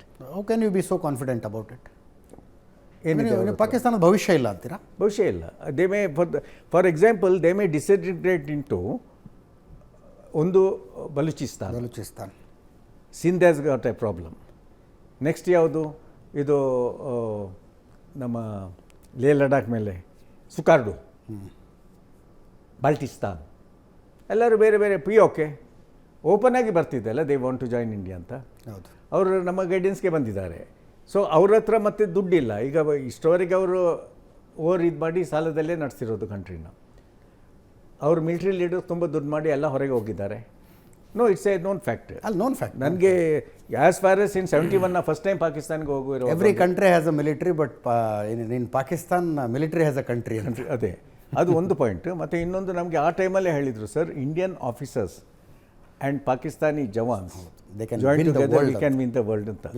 ಅವರೇ JCNCS ಹೇಳಿದ್ದು ಮೆಸ್ಸಲ್ಲಿ. ನನಗೆ ನಾನು ಫಸ್ಟ್ ಟೈಮ್ ಹೋಗಿರೋ ನನ್ನ ನೆನಪಿದೆ ಒಂದು. ಸೆಕೆಂಡ್ಲಿ, ಪಾಕಿಸ್ತಾನಿ ಟ್ರೂಪ್ಸ್ ಯಾಕೆಂದರೆ ಅವ್ರು ಭಾಳ ಸಾಫ್ಟ್ ಆಗಿಬಿಟ್ಟಿದ್ದಾರೆ. ಈಗ ಅವರು ಫೈಟ್ ಮಾಡಿದ ಎಷ್ಟು ವರ್ಷ ಆಯಿತು? ಲಾಸ್ಟ್ ಫೈಟ್ 1971 ಸರೆಂಡರ್ ಆಯಿತು. ಕಾರ್ಗಿಲ್ ಅವರೇ ಫೈಟ್ ಮಾಡಿದ್ರ. ಫಸ್ಟ್ ರಜಾಕರ್ನ ಕಳಿಸಿದ್ರು ಅವರು, ಅವ್ರನ್ನ ಸಿವಿಲ್ ಯೂನಿಫಾರ್ಮಲ್ಲಿ ಕಳಿಸಿದ್ರು, ಆಯಿತಾ. ಅಲ್ಲಿಂದ ಅವ್ರು ಲೂಸ್ ಆದರು, ದೇ ಟು ವಿಡ್ರಾ. ಒಳಗೆ ಬಂದಿರಲಿಲ್ಲ, ಬಟ್ ಬಂಕರಲ್ಲೇ ಡಿಸ್ಟ್ರಾಯ್ ಮಾಡಿದ್ರು. ಸೊ ಅವರು ಆ್ಯಂಡ್ ಕಾರ್ಗಿಲ್ ಇನ್ಸಿಡೆಂಟ್ಲಿ ಒಂದನ್ನು ಹೇಳಬೇಕು ಅಂತಿದ್ದೇನೆ, Kargil was not a war. See war is a limited war. This was a limited tactical, this one at a small division level, and Indian Air Force very lately took a part in that. You can't call it a war. War is a different word altogether. Like even today also, if you say now Arab-Israel war has taken place, idonu strictly now war anta naan karlike ready illa. Yes. Idu because it was a terrorist attack basically, and this is a retaliation. Now when it really converts into war, they should be conventional weapons. Every side in the conventional weapon ಇರಬೇಕು. Air force has to be involved, navy has to be involved. ಅದಕ್ಕೆ war ಅಂತ ಹೇಳೋದು. So ನನ್ನ ಲೆಕ್ಕ ಪ್ರಕಾರ ಈಗ we don't have much of problem as on today. ಭಾರತದ diplomatic policy ಇತ್ತೀಚೆಗೆ ಒಂದು 10-15 ವರ್ಷದಿಂದ ಸ್ವಲ್ಪ ಸ್ಟ್ರಾಂಗ್ ಆಗಿ ಎಲ್ಲ ಕಡೆ ಮೆಚ್ಚುಗೆ ವ್ಯಕ್ತಪಡಿಸ್ತಾ ಇದ್ದಾರೆ ಎಲ್ಲರೂ.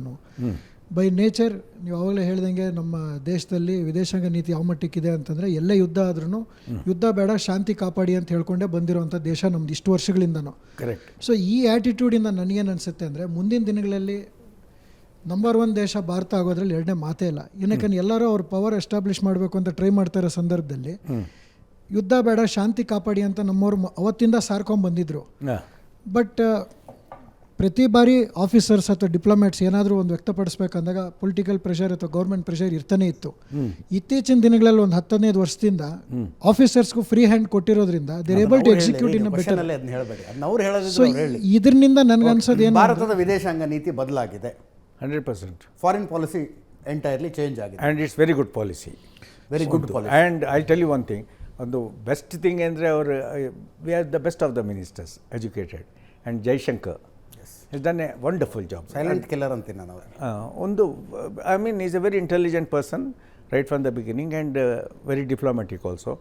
ಅಲ್ಲದೆ ಒಂದು ಅವ್ರು ನಮ್ಮ ಮಾತು ಕೇಳ್ತಾರೆ ಅಂತ ಮಾತ್ರ ಅಲ್ಲ, ಎಲ್ಲದರಲ್ಲಿ ಫುಲ್ಲು ಹೋಮ್ವರ್ಕ್ ಮಾಡಿದ್ದಾರೆ. ಈಗ ನಮ್ಮ ಯುಕ್ರೇನಲ್ಲಿ ಆಗುವಾಗ ನಮ್ಮ ಸ್ಟೂಡೆಂಟ್ಸನ್ನು ತಂದಿದ್ದು ಬೇರೆ ಬೇರೆ ಕಂಟ್ರಿಯಿಂದ, ದಟ್ ಈಸ್ ಎನ್ ಎಕ್ಸಾಂಪಲ್. ಈಗ ಈಗ ನಾವು ಕಳಿಸ್ಲಿಲ್ಲ ಪ್ಲೇನೆಲ್ಲ, ಬಟ್ ಅಪ್ರೋಪ್ರಿಯೇಟ್ ಟೈಮಲ್ಲಿ. ಬಟ್ ಅದರ ಅರ್ಥ ಏನು ಅಂತ ಹೇಳಿದ್ರೆ, ಬರೀ diplomatic is one of the effort. First always ನೀವು ಡಿಪ್ಲೊಮ್ಯಾಟಿಕಲಿ ಟ್ರೈ ಮಾಡಬೇಕು. ನೆಕ್ಸ್ಟ್ ಸ್ಟೆಪ್ ಏನಾಯ್ತು, ಅದರ ಅರ್ಥ ಸರಿಯಾಗಿ ಕೊಡುವಲ್ಲಿ ಕೊಡ್ತಾರೆ ಭಾರತ. ಈಗ ಆ ಕೆಪಾಸಿಟಿ ನಮಗೆ ಇದೆ. ಈಗ ಡಿಪ್ಲೊಮ್ಯಾಟಿಕಲಿ ಮಾತ್ರ ಮಾತಾಡಿದ್ರೆ ಪ್ರಯೋಜನ ಇಲ್ಲ, ಅದ್ರ ಹಿಂದ್ಗಡೆ ಪಂಚು ಇರಬೇಕು. ಆ ಪಂಚಿದೆ ಅಂತ rest of the world knows. So ಇದರಿಂದ ಏನಾಗ್ತಿದೆ ಅಂದರೆ, ಬೇರೆಯವರು ಅವ್ರ ಸಮಸ್ಯೆ ಇದ್ದಾಗ they started looking at India. Exactly. ದಯವಿಟ್ಟು ನಿಮ್ಮ ಸಲಹೆ ಕೊಡಿ, ನಿಮ್ಮ ಸಜೆಷನ್ ಕೊಡಿ ಅಂತ. ಸೊ ನನಗನ್ಸುತ್ತೆ ಮುಂದಿನ ದಿನಗಳಲ್ಲಿ ನಾವು ನಂಬರ್ 1 ಇರ್ತೀವಿ ಅಂತ. ನಿಮ್ಮ ಅಭಿಪ್ರಾಯ ಏನು ಸರ್ ಅದು? ನನ್ನ ಅಭಿಪ್ರಾಯ ಅಂತ ಹೇಳಿದ್ರೆ, ಈಗ ಲೇಟೆಸ್ಟ್ G20 ಆಯಿತು.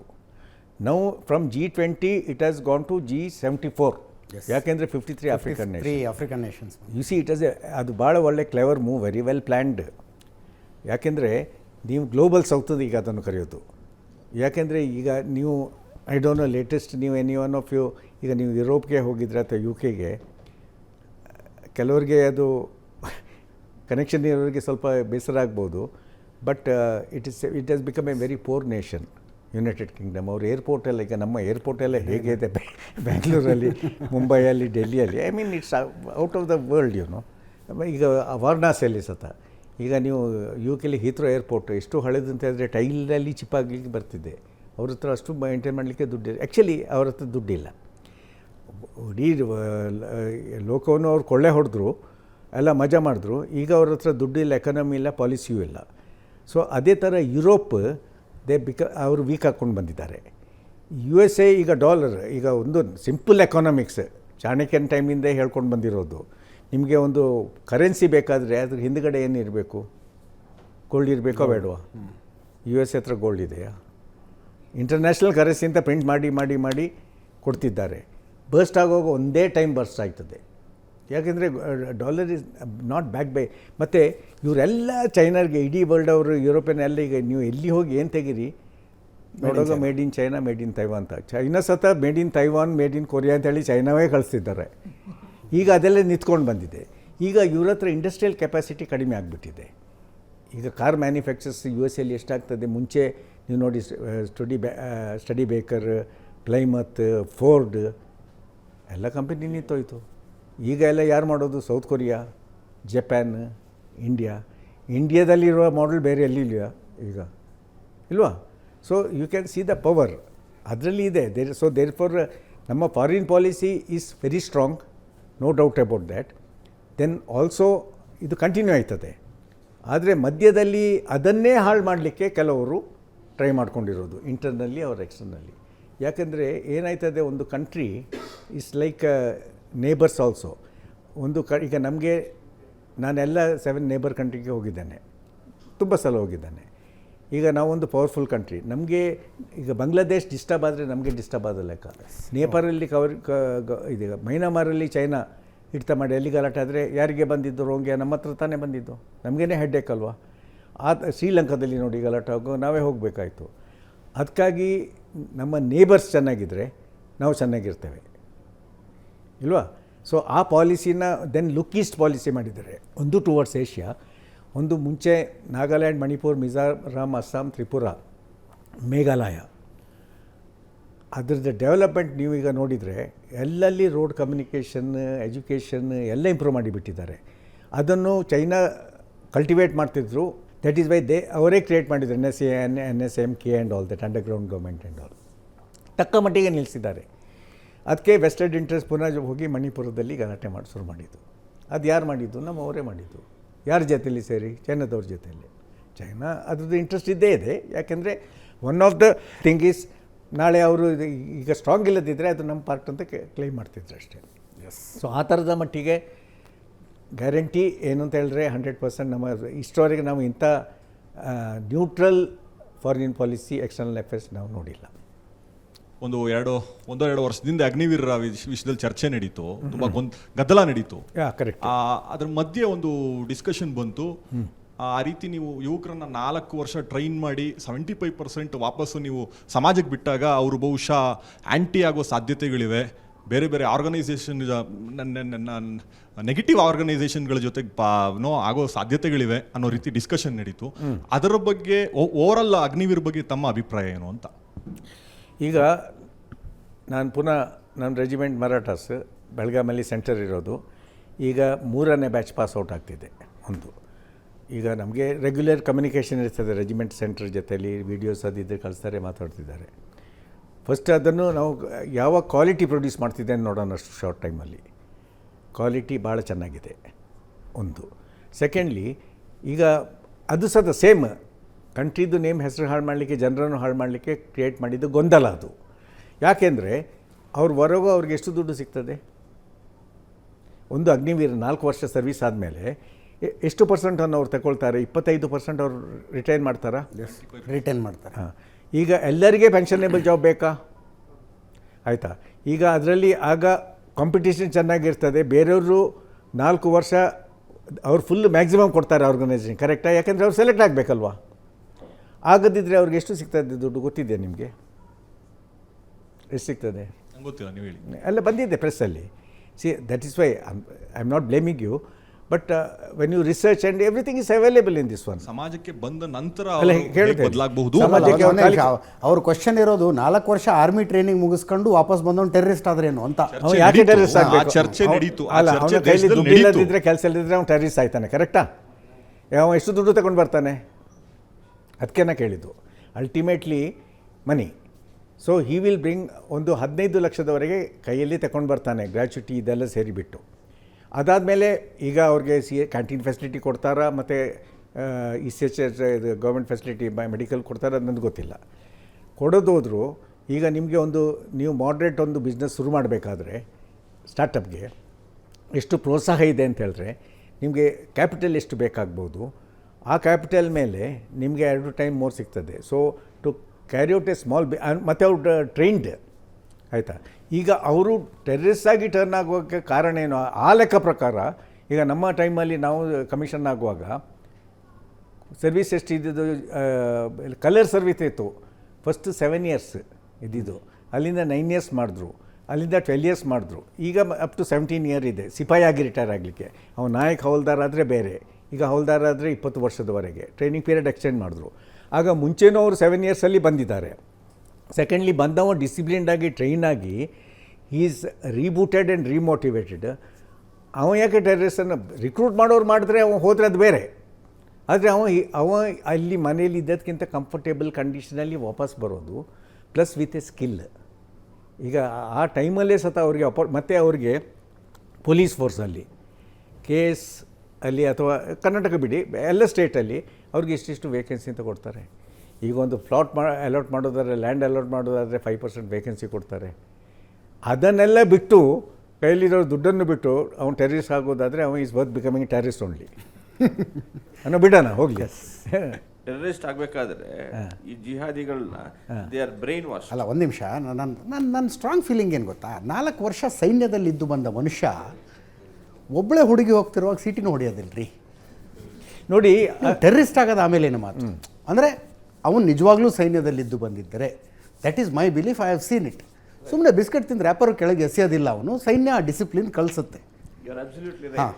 ಬಟ್ ಏನಾಗುತ್ತೆ ಅಂದರೆ I know few people they have been brain wash like that. ನೆನ್ನೆ ಬ್ರೈನ್ ವಾಶ್. ಈಗ ನೋಡಿ, ಒಂದು ಹೇಳ ನಾನು, ಲೆಟ್ ಮಿ ಟೆಲ್ ಯು, ನಾನು ನಿಮಗೆ ಒಂದು ಹೇಳ್ತೇನೆ ಅಬೌಟ್ ಅನ್ಎಜುಕೇಟೆಡ್. ಅಲ್ಲ, very difficult. I tell you. Yes ವ್ಯಾರಟೈ ಆಗೋದು ಬೇಡ. Tell you something about terrorist ಅಂದರೆ you are telling that any Muslim ಒಂದು ನಿಮಿಷ Indian Muslims, they know one thing very clearly, that there is no better place than India for them to stay, first thing. And secondly, ಕೆಲವರು ಬೇಕಾಗಿ ಕೋಮು ಗಲಭೆ ಮಾಡಲಿಕ್ಕೆ ಮಾಡಿರ್ಬೋದು. I can assure you one thing, ಮುಂಚೆದೇ ಸ್ಟೇಟಸ್ಗಿಂತ ಈಗ round about 95% of the Indian Muslims are with the country. I can tell you, I can give a guarantee. ಯಾಕೆಂದರೆ ನೀವು ಆರ್ಮಿದು ಬಿಟ್ಬಿಡಿ, ಆರ್ಮಿಲಿ ಇದೇ ಬರೋದಿಲ್ಲ. ನಾವೀಗ ಕೊಡಗಿನಲ್ಲಿ ಇರೋದು, ಮಧ್ಯದಲ್ಲಿ ಆ ಟಿಪ್ಪು ಸುಲ್ತಾನ್ ಗಲಭೆ ಮಾಡಲಿಕ್ಕೆ ಟ್ರೈ ಮಾಡಿದ್ರು, ಕಡೆಗೆ ಪ್ಯಾಚಪ್ ಯಾರು ಮಾಡಿದ್ದು? ಪಾಲಿಟಿಷಿಯನ್ಸ್ ಮಾಡಿದ್ದಲ್ಲ. ಈಗ ನಮ್ಮ ವಿಲೇಜಲ್ಲಿದೆ Tipu Sultan as a village ಏನೋ ಯು ಟು ಬಿ ಒನ್. ಯಾಕೆಂದರೆ ಜನರಿಗೆ ಅರ್ಥ ಆಗಿಬಿಟ್ಟಿದೆ ಈಗ, ಅಷ್ಟು ಈಸಿಯಾಗಿ ಬ್ರೈನ್ ವಾಶ್ ಮಾಡೋದು, ಫೂಲ್ ಮಾಡೋದಲ್ಲ. ಆದರೆ ಏನಾಯ್ತದೆ ಅಂತ ಹೇಳಿದ್ರೆ, ಅದರಲ್ಲಿ ಅದು ಆರ್ಮಿಯಲ್ಲಿದ್ದವರನ್ನು ಯಾಕೆ ಬಂದವ್ರು ಮಾಡಬೇಕು? ಈಗ ಮಾಡೋದಾದ್ರೆ ಹೊರಗಡೆ ಇರೋರು ಸುಮಾರು ಜನ. ಹಮಾಸ್ ಅವರು ಆರ್ಮಿಯಲ್ಲಿದ್ದವ್ರ, ಅಲ್-ಖೈದಾ ಆರ್ಮಿಯಲ್ಲಿದ್ದವ್ರ, ಹಿಜ್ಬುಲ್ ಮುಜಾಹಿದ್ದೀನ್ ಆರ್ಮಿಯಲ್ಲಿ. ಅಲ್ಲ, ಒಂದು ನಿಮಿಷ, it is a valid question. ಎಷ್ಟು ಜನ ಆರ್ಮಿಯವ್ರನ್ನ ಬ್ರೈನ್ ವಾಶ್ ಮಾಡಿ ಟೆರರಿಸ್ಟ್ ಮಾಡಿದ್ದಾರೆ ಇಲ್ಲಿ ತನಕ? ಆಯಿತಾ? ಆ ಥರದಲ್ಲಿ ಪೊಲೀಸನ್ನು ಮಾಡ್ಬೋದು, CRPF ಅನ್ನು ಮಾಡ್ಬೋದು, BSF ಅನ್ನು ಮಾಡ್ಬೋದು ಅಲ್ವಾ? ಮಾಡಿದಾರಾ? ಯಾಕೆ ಇರಬೇಕಾ ಅಂತ. ಸೊ ಕೆಲವು ಜನರು ಫಸ್ಟ್ ಗಲಭೆ ಮಾಡಲಿಕ್ಕೆ ಟ್ರೈ ಮಾಡ್ತಾರೆ. ಈಗ ಶೈನ್ ಬ್ಯಾಗ್ ನೋಡಿ, ಇದು before Trump came and vent ಇದು ಮಾಡಿದ್ರು, ನೆಕ್ಸ್ಟ್ ದಿನ 10 ಗಂಟೆ ಎಲ್ಲ ಪ್ಯಾಕೇಜ್ ಕ್ಲೋಸ್ ಮಾಡಿದ್ರು. ಕರೆಕ್ಟಾ? ಜೋ ಬಿಡನ್ ಬಂದಿದ್ದರು, ಆ ಟೈಮಲ್ಲಿ ಫಾರ್ಮರ್ಸ್ ಗಲಭೆ ಮಾಡಿದ್ರು, ಅವ್ರು ಹೋದ ನೆಕ್ಸ್ಟ್ ದಿನ ಎಲ್ಲ ಪ್ಯಾಕಪ್. ಕರೆಕ್ಟಾ? ಅರ್ಥ ಏನಾದ್ರದ್ದು? ಯಾರು ಮಾಡಿಸಿದ್ದನ್ನು, ಯಾರು ದುಡ್ಡು ತಗೊಂಡು ಬಂದಿದ್ದು ಹೊರಗಿಂದ, ಯಾರು ದುಡ್ಡು ಕೊಟ್ಟಿದ್ದು, ಎಲ್ಲರಿಗೂ ಗೊತ್ತಿರೋದೇ ಅದು. ಖಾಲಿಸ್ತಾನ್ ಮೂಮೆಂಟ್ ನೋಡಿ. ಈಗ ನಾವೀಗ ಆಪ್ರೇಷನ್ ಬ್ಲೂ ಸ್ಟಾರ್ ಆಗುವಾಗ ನಾವು ಅವ್ರ ಮೇಲಿದ್ದವರು, ನಮ್ಮ ಇಂಟೆಲಿಜೆನ್ಸ್ ಸರ್ಕಲಲ್ಲಿ ತುಂಬ ಜನರು 6 ಇದರಲ್ಲಿದ್ದರು, ರಡರಲ್ಲಿದ್ದರು. ಕೆಲವರು ಸಪೋರ್ಟ್ ಮಾಡಿದ್ರು ಆ ಟೈಮಲ್ಲಿ. We identified those people. ಕಡೆಗೆ ಅವ್ರಿಗೆ ಗೊತ್ತಾಯಿತು, Punjab is a land lock country. ನೀವು ಖಾಲಿಸ್ತಾನ್, ನಿಮಗೆ ಯಾವ ಕಂಟ್ರಿಗೂ ನೀವು ಸರ್ವೈವ್ ಆಗಬೇಕು ಅಂತ ಹೇಳಿದ್ರೆ one of the requirement is a sea port, ಇಲ್ವಾ? ಈಗ ಬಾಂಗ್ಲಾದೇಶ್ ಹೇಗೆ sir, because of we got a sea port. Land lock country has got no future. ಈಗ that's what is happening in Azerbaijan and Armenia. So seafaring capability ಇಲ್ಲ ಅಲ್ಲ. ಈಗ Russia ಯಾಕೆ Ukraine ಜೊತೆಯಲ್ಲಿ ಮಾಡೋದು? ಬಿಕಾಸ್ ಆಫ್ ದಟ್, ಅದು ಯಾವ C, ಅದು ಸೌತಲ್ಲಿ ಒಂದು ಸಿ ಬರ್ತದಲ್ಲ, ಯಾವುದು? ರೆಡ್ ಸೀನಾ? ರೆಡ್ ಸಿ ಅಲ್ಲ, ಬ್ಲ್ಯಾಕ್ ಸಿ. ಓಕೆ, ಹಾಂ, ಆಯಿತಾ? ಅದರಲ್ಲಿ ಎಲ್ಲಲ್ಲಿ ಅವರು ತಲೆ ಉಪಯೋಗಿಸ್ತಾರೆ. ಈಗ ಸರ್ ಅವರು ಮತ್ತು ಇದು ಮಾಡೋರು ಅವ್ರಿಗೇನು ಇಂಟ್ರೆಸ್ಟ್ ಇದೆ ಅಂತ. ಎಸ್, ಈಗ ಜಿಹಾದಿ ಆಗಲಿಕ್ಕೆ ಬ್ರೈನ್ ವಾಶ್ ಮಾಡಿದವರು ಆ ಲೈನಲ್ಲಿ ಹೋಗೋರು ಹೋಗ್ತಾರೆ, ಎಲ್ಲ ಮುಸ್ಲಿಮ್ಸ್ ಹೋಗ್ತಾರಾ? Definitely not so. ಯಾಕೆಂದರೆ ಅವ್ರ ಇಂಟ್ರೆಸ್ಟ್ ಏನು ಅಂತ ಗೊತ್ತಿದೆ, ಅವ್ರ ಮಕ್ಕಳ ಇಂಟ್ರೆಸ್ಟ್ ಏನು ಅಂತ ಗೊತ್ತಿದೆ. ಸೊ ಆ ಥರದಲ್ಲಿ ಆಗೋ ಚಾನ್ಸಸ್ ಭಾಳ ಕಡಿಮೆ. Secondly they will be N asset. ಈಗ ಇಸ್ರೇಲಲ್ಲಿ 2 ವರ್ಷದವರು ಈಗ ವಾಪಸ್ ಹೋಗಿದ್ದಾರಾ? ಟ್ರೈನಿಂಗ್ ಹೋಗಿದ್ದಾರಲ್ಲ. ಈಗ 3 lakhs people all over the country, ಎಲ್ಲ ಏರ್ಪೋರ್ಟಲ್ಲಿ ಅವ್ರು ತುಂಬಿದ್ದಾರೆ. ಈಗ ನಮಗೆ ಒಂದು ವಿಷಯ ಹೇಳಿ, ನೀವು ಇದು ಇಂಡಿಯಾಗೆ ರಿಸರ್ವ್ಸ್ ಬೇಕಾ ಬೇಡವಾ? ಡೆಫಿನೆಟ್ಲಿ ಬೇಕು. ಆಯಿತಾ? ಈಗ ನಾವೆಲ್ಲ ಆರ್ಮಿಯಿಂದ ಬರೋಗ ಒಂದು ಇದ್ರವರೆಗೆ we got something known as reserve liability, depending on your age. So if you come in early in age, up to a particular age, you have got if there's a war and emergency declared, you have to go back and join. So that is there for everyone there. So ಆಗ ನಿಮ್ಮದು ಆರ್ಮಿದು strength triple ಆಯ್ತದೆ, ಇವ್ರಿಗೆ cash ಇಲ್ಲಿ benefit ಸಿಗ್ತದೆ, ಅವ್ರಿಗೆ vacancy ಸಿಗ್ತದೆ, they get opportunity outside. So all the ಅದು ಈಗ ಹೋಗಿ ಬಂದವ್ರಿಗೆ ಗೊತ್ತಾಯ್ತದೆ. ಈಗ ಫಸ್ಟ್ ಬ್ಯಾಚ್ ಇನ್ನೂ ಬಂದಿಲ್ಲಲ್ಲ, ಬಂದಾದ್ಮೇಲೆ ನೋಡೋಣ ಎಷ್ಟು ಜನರಿಗೆ. ಅಗ್ನಿವೀರ್ ಒಳ್ಳೆಯದು ಅಂತ ಹೇಳಿದ್ರು. Thank you sir, thank you so much brigadier sir. ಇಷ್ಟೊತ್ತು ನನ್ನ ಪ್ರಶ್ನೆಗಳಿಗೆ ಮತ್ತು ಆಹ್ವಾನಿತ ಎಲ್ಲ ಗಣ್ಯರ ಪ್ರಶ್ನೆಗಳಿಗೆ ಉತ್ತರ ಕೊಟ್ಟಿದ್ದಕ್ಕಾಗಿ ತುಂಬ ಹೃದಯದ ಧನ್ಯವಾದ. ಇದರೊಂದಿಗೆ ಇವತ್ತಿನ ನ್ಯೂಸ್ ಅವರ್ ಸ್ಪೆಷಲ್ ಮುಗಿಸ್ತಾ ಇದ್ದೀನಿ. ಮುಂದಿನ ವಾರ ಮತ್ತೊಬ್ಬ ಅತಿಥಿಯೊಂದಿಗೆ ಮತ್ತೆ ಬರ್ತೀನಿ. ನೇರ, ದಿಟ್ಟ, ನಿರಂತರ ಸುದ್ದಿಗಾಗಿ ನೋಡ್ತಾ ಇರಿ ಏಷ್ಯಾನೆಟ್ ಸುವರ್ಣ ನ್ಯೂಸ್.